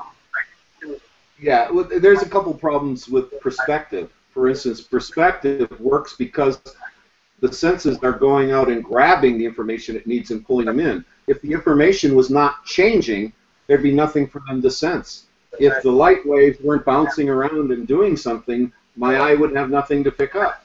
So you cannot pick up any kind of field of sameness. You cannot pick up a gauged field, for instance, which is even everywhere because there is no sense that can pick that up. The other thing is with sound, which is one of my fortes, we have no mechanism for hearing the phase relationship of the sound. We can only hear its amplitude and its frequency, but we can't tell if two waves are starting off in phase with each other or if they're out of phase, as you can with light. When you put light against light, you can see. Well, what I'm saying is, I just don't, you know, yeah, well, I understand what you're saying, but I guess I'd stay away from the concept of phase, because phase is just a symptom of the moment of origin, or distance to origin, or some concept like that. You know what I'm saying? It's not something. Exactly. It's not a property of something. It's a symptom. It carries the symptom of the real property, which is something, its origin. It doesn't really have anything to do with the property it has. It has, you know what I mean? The way they talk about it, it's like it has a phase, and it doesn't really have a phase. It just has a frequency, and it's either in phase or out of phase. But you know what I'm saying? It's, you know, I just don't like the language of it because they kind of like make it sound like it's a property of it when it's incidental property. It's not a property it has, it's a property it acquires. I always thought if you build a machine like some kind of a scope you could put over eyes and take the phase relationship of sound and turn it into some kind of color or visual wheel, then people could actually see sound. Yeah, well, you would think that that would make sense only because you could create one sound. Like sonar kind of works on that principle, right? It's not a very high resolution image, but obviously it's the same. You send out one sound and then you wait for the rebounds, and the rebound locations will be out of phase with each other, and so that's how you can get an The image. difference creates a visual map. Yeah. But obviously you're not going to have a very high pixel rate, from sound. I mean, sound's big pixels, where you need small pixels for high resolution. So it would be a pretty low resolution picture anyway. But a picture. So we have senses that can't pick up sameness. There are certain things that are going on in the universe we can't pick up. Anything that does not have a frequency, for instance. If it does have a frequency, then it is automatically an eigenmatrix, and that means that it's been polarized and it's already something. So if it has no frequency, then it's nothing yet. And the other problem, what I'm arguing is that you wouldn't be able to tell the difference between the actual photons of visible light and gravity. And the only way you tell the difference is because one has a frequency and one doesn't. Does not, exactly. So that would be my argument, is that the actual photons it's made out of are exactly the same as the invisible gravity. The only difference is that these are coming in waves, that have a certain amount to them. You know what I mean? There has to be enough of them coming for you to actually resolve them. So, that's why I'm saying that the radiation could be almost anything, and its creator could have been anything. It could have originally been visible light, and the visible light lost its frequency. You know what I'm saying? It had enough interaction with material parts that scattered it, and the scattering actually broke the photon's coherency, which means that the photons still exist, but they're not now in coherent packets traveling in set frequency, so now you can't see it as visible light anymore because it's basically been knocked out of its phase, knocked out of its period. Right. Plus, it can also Doppler shift right out of the range. Exactly. That's another catch to the whole thing, is that over time you don't need to Doppler affect something too many times to break its coherency again. And so now it's a different kind of radiation. So when we're talking, I don't hear you. Hello there. Hello, there we are. God damn, people keep. I clicked the mic on, and no sooner did I click it on and say something, somebody had come in and turned it off. Yeah, they didn't turn me off this time, so I don't know. Yeah. Usually they do both of us, but anyway. Maybe we're getting more interesting for them. Yeah, I don't know. I wanted to say that coherent light, in its very definition, means it has one plane of polarization. But what happens is we don't have that perfect condition in our universe. So what happens is, as photons move, they are bumped around by heat, they change, they shift, they're being pulled by gravitational forces, they wiggle around and they shake constantly, and that's another reason why you're seeing rings. A lot of the rings are being created by vibration. If you can put them on a vibration-free table, if you eliminate a lot of the vibration, then a lot of that stuff calms down. Yeah, well, I'm arguing that all of it's created by...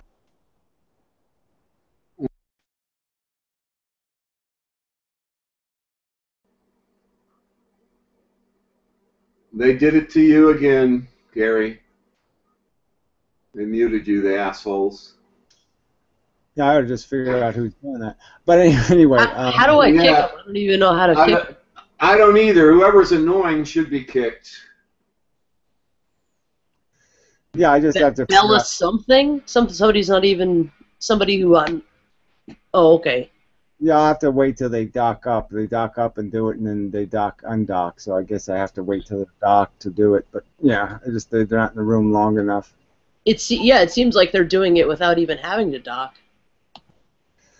Yeah, I think they're docking. They're just doing it so quickly that their icon doesn't dock. They're just doing it so fast? Okay. Something like that. Yeah. Well, what I'm saying is obviously the photons, the individual photons, don't split into anything. They just go one direction. So when you change, you know what I'm saying. But you know this, like a, a prism requires more than one photon to create the spectrum of colors. It's not like one photon creates the whole entire spectrum. So it's merely,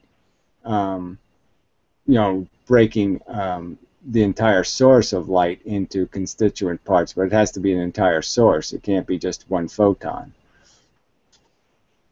I was thinking about this idea of the fish. What if each fish was actually like a bubble, a perfectly round bubble, and they were all traveling in one direction?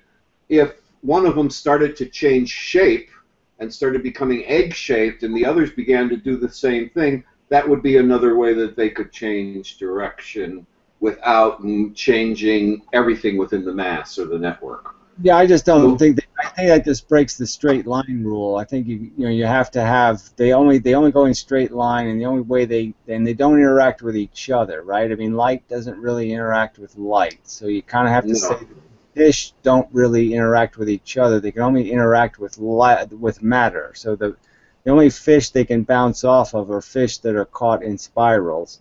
And so I was thinking of how they get caught in spirals. I was thinking that maybe it's because they get doubled up, like they end up converging into a single direction, and the gravity kind of pushes them together.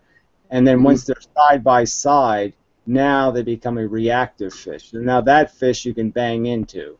So that's what I'm talking about. I don't think they bang in. I think they actually change shape. That's how they move the information.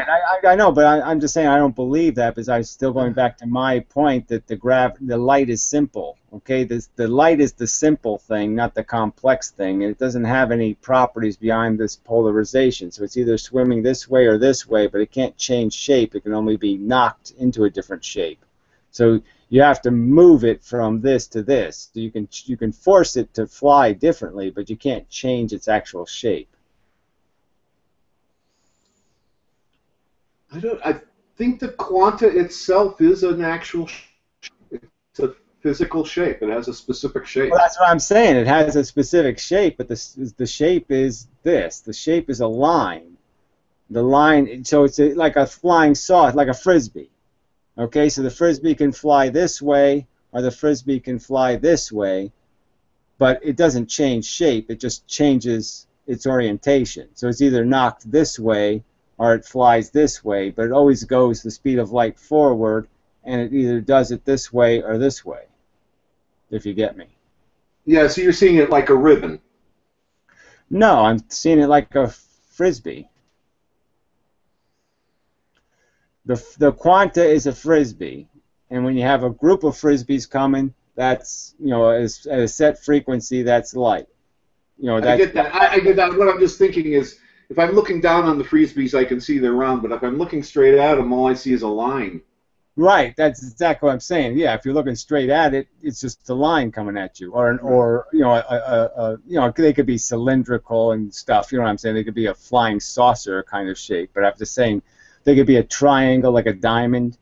They have to be something that has a fat way and a thin way. That's all I'm saying, right? There's a fat way to fly and a thin way to fly.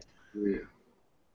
I'm thinking like a piece of juicy fruit gum or something, but any geometry I think of just doesn't fit that. Yeah, well, I wouldn't bother making them longer. I'm just saying, why can't you just go with a frisbee? Oh. Well, what I'm getting at is the way bees transmit information from one bee to the other without there being any physical touch. As they dance. But there is a physical touch. Is what my whole argument. The whole point I'm making is they're all frisbees, and the frisbees bang into each other when they're in certain configurations. So there's physical touch between photons and matter. So once the frisbee is caught in a spiral, now stuff will bounce off of it, or it will react. But when it's going in a straight line, it doesn't react with anything. Well, if there's physical touch, then it would lose force. No, that's what I'm saying. It can't go anything but the speed of light. It's a frisbee. It goes the speed of light, nothing slower, nothing faster. It's a frisbee. It doesn't get smaller, it doesn't get bigger. So I'm saying the rule is it's a frisbee. it always moves the speed of light. So when it goes into an interaction, it comes out exactly the same as it went in. So it can't exchange energy. All it can exchange is directional information. So when two of them collide, they come in this directional and they leave that directional. So they both change direction.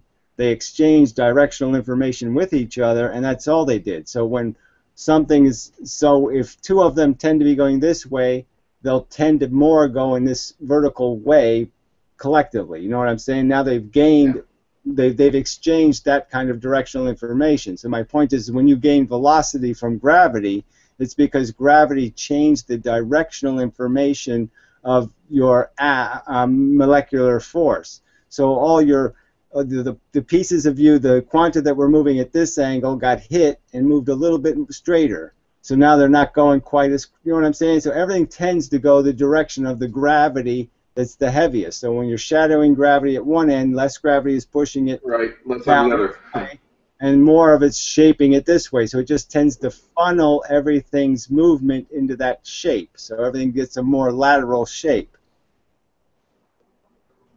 A more Sounds like dance to me. Sounds like a choreography.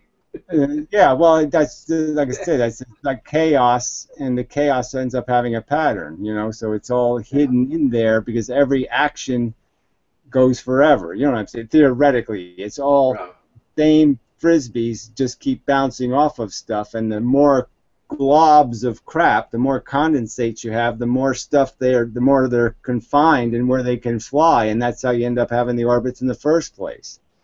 So, well, I've almost got the dynamics down. Like I said, it's just the tricky part was just this idea. You know, there's a couple of tricky parts. You know, because you could almost think of velocity as changing. Okay, so now velocity, you know, when I get acceleration, what's really happening is it's changing the orientation of most of my quanta. So now a higher percentage of my quanta is moving in this direction than was moving in that direction. So that's why I'm moving, is because everything's been shaped, you know, warped. Everything is eccentric. No, what's the right word? Ellipse. Everything's now moving in an ellipse in that direction. So it's all spinning in an elliptical fashion in a direction because there's more mass at one end than there is at the other end. And that gravity itself, when it's equal pressure, it's like that your acceleration essentially turns you into a sail. You know what I mean? So acceleration changes your structure and builds a sail, and then the gravity itself pushes on the sail. So when you're in empty space, you maintain your velocity because the acceleration created a sail that where you're heavier at one end, and now the gravity is hitting the heavier at one end part. You know what I mean? So it's pushing you, continuing to push you in that direction. Even though the gravity's even on both sides, you're still going to move because the sail only catches it in one direction. Mm-hmm. I have a question. That's the more complex part, but I think it'll work. Yeah, you said ellipse, I said egg shape. That's what I meant by egg shape. Yeah, question. Yeah, pardon me, I didn't mean to interrupt. I've been sitting listening. If these photons or quantas or whatever you're calling it, I've been listening to this theory. I assume they're a material object, correct? They're made of something. We don't know what they're made of. They're the only material object. Yes, they're the only thing in the universe. All the matter is made of them. There's nothing. So, like, think of them like dominoes. Think of them like dominoes. Think of them like frisbees. Think of them like little discrete bits, but they're the only bit that exists, and all matter is made of them. I got you. I understand that. It's kind of like a Minecraft. It's a purely materialistic universe where everything is made out of just one type of thing, just arranged into all these things that we think are like hydrogen and we think are oxygen. It's just condensates. They're just condensates. They're just condensates. Right. Start off with one orbit, and then you talk about another little orbit around that orbit, and then that clump orbits around another clump, and then that orbit clumps around another orbit. So it's just things being forced into relationship with each other, and there's these strict rules about how they can interact, and so they can, you know, because of this photonic pressure, there's certain rules about how they get associated with each other, and they have to obey those rules. But it's all one thing, a simple little set of rules, and that accounts for your 100 and whatever elements, and then that accounts for your capacity to have the diversity we see, but the diversity is really just a symptom of this very simple mechanism. Right, it's like an interference pattern or something like that in the continuum or something. I guess my only question, I'm sure you've addressed this a zillion times, but I just am having a hard time getting my head around this. How is it that these items are able to bounce into each other and change direction without causing friction or without any loss of energy? I just pointed that out. It's the rule of the photon. The photon can't change size, so it can't exchange. It doesn't blow up. Pieces of it don't fall off. It can't change its mass. It can't. It has no mass. That's the important thing. The photon has I don't no care whether it has mass or not. I must have some mass because it makes mass in the end. So I'm not saying anything about mass. It just doesn't matter. The point is it can't change its size and it can't change its speed. So if you think of a school of fish made out of stainless steel fish that go one speed, all right? And so the little fish can swim and swim, and every time they bang into each other, the only thing that can happen is the two fish go in a different direction, but they still go the same speed and they don't pick up extra fins or any of that kind of crap. So it's just pure kinetic interaction. There's no exchange of matter and no exchange of speed. Or energy. Well, I mean, it is energy, so it can't exchange something it is. Okay, it's information, it's not force. Well, no, I mean, these are the moving bits. They are energy. So that's what M equals MC squared, E equals MC squared means, is that all matter is just made of these energetic bits. And the energetic bits are the photons or the gravitons. They're the only thing that has energy, and they're just exchanged in all other interactions that we perceive are just an exchange of photonic energy. I mean, one piece of a photon either goes into you and stays in you, or photons go out of you, but there's no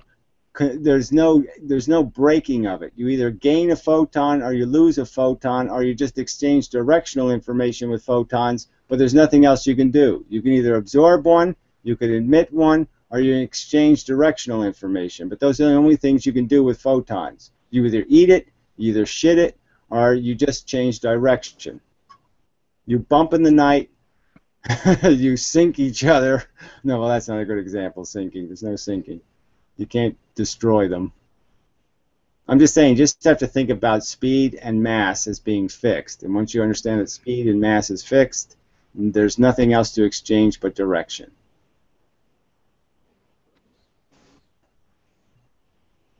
Right. No, I understand. It's hard to imagine. I imagine that game Minecraft. I'm sure you've seen that. Like, you can imagine the whole universe is like just one massive Minecraft. Yeah, I'd like to have a real analogy to use, but like even pool balls is a bad analogy because pool balls exchange speed, right? You hit one pool ball with a certain speed, and the ball leaves twice as fast the other one. So I mean, you're exchanging speed, and you can't exchange speed in this kinetic reaction, so there's no exchange of speed. So if you understand that the two things that hit each other have to leave at exactly the same speed they went in, it kind of changes the pool table quite a bit, because now you see it as just a bunch of balls all going the same speed banging into each other. There's no more of this one ball stops and then the other ball goes. That doesn't happen anymore. They just so once you get down to the very fundamental particle, there's no more friction. There's just an exchange of direction. Everything that you see in the universe is just a consequence of direction changes. Things are being changed in their direction constantly. They're quanta, and that's what appears to you as matter, because the bits inside are being forced to change their direction. But that's all the universe is changes in direction. It's the same energy all the time. It's just that the bits of energy are changing their direction. So do these is there any possibility? I mean, obviously we have matter. So how did matter actually form if everything started? I mean, I'm not saying that you said this, but if theoretically the big bang or whatever you want to call it. Yeah. It's like any explosion. It creates pressure gradients, right? So we're caught in a high pressure gradient, which means there's a whole bunch of these little bits that are not been able to get free, right? So when the Big Bang happened, theoretically you'd say every little quanta has its own vector and it should never hit anything else ever. So in a perfect Big Bang, the thing would explode, and each photon would just go on its own way and never collide with anything ever again, right? So they would all just vector off in a perfect way. But what happened in the Big Bang is like a typical explosion, is the outside didn't fuse into photons as fast as the inside did. And so the photons went through and they peeled off the outside. So the outside still had matter, still had some heavier atomic bits in it, like protons and neutrons and all that kind of shit. And those got thrown out, and now the photons were bouncing off of those. So they created a pressure gradient, a skin of pressure. And that's what we're in. We're in the part of the universe that's still dense with pressure. But if you go to the outside of the universe, there's no gravity out there, theoretically, because there's no pressure. And that's why everything's going much faster at the very end of the universe, is because there's only gravity in one direction out there, and it's away.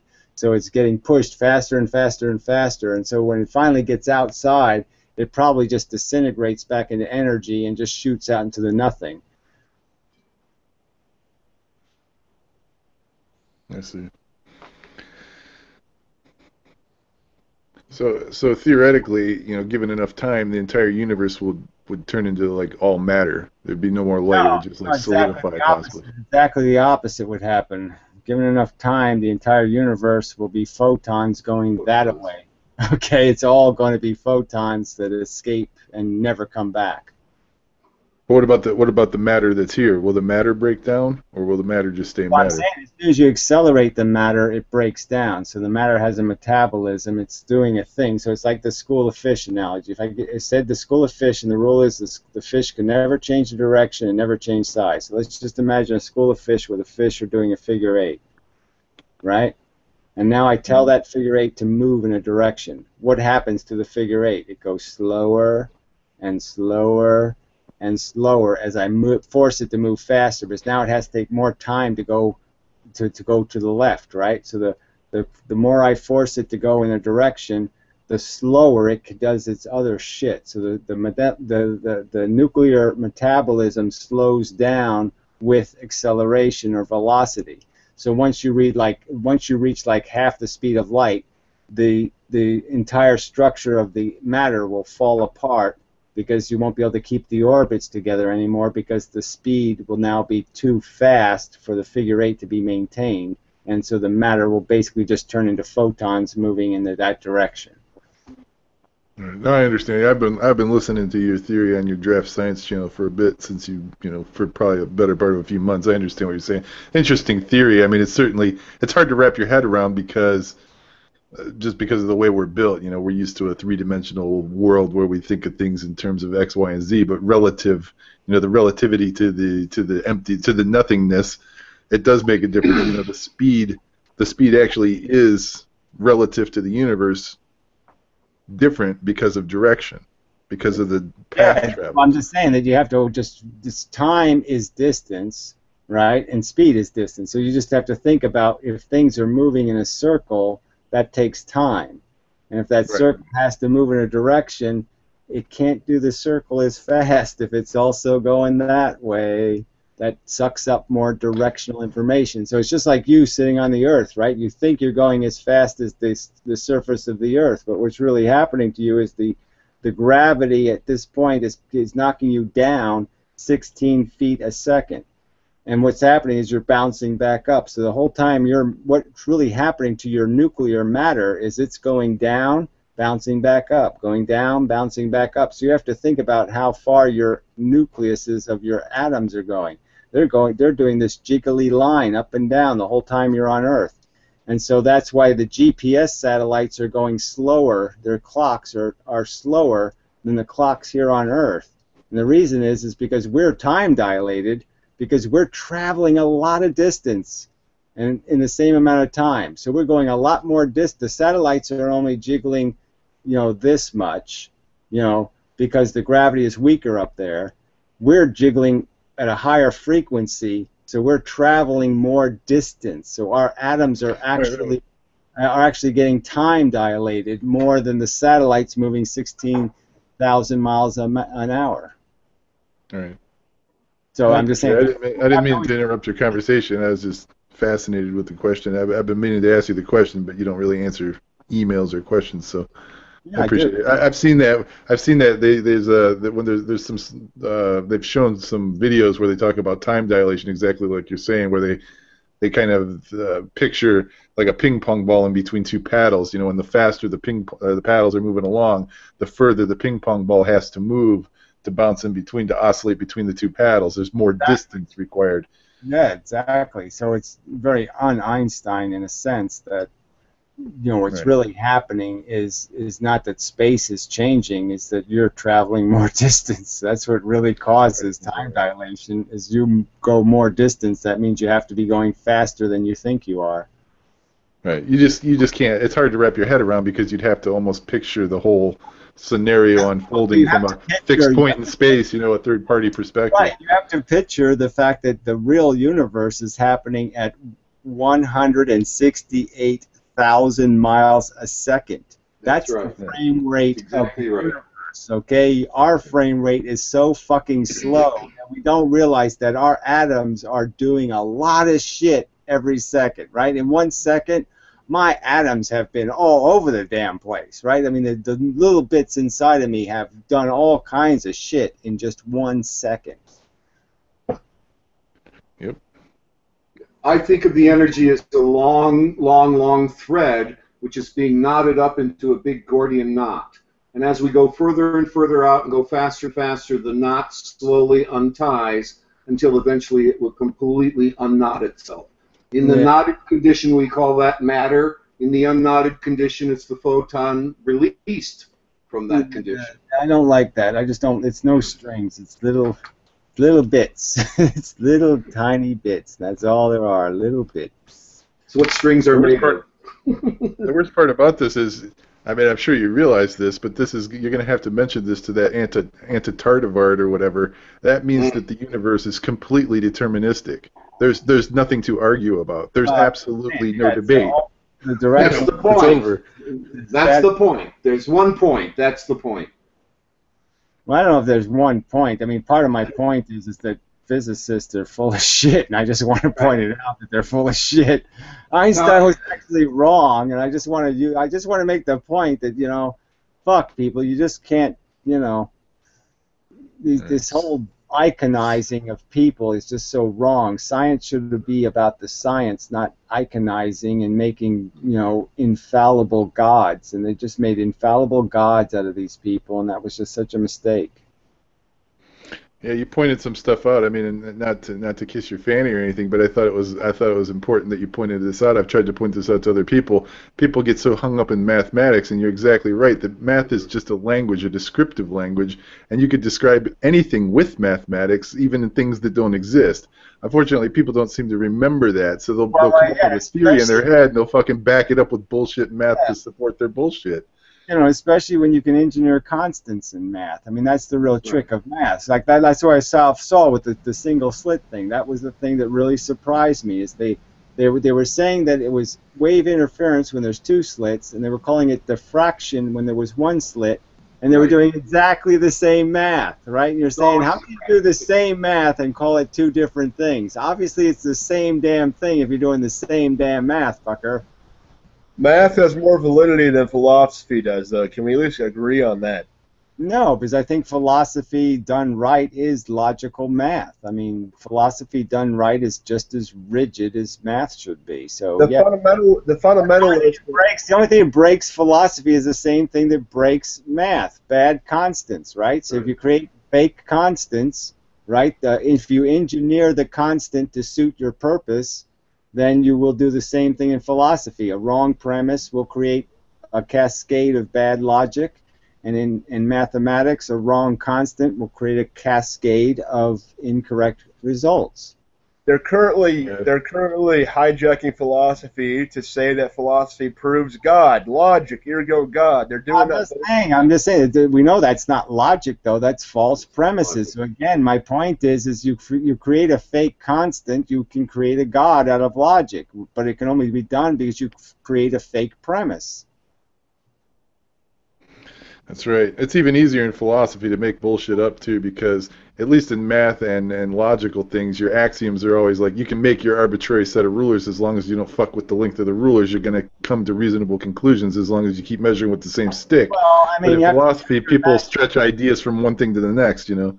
right, we have fake variables in our language that are a real problem too. So language gets more complicated because we have words like love that don't really mean anything. We have a bunch of fudgy language that's just where in mathematics at least you don't have like a number riv, which is half 5 and half 6. Right.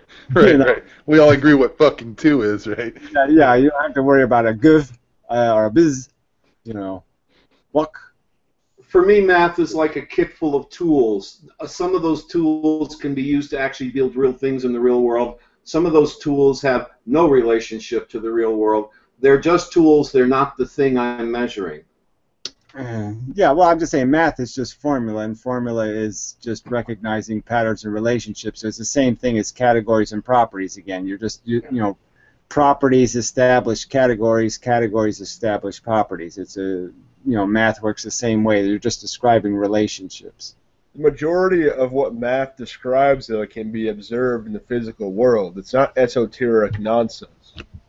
Well, Well, I'm just saying it's very hard to observe in the real world some of these very complex relationships. So that's a really simple thing to say, but that doesn't really go to the depth that math can go to, which is it can sit there and put in a formula a very complex relationship between 7 or 10 or 500 different interacting objects and come up with the net solution, based on a simple mechanic of how it all plays out on averages. So I'm just saying math can do some pretty incredible things in terms of seeing something you can't see. You know what I'm saying? It can create a vision of an answer for a problem there's no way you could mechanically understand in your head. You can't put 100 cue balls in your head and understand that in 10 years 25% of them will be in this corner and 40% of them be in this corner. You know what I'm saying? Where that math can do that. Math can figure out what condensation over time is going to create where your brain couldn't model it and come up with that solution. So I'm just saying that math... That's what we have a brain for, though.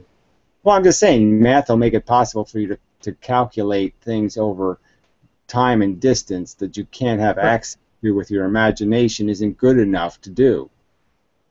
Well, I agree with you, Gary. I was just kind of, to the other gentleman, basically saying that there's no voodoo about math. Math is a real phenomenon. Whether it exists as a physical thing or not, I don't think that's the point. The point is your brain is designed to predict the future because the universe is deterministic. If you know all the variables, you can predict the future perfectly.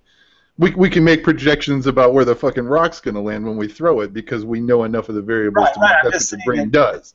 The great thing mathematics provides, though, are shortcuts that you don't really have in philosophy. Philosophy always requires you to kind of spell it out, step by step.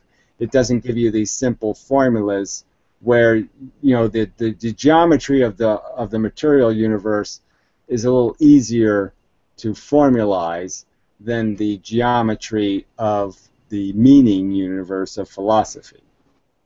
Right. Well, I agree with you. It's because ideas and concepts and language and things are more like. Right. It's like if you had a counting system that was missing numbers and shit. It would be hard to do math with a fucked up. You just can't write the same formulas. I could write an E equals MC squared formula. I could write something and say, value equals suffering divided by bliss. Or some kind of concept like that. So I can't break it into a logical formula, but I'm just saying I don't think I could make the formulas quite as dense as you can make mathematical formulas that still would have coherency to something you could actually cognize. You know what I mean? You wouldn't be able to understand it, and it wouldn't be accurate. So I'm just saying logic breaks down with complexity, where math is so explicit that it doesn't break down as much. Right. Nobody can hijack math, though, and say, this math proves I already said that, didn't I? I already said that it only breaks down when you have fucking bad constants or fake constants or fake elements. If you have an accurate formula, a well-formed formula, it will not cheat you. I'm just not a big fan of philosophy. I never have been. Sorry, go ahead. I don't understand. There's no choice. I mean, it's like saying I'm not a big fan of science. It's just retarded, in my opinion. Well, there's a movement in vogue though, in which people are saying that science is philosophy, you know, and there are differences, and I don't like people who say that they're identical, because they're not. And you're not saying that. You can say it's not the same thing. It is. You're trying to accurately describe the fucking truth. There's no difference between my philosophy videos and my physics video. I'm trying to come up with accurate descriptions of reality. That's what philosophy is. That's what physics is. Okay, the physics is I'm just trying to accurately describe the function of the reality. Both of them are the same damn thing. I was going to say there's an entire field of study called the philosophy of science, so you could sit there and actually take apart the scientific method and ask yourself if it's actually point having a philosophy of science, because that doesn't really mean anything. That's like saying an accurate description of what science does, which is kind of a stupid thing to say. But I'm just saying that, look, I can't make it any simpler. How can you disagree with the statement that the objective is accurate description? Well, I agree with it. I'm not disagreeing with you, Gary. I'm actually agreeing with you. But I mean, the whole idea of science has been heavily examined. It's not just like somebody made this shit up one day. I mean, not only does it work. Shit up one day. That is part of the problem with science as it's being performed, is they did just make it up one day. Einstein made up some shit, and it was just fucking shit. Well, then it wasn't real science, was it? Well, no, it's still real science. But I'm just saying obviously it was an attempt to accurately describe reality, but it failed. It wasn't an accurate description. So yes, it was a failure at science, but it was science. The theory of relativity has been proven, though. Well, I'm not going to argue with you. It's a pile of shit, and there's no way it's been proven. That's the pile of fucking shit. Yeah, speaking of piles of shit, I do have to say I got a kick out of when you talked about the quantum physics thing, because I'm right there with you, man. This is a bunch of fucking professors sitting around in beanbags smoking bongs and fucking coming up with some crazy bullshit. These guys have got themselves so fucked in the head. The fact that I've caught them now in an overt lie. I mean, I didn't know. I didn't realize that there was single slit diffraction, and the fact that none of them talked about single slit diffraction in all these years of all the shit I've been looking. I was watching Feynman lectures from 40 years ago, and he was talking like the bullets go straight through and create a blob. Well, no, they don't. Okay, they create a diffraction pattern, you fucking liar. I mean, it's just really irritating that these guys were just lying to us. And I mean, to watch modern physicists still talking like if you shot the bullets, you just end up with a blob. No, if the slit is the same size as the two-slit experiment slit, and it's a single slit, you'll get a diffraction pattern. It'll just be a weaker one. Yep. I mean, that is a big, that's just a big gotcha in my opinion. I mean, I just got these guys on that one. I mean, not to just fess up and say there is a diffraction pattern with a single slit is just such a piece of deception. And you're saying, why are they lying about it? Why are they leaving that out? Well, because that's a damn inconvenient truth to their fallacy, isn't it? Yeah, who knows? I don't know. A lot of those areas of science get so heavily into the math that they believe that the math becomes truthful. The math is accurate, but it describes nothing. Like I said, isn't even that complicated. The math of the two-slit experiment is just basically Pythagorean. I mean, it's it's making a triangle and just doing side angle side. I mean, it really is simple trigonometry will get you that. Yeah, I mean, I can do that math. The thing is do not confuse the symbolism of mathematics for the real thing. Because I can do things with mathematics I can't do with the real thing, folks. I can write the math of a cup. I can draw it on my computer. I can turn that cup inside out on my computer, but that math and that cup in that computer will not hold fucking water. On the other hand, the cup I have in my hand that is holding water, I couldn't turn it inside out if I wanted to. Well, it won't hold water inside out. What part of accurate description is accurately describing the relationship in terms of what the net products are. Another part is describing why the net products behave that way. So the real argument I'm having is, like I'm saying, like Einstein was right about gravity's convergence. So I keep using the word convergence, because that's what it's called. Okay, it's that his bent space, you know, the idea that the mass would change the shape of the space is exactly correct in terms of that's just Newton, right? That's just your inverse square rule applied to a fabric. So that's just another example of Newton's law. So his convergence is solid. I mean, it's just that he doesn't account for it in any way in terms of what's causing it. He just says space does it, right? So, I mean, isn't that the biggest cop-out ever? The nothing does it. So now I don't have to account for it. It just happens because space does it. So he creates a fake medium, and it's not even a regular medium in the sense that it's a medium made of nothing. I mean, what a cop-out. And everybody applauds that. And I'm saying, why are they applauding? It's Newton's inverse square rule. It's not even three-dimensionalized, and it creates a convergence that doesn't go anywhere. That somehow the magic space just keeps eating space, pulling more space in from nowhere. You know what I mean? And it doesn't pile up somewhere. You can pull space forever, and it doesn't pile up. You know. Yep, it's like the quantum guys talking about the particles that they've got that occupy no space.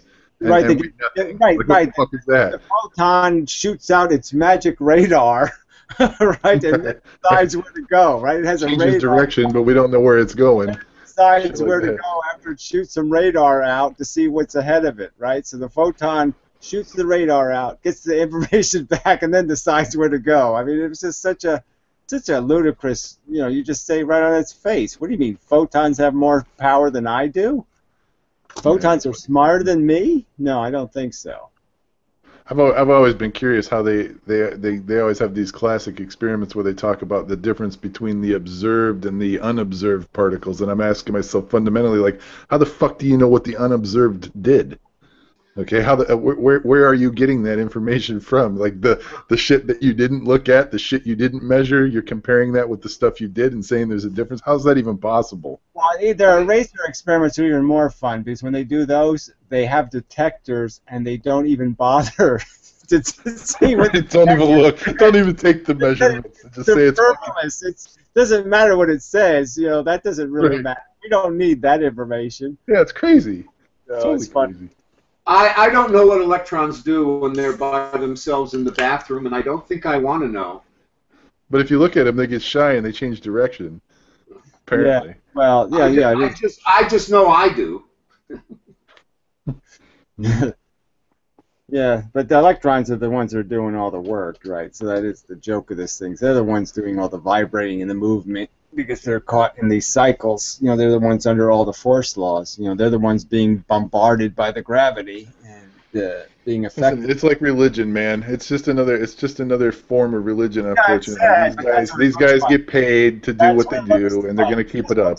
It just looks like they want to tell us a good story, you know what I mean? And the real physics is boring, so they got to tell a better story, and so it looks like they need to create this mystery and this magic, and they want something that's all sparky and shooty.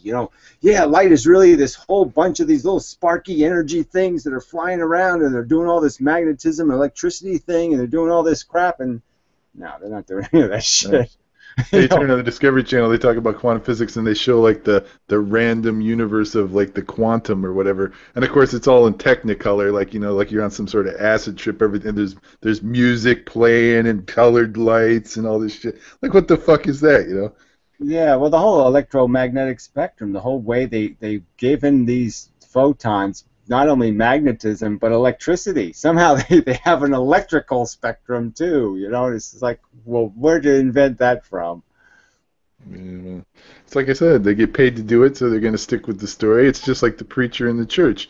He's getting money in the plate, so he's going to keep on banging the Jesus book, and that's just the bottom line, right? The bottom line is there's people who are going to pay to hear it. So the whole idea of watching it, the whole idea of detecting a photon in any other way but a catastrophic way is the other joke, right? That they think they can actually watch a photon and they can see what it does, and they can only rub up against it. They'll only just touch it a little bit.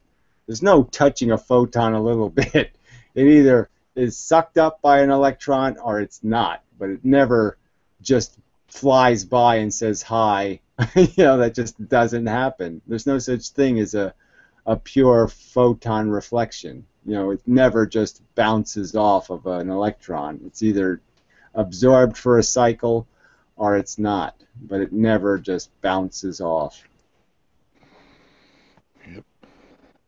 I think you've said it in a whole hell of a lot of videos. I mean, I think that people are gonna, people want some kind of fucking reason, some kind of escape. They don't want to accept the cold, shitty truth of it all, the deterministic reality of it all, the bleakness of it. So they put the sparkles on the shit pile and throw blankets over the turds.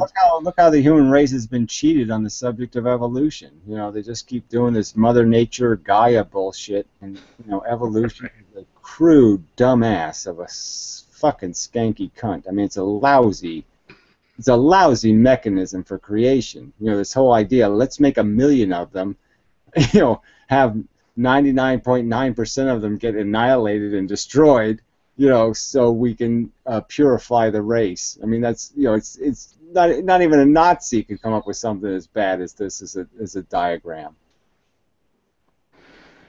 Yeah, your evolution videos were pretty good. I did enjoy those, the two of them. I like how you're doing a little bit longer videos now.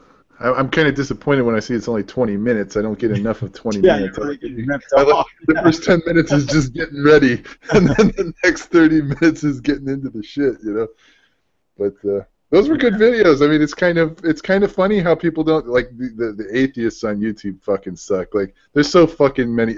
I've always admired the fact that you're so damn consistent.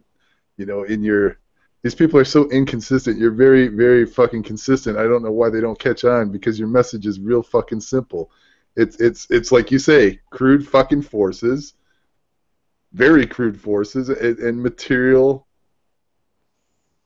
reality, and that's it. I mean, you can understand if you've ever played with Legos as a kid, you understand how the universe works. If you understand the simple fucking rules of how the Legos all go together, I don't understand why people can't extrapolate the reality beyond that. They always want to put little fucking sparkles on everything.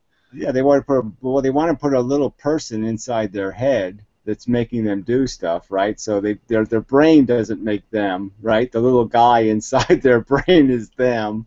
But yeah, it's just, they just always get it wrong. It gets simpler as you break things apart, not more complicated. Right. It does. Once you understand that, once you understand, it's like a card game. I mean, the card game, a game of cards can seem very complicated if you don't quite understand the rules. But once you understand the simple rules of any game like that, you realize that there's millions and millions and millions of combinations that could be played at a poker table. Like, no two games are ever going to be the same.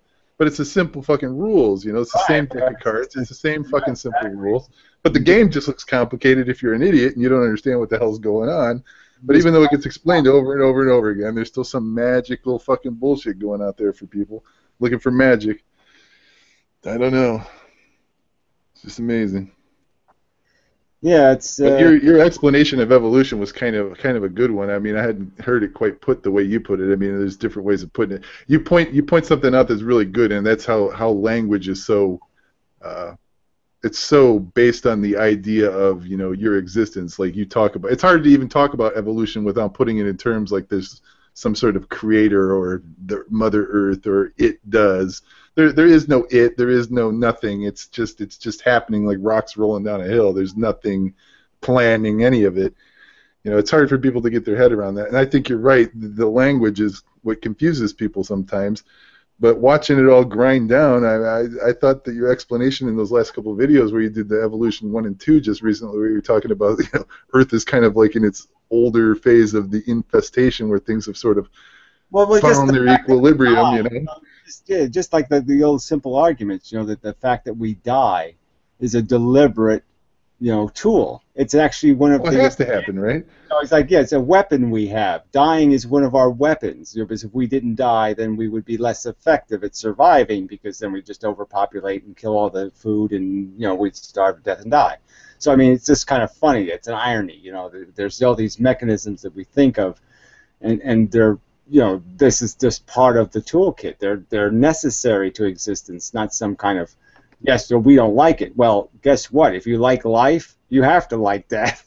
because that's the only way it works. If you like replicating, dying is going to be necessary. So as soon as you say yes to having babies, you have to say yes to getting the fuck out of the way. Right. No, but I just thought that the way you kind of broke it down, I kind of envisioned it like rocks in a tumbler, you know, in the beginning. And you're right, like back as far as we know, like think back in the dinosaur times, it was much cruder. It was much simpler. You know, it was big things that ran around with big teeth. There was a lot less diversity. It was just big axe chop, you know, like rough edge kind of stuff. And as time has gone on, the rocks have kind of tumbled in the tumbler and broken into more and more pieces, and things have gotten smoothed out. And now there's all sorts of little fucking bullshit, you know, little molecules like on every leaf, you know, like things have gotten more refined. There's more ground up. Yeah, I don't know if I'm explaining that well, but the way you kind of put that sort of, I thought it was a good way of putting it, you know. Eventually, I don't know, everything will flatten out or whatever. It's the same kind of chaos that happened in the universe, right? I mean, it started off as all, you know, very similar stuff. Real rough.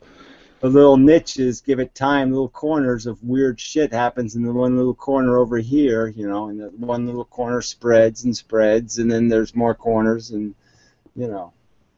Won't life, I mean, ultimately life will have to burn out on this planet, right? I mean, it has to. I mean, we don't have to really do anything. Burn out, but yeah, I mean, obviously like life can just keep, you know, it's a gladiator war, so the gladiators will change, but the war continues. So until the stadium is torn down, you know, the gladiator war will continue. You know, but yeah, the stadium's going to fall down. The David's going to hit the ground someday and crack into a million pieces. You know. Right. They'll be all turned to dust. I agree. Photons. There'll all be photons released to go home. They'll all be free to go home.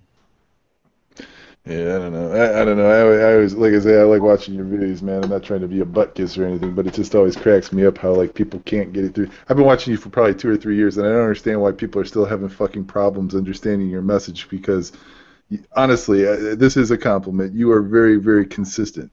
I don't see you all over the place. Like you might describe things 1,000 ways from Sunday, trying to explain. Like you're circling around the same thing and just describing it from every different angle, and I don't understand why people can't understand that you're just describing something that's very obvious, but yet I don't understand it. What the hell is wrong with people that they can't? Well, I know, but I can't see it. Kind of obvious that it's really surprised me that I would have to get this deep into arguments like why suffering sucks or something. You're just like, what? I have to argue this? Right. Can we establish that as a premise that suffering sucks? I mean, do I really have to explain that? Yeah. It's pretty simple. Unreasonable people are not affected by reasonable arguments. That's the problem. And most people are unreasonable. It's the garbage in thing, right? I mean, it really is all about garbage in, and it's so hard. Once garbage is in, it's like sticky and gummy and gooey, and it's really hard to scrape that out of people's brains. I mean, once they got that crap in their head, it's hard to clean it out.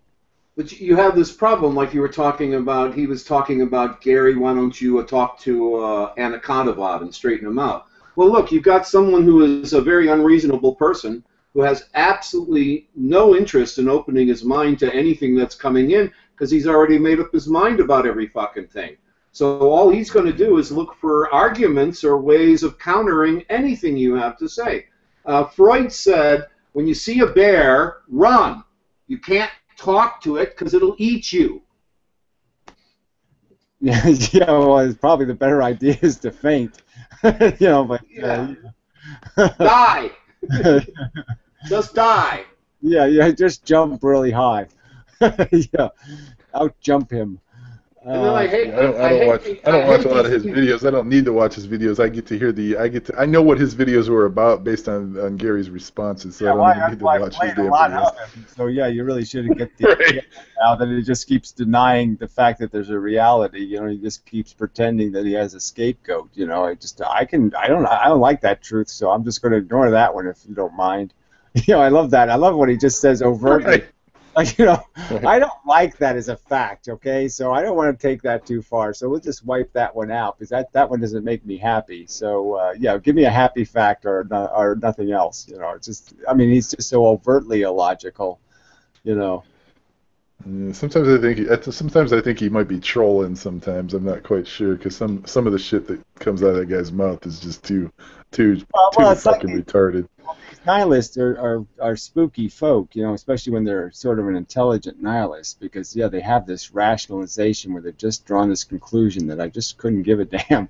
And it's just so it's just all academic to them, so they can just wipe out the whole universe anytime they want to because they can just pretend it doesn't matter.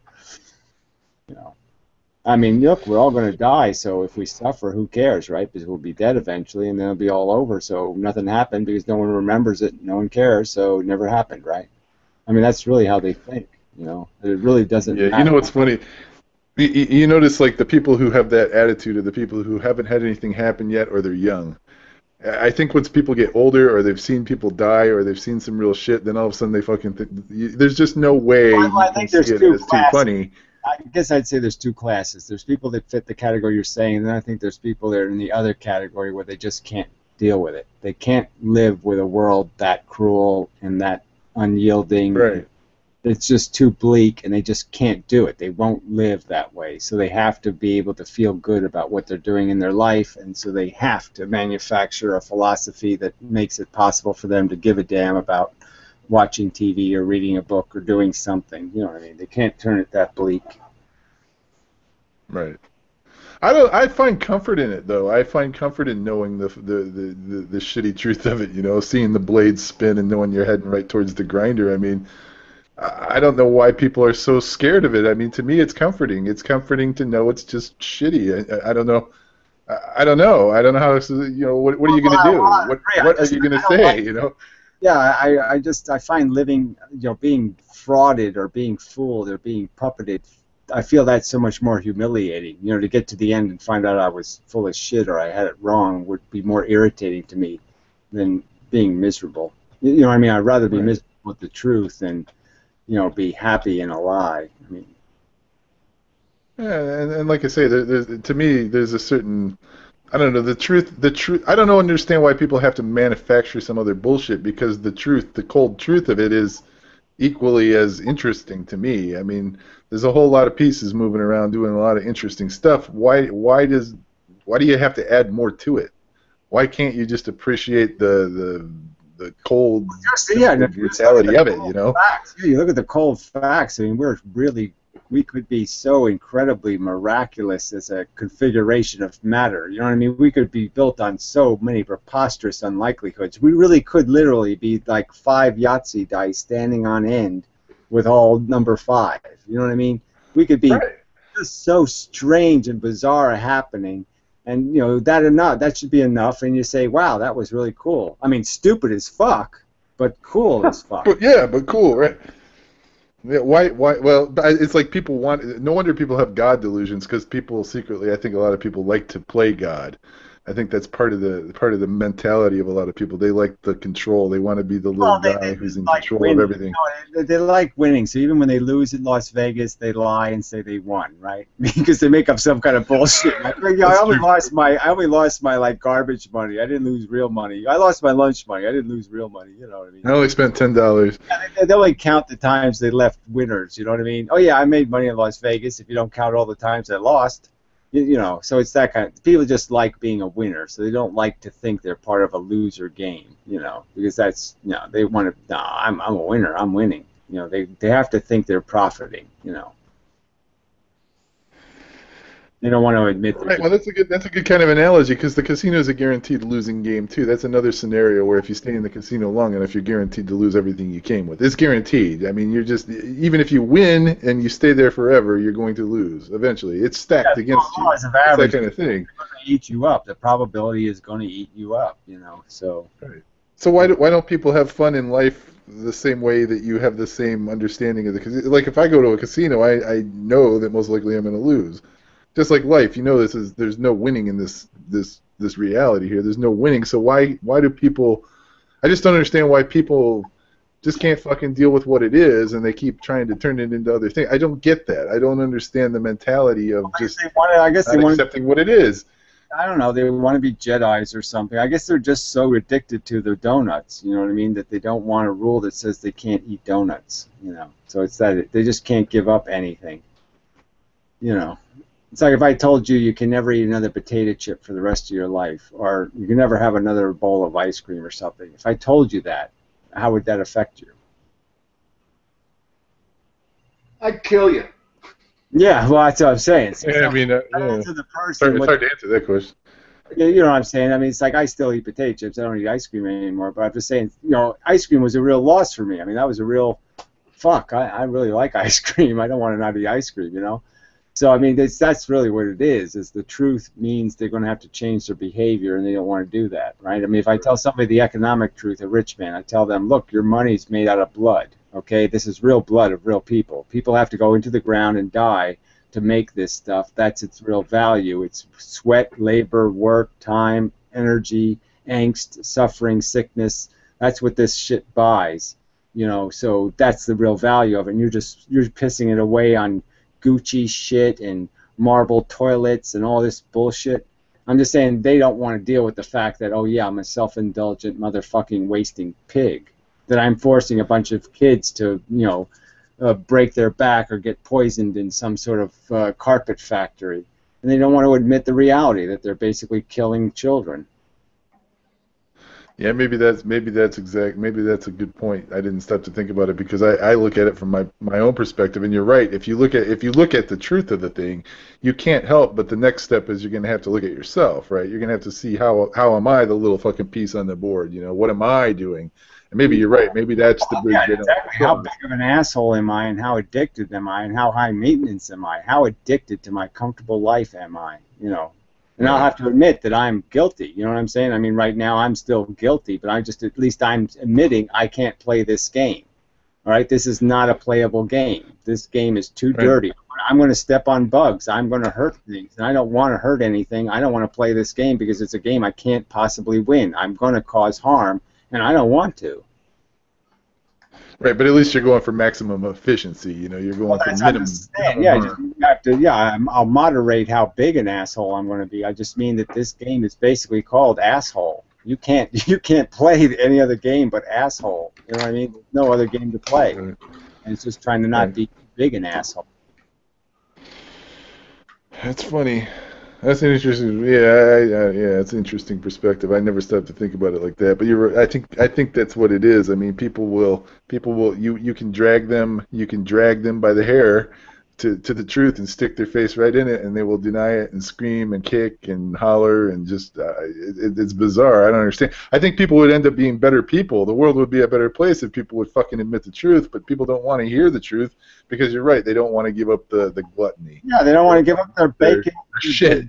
Their double bacon, you know, super burger or whatever. They just don't want to hear that there's consequences to their indulgences, and life isn't free, and they just want to keep pretending, oh no, it's all worth it. I'm worth it. They want to keep being able to say, I'm worth it.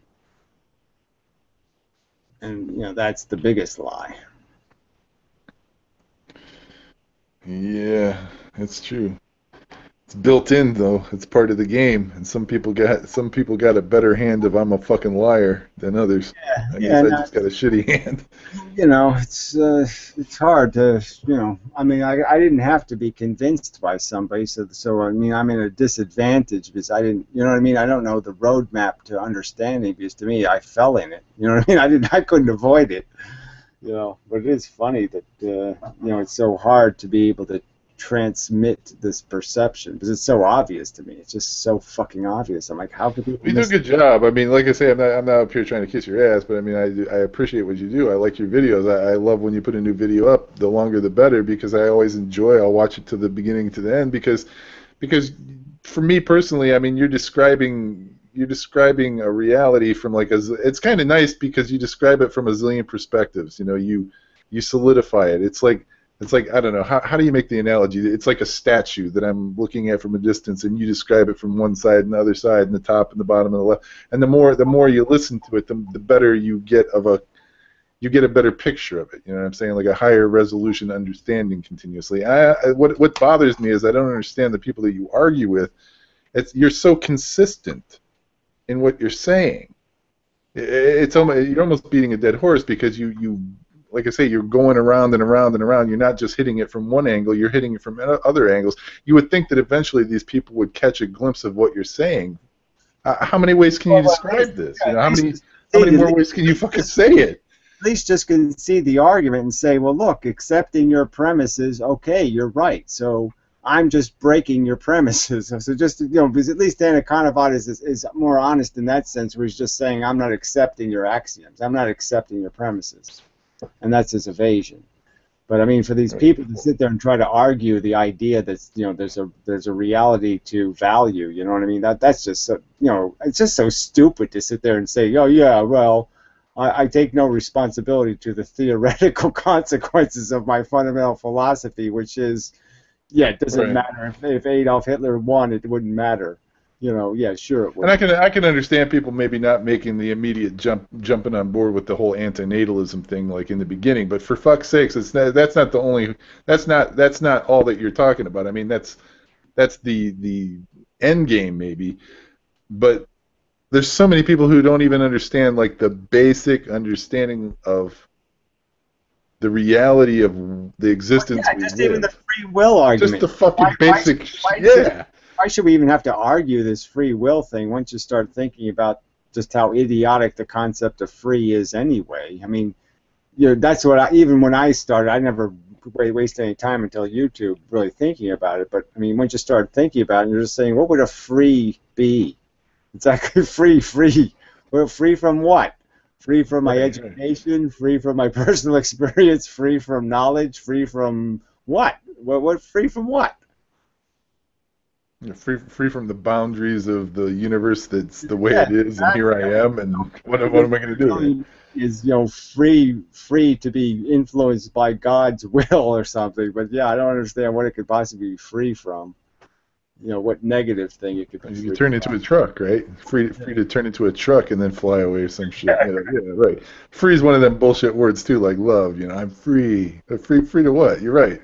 What the fuck's that mean? Freedom is just the white space word. It's not the, you know, it's not the real word. The only thing that means anything is the imprisonment. You know, the thing that's causing a confinement. So the confinement is the real thing. And freedom is just the absence of the confinement. So without the confinement, there is no freedom, right? Without the threat of confinement, there is no concept of freedom. You have to have a threat of confinement. Without that, there's no such thing as a free. Right. Yeah, I was totally free to be born without my consent, and here I am in a fucking contaminated environment where I'm absolutely fucked one way or the next, and the only thing I can do, the best hope I have is to get through it with as least suffering as possible. I mean, that's the fucking end game. I mean, there's no, I don't understand how people can argue anything else. There is no reasonable fucking argument. There is nothing. There's no other. I don't understand how you can go on and on for years with these guys. It's like there's nothing there. It's like there's not a multiverse. It's a messiverse. You know, you're just land in messiverse. You're just stuck with messes to clean up. You're just running around praying that you don't get eaten or what kind of shit is going to fall out? Crushed. What kind of is going to fall out of me, and what kind of shit is in my way? You know, it's just shit everywhere. Hey, yeah. Clean up the shit. Manage the shit. The shit's coming. Look out for the shit. The shit's going to fall on you. It's just managing shit. That's all your life becomes, is this fucking shit management. Right. Well, I mean, you know, and then there's the thing too that you hear a lot too. Like, it doesn't mean you don't. It doesn't mean you can't have fun on the sinking boat. You know what I mean?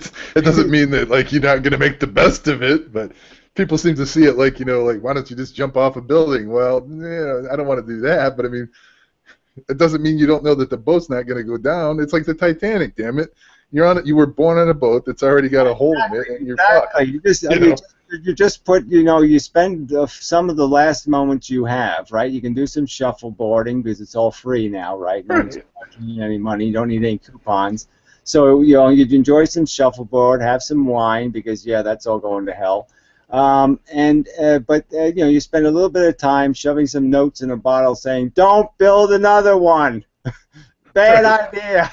you know. Pretty much. So, and that's all you can do, right? Is just to say, "Don't fuck anybody else, please." Yep. Yeah, if everybody realized that they were on a sinking boat, I think there would be a lot better ride to the bottom. Most people who have kids are fucking retarded, right? I mean, they're young, they're stupid. So yeah, they fart out a couple of kids before they know what they're into, you know. And so if you could take away the ignorance, you'd fix a lot of it. You know, and then some of it's just those silly women, you know, when they hit 35, they get all panicky that their uterus hasn't been properly used, and, you know, I must make a baby or else my uterus will explode or something. Right.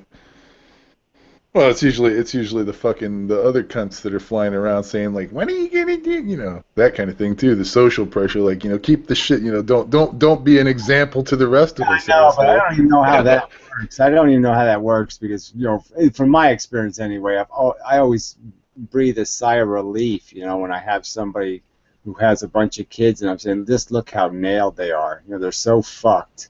And you know, to just be free and not have those obligations and those limitations, I would be just, you know, to me, it's always kind of a, oh, go ahead, nag me about not having kids, you know, while you're wiping snotty noses and, you know, dealing with your brats, you know. It's just so funny, you know, that the life of the domestic life looks so much like a prison. You're just saying, oh, thank you, I'm free. At least I didn't make that mistake. I mean, you know, having kids looks like herpes to me. It doesn't look like a good time at all. Right. Well, who knows? Anyway, I didn't mean to take over the conversation, but, you know. No, it's okay. We needed a bit of a break. You know, all that technical talk, and, you know, your brain starts to get a little uneven, and, you know, it does get burdensome. But I do want to quit. I just get a laugh out of it. I get a laugh out of the videos you put up. I didn't It's realize like, oh my God, here comes Gary again. He's got another 50-minute video where he's about to tear somebody's asshole apart and explain that 1 + 1 is 2 again. I'd rather be making 10-minute videos because, yeah, it is a little obnoxious when I'm making, you know, full-length feature films every day. It's great. It's great. I love it. I love it. I listen to. Trust me, I love it. I love it. I've listened to. I've been listening. I haven't missed a single video of yours in like 3 years. Yeah, great video. It's a lot of time. I have to be appreciative of the value of people's time. So I do feel a little bit indulgent sometimes because I say, oh fuck, another one. Just, you know. I mean, a lot of them, I say, okay, just do 20 minutes, Gary. And as soon as I say just do 20 minutes, then you know it's going to be 50 minutes. Nope. There's nothing I like more than when you fucking come on and you start talking about motherfucking cunts and the camera's aimed at your monitor. I know it's going to be good. But hey, man, you got to find better. You definitely need to find better people to argue with, like somebody told you the other day. I mean, some of these guys, you're just going round and round and round and round and round and round. Yeah, but you know, unfortunately, YouTube doesn't have better people to argue with anymore. YouTube's gone to shit too. So. Yeah, I'm looking around, so I'll see what I can find and whatnot. But yeah, I gotta find better, you know, something that's more responsive to the argument anyway. It's like, you know, these people just keep, well, like I said, it's because it's so redundant. But they just go circular, you know. They just keep changing the goalposts. And you're just like, well, we already did that. Like that one guy. Soccer, okay, and now we played football, and now we're playing, you know, whatever, cricket, and now we're playing, you know, we're curling. I mean, can't we get, you know, can we just play one sport for a change? Yeah. Yeah, I feel your pain, like when you're arguing about, like, you know, sticking the fucking nail in your eye is bad and eating cupcakes is good, and then motherfuckers are making goddamn pictures of cupcakes and nails like little sock puppets and sand. What the fuck is this? Drawing of consciousness.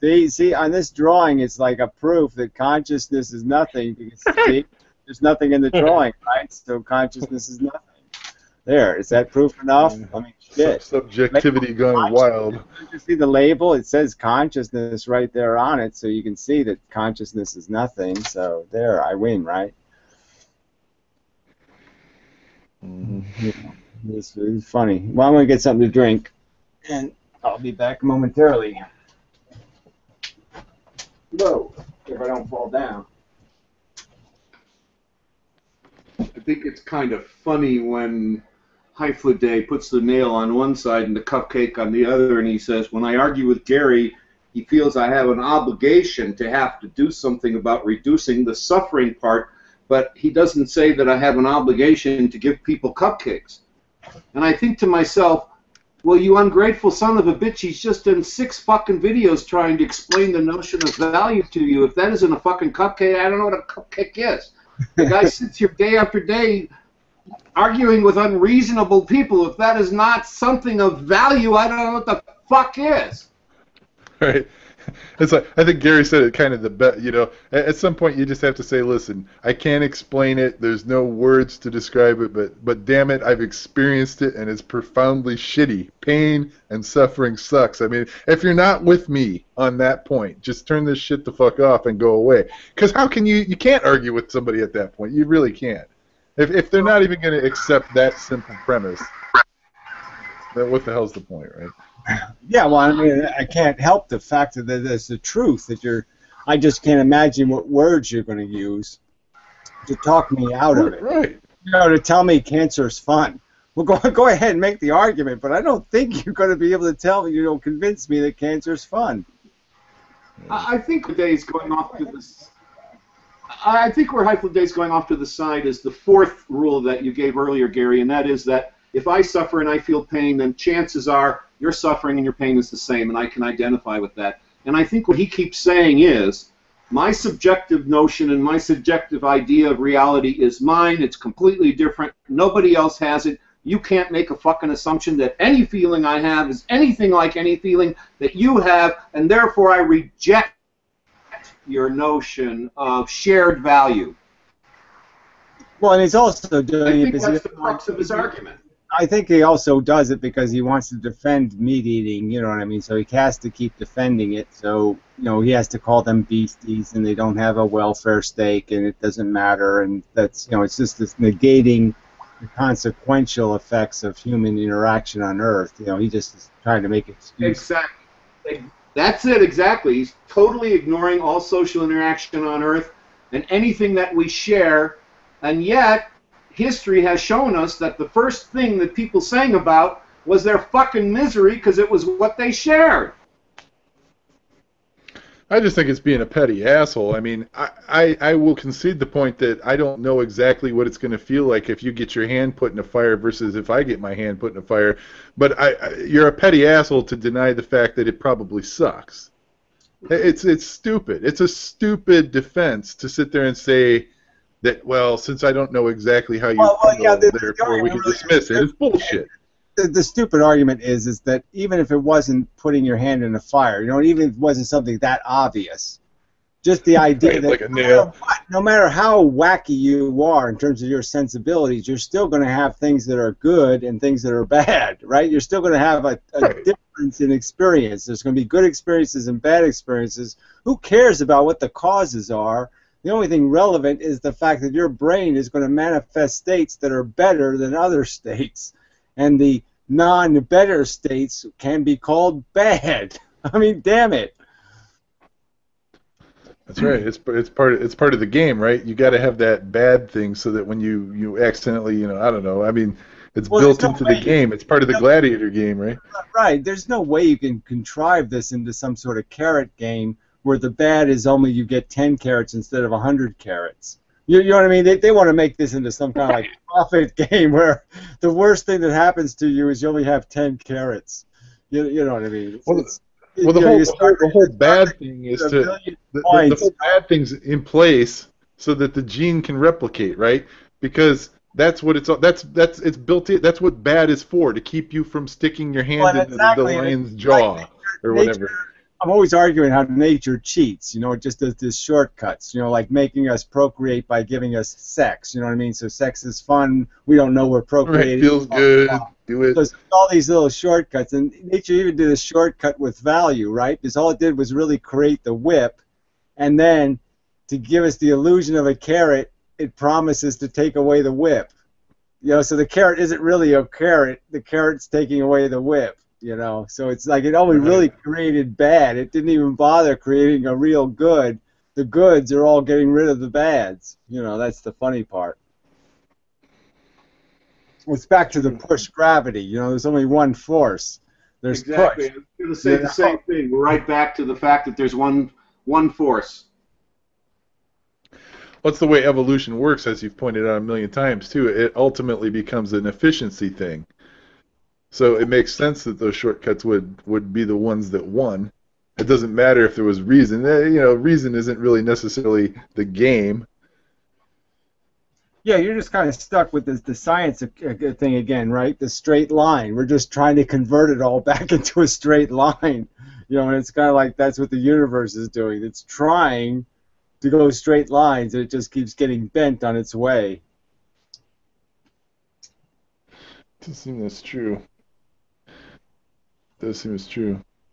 Yeah, I don't know. Those guys, that guy, that one guy with the glasses, I don't know what his name is. I mean, I don't. Yeah, man.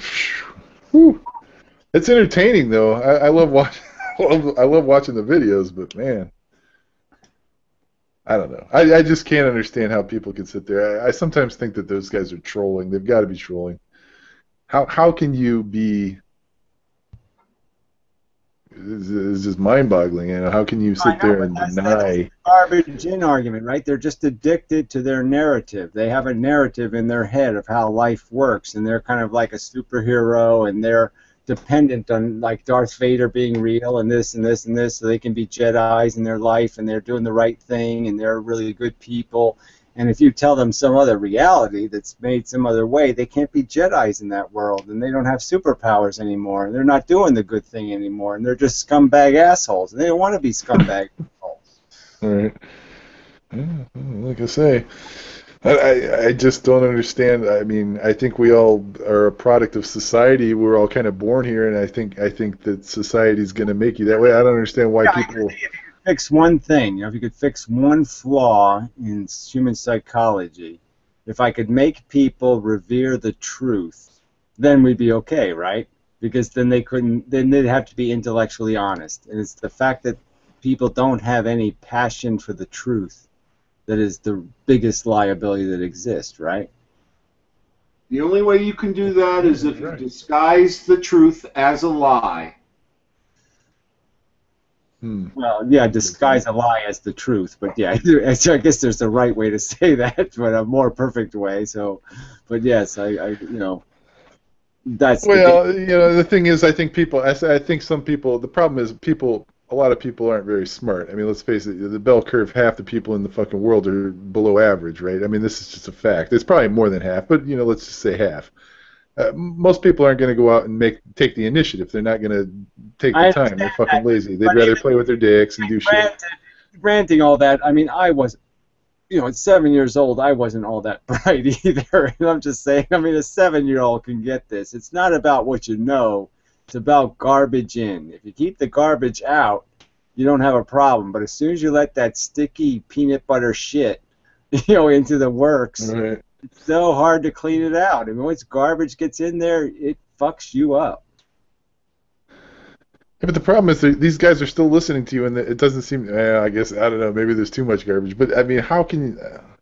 I just don't understand it. I just don't think people want to be honest with themselves. I think fundamentally it's more about that than anything. I think people are capable. We got the fucking internet now, right? I just said if I could fix one thing, it would be that honesty thing. If I could just force people to have that intellectual integrity to revere the truth, then you could fix this because they don't have enough respect. Make the truth cool. Yeah. If the truth was cool, then people, yeah, you're right. Eventually you couldn't help. Actually, it's funny because once you get people turned on to the truth, you get passionate about it. You get addicted to it. You want to know.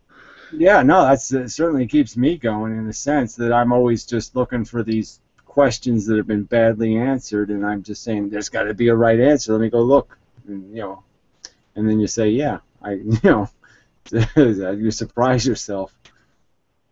I agree. Yeah, it's like I say, you do good work, man. I've been watching for probably at least 3 years now, and I haven't missed a video. I like your videos, man. I mean, I watch them beginning to end. There's better ones, there's worse ones, but I don't know, man. Sometimes you're really right there on point too. Like when you do your walk videos, you get inspired. I do the same thing. I don't know what it is about walking around or just kind of like doing something with the body or some shit like that. Your mind kind of like is disconnected from whatever. You start to flow. Some brilliant shit comes out. Sometimes you just really just clicks. Sometimes if you're too quiet, there's not enough. You know what I mean? Your brain has almost got too much of its own interior, noise, and you need a little bit of external stuff to keep the loudest, cleanest stuff cycling. You know what I mean? Too much of the little garbage jitters, in your head. It is kind of a weird. Put the body on autopilot and let the conscience my best run. thinking, when you have an environment that's not chaotic, not too noisy, it's controlled, but there's a little bit of stimulation to keep you just on the edge so your brain doesn't get too internal and wacky. It stays grounded, and that's really important to keep, in some way, for some reason. I don't know why that's important, but it is, it's hard to say. There's different, different ways of thinking or, produce different results, but sometimes I'll try to think while I'm dreaming or sleeping, and it's harder to do, but sometimes the results are even better, you know what I mean, which is kind of ironic, because I somehow get better results, but they're not as reliable, where, because it is harder to think that way, because your brain does this, starts fantasizing or starts doing other shit, you're just saying, no, get back on the subject, you fucker. It drifts off. It took me 2 years to train myself to virtually dream. I can now dream, and there's a part of me that's sitting on a chair with my legs crossed watching it while I'm dreaming. Yeah, no, you can definitely seed your brain, but it is, like I said, it is kind of an art to it. They really have to get your programs have to be running just right to keep, to get everything, for it to go the right direction. Like I said, because, I tend to just drift off into some other subject. I'm too, I float off the subject, which is sort of irritating. But I like the freedom of it. There's a certain power to the way that your brain opens up, when you're in that kind of mode too. So you end up getting ideas that, are useful. Yeah, I do the same thing. You'll be talking about one thing, and then all of a sudden you're like totally off topic, but then it fits in. I don't know, I know what you're saying. Well, but it's part of I don't know. Like I say, I don't understand why. The thing is, sometimes you throw a lot of good insights out there. Every once in a while, you throw like some good insights out there that really make you think about things. I think I've invented some that are pretty. I really like those. Some of my theories on evolution and stuff. I think I've actually come up with some pretty good, stuff I'd like to write up, just because I think they're pretty good theories. Like why funguses are so unreproductive. You know what I mean? Why they don't in the world and stuff. I mean, the stuff I've thought about those subjects, and I said, I came to pretty good conclusions. And, I did all that on the fly. I mean, I did all that stuff while I was making the videos. You know what I mean? It's like I didn't even know it until I made the video, and I said, oh, I guess I thought of that, didn't I? It's kind of funny. Well, what's funny is, like, here on YouTube, a lot of, I mean, obviously, I'm an atheist, obviously, but the thing that's funny is a lot of the conversations you hear going on out there and stuff, like, I'm not criticizing, I'm not going to name any names, but even a concept like evolution, which is supposedly, like one of the tenets of atheism, like, the accepted truth of evolution, it's amazing how many people don't really get it. Like, it's evolution is that's another one of those things. It's simple, but it's absolutely beautiful if you look at it, because it's so complex, only because there's so many moving pieces, but there's so few moves in the game. It's another one of those things, like, I don't know why people can't fucking just appreciate the beauty of it, in a way. A simple process and such a complex. It's like checkers or whatever, just simple moves. But yeah, it is. It's an unbelievably complicated thing, And not, but you have to accept the fact that it's kind of a black art or whatever. You know what I mean? I accept it for what it is. I mean, be impressed by, what it has created, but recognize that the fact that you're impressed shouldn't impress you. You know what I mean? It's almost like the aesthetics of it. It's so beautiful, but you should recognize that it's only beautiful because you're designed to see beauty in those aesthetics. That symmetry is built into you as part of your pleasure mechanism, and it has nothing to do with any real value. It just has to do with this, this stupid superficial aesthetic. But and then our attachment to power is the same way. We're drawn towards power because we want power. It's will to power. this kind of stuff, and just understand that psychology and that that's part of the evolution. These are all mechanisms. These are all evolutionary mechanisms, and be impressed by the mechanical function of it, but don't lose sight of just how hey, this is this is not the way you make shit though. This is interesting, but this is not a good idea. Right, man. I mean, I dig what you're saying. I mean, I wish I could make people. I think we're kind of like kind of on the same wavelength on that. Like, I wish that people would get like, I wish people understood that, forget all the bullshit, the Easter bunnies, the gods, the magic fucking fairy tales and bullshit. There's nothing more fucking insane than looking at the universe and seeing it look back at you. I mean, obviously those words are wrong, but the beauty of the reflection that you are a product of it too. Like, why people can't get high on that? You know what I mean? Why you got to make shit up? Why you got to make it complicated? Why can't you just accept that I'm the seashore and the waves are the thing that form me? Like the symbiotic thing, and not make more than it is. It's simple shit. And that's enough, It's crude, it's cruel, it's brutal, it's cold and nasty. But why is it? Why the fuck are you afraid to look at yourself? I think that's what it is. People don't want to look in the mirror. They don't want to see what the fuck they are. That's really what I think it all boils down to. That's why they make up excuses and gods and fucking fairy tales and things. They want to be cleaner than the reality is going to permit. They don't want to accept there's microbes, that are make up. Eating you up, eating your asshole right now. A few pounds of my identity, is just a bunch of dirty little bugs. They don't want to accept that that's right. Who they are and what they are. That they're just a colony of little ants, little bugs. We're just a colony of bugs in a way. That's what we're made out of, little slave bugs, little slave cells to this big giant blobous monster that goes stomping through the world. Yeah, man, I don't know. At the end of the day, like I say, I've always appreciated what you do because you just lay it out. You lay it out in nice, clean, simple language without the highbrow bullshit and all the dancing around and bullshit. And you're very consistent. I like the fact that I like consistent people. Consistency is usually a good sign that somebody's onto something, in my opinion. Again, I'm not trying to kiss your ass or whatever. I'm just complimenting you. I also like my videos, but I wouldn't compliment me because, it's the whole free will thing.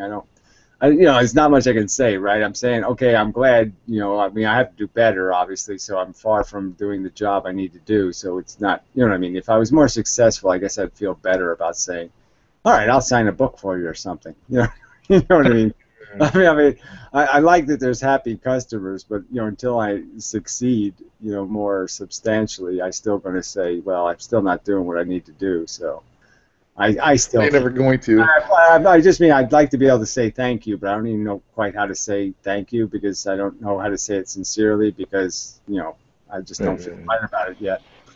But yeah, I appreciate it. I just don't know how to. Well, I'm not saying you're doing that good either. I mean, exactly. You could be doing better. That's better than but exactly. I'm just basically saying. Keep the pressure on. So that's the way to do it. Then just say you got to do better, Gary. You suck. Oh, Gary, take the goddamn compliment.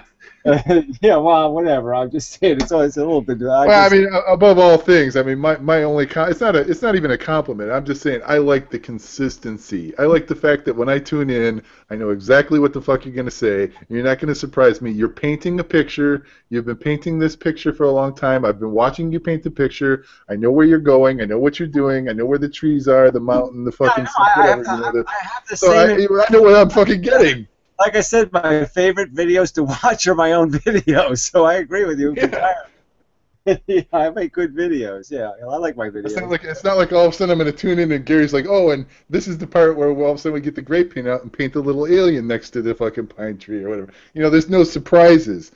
So I feel like I'm connected with, it's like, okay, this is what I see. Before I saw Gary's videos, this was my reality. This was my observation. I saw this. I recognized the shittiness of the world. You could look at it that way, but I also felt comfortable with the, looking. I don't know. To me, I've always felt there's a certain kind of, I hate to say beauty. I know that's my psychology talking, but there's a certain kind of there's a certain sort of humbleness when you realize the truth. There's a certain, and you get hungry for that. You want that. You don't want the bullshit. You don't want the Easter bunnies. You don't want the liars. You don't want the shitheads and the connivers and the schemers and all that crap.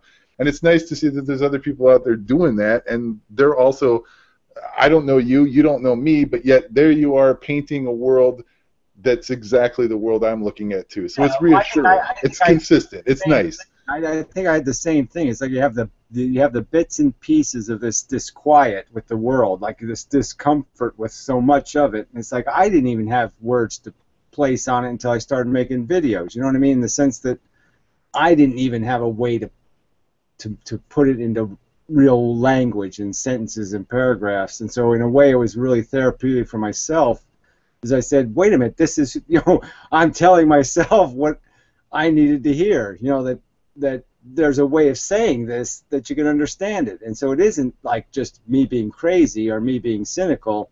It's just, this is reality. This is the shit we're in, and we should talk about the fact that we're in a big pile of shit.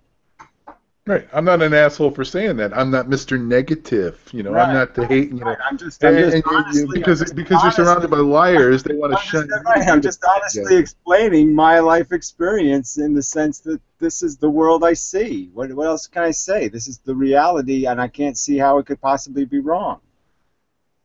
How it could be an accurate description of what's happening here on Earth. Mm-hmm. You get so lost in all that cultural jive, all that that incessant noise that just keeps saying, don't think about reality, just think about playing this game we've made, this cultural game. And you have to do what you have to do to survive, but man, I don't want to be owned by Coca-Cola.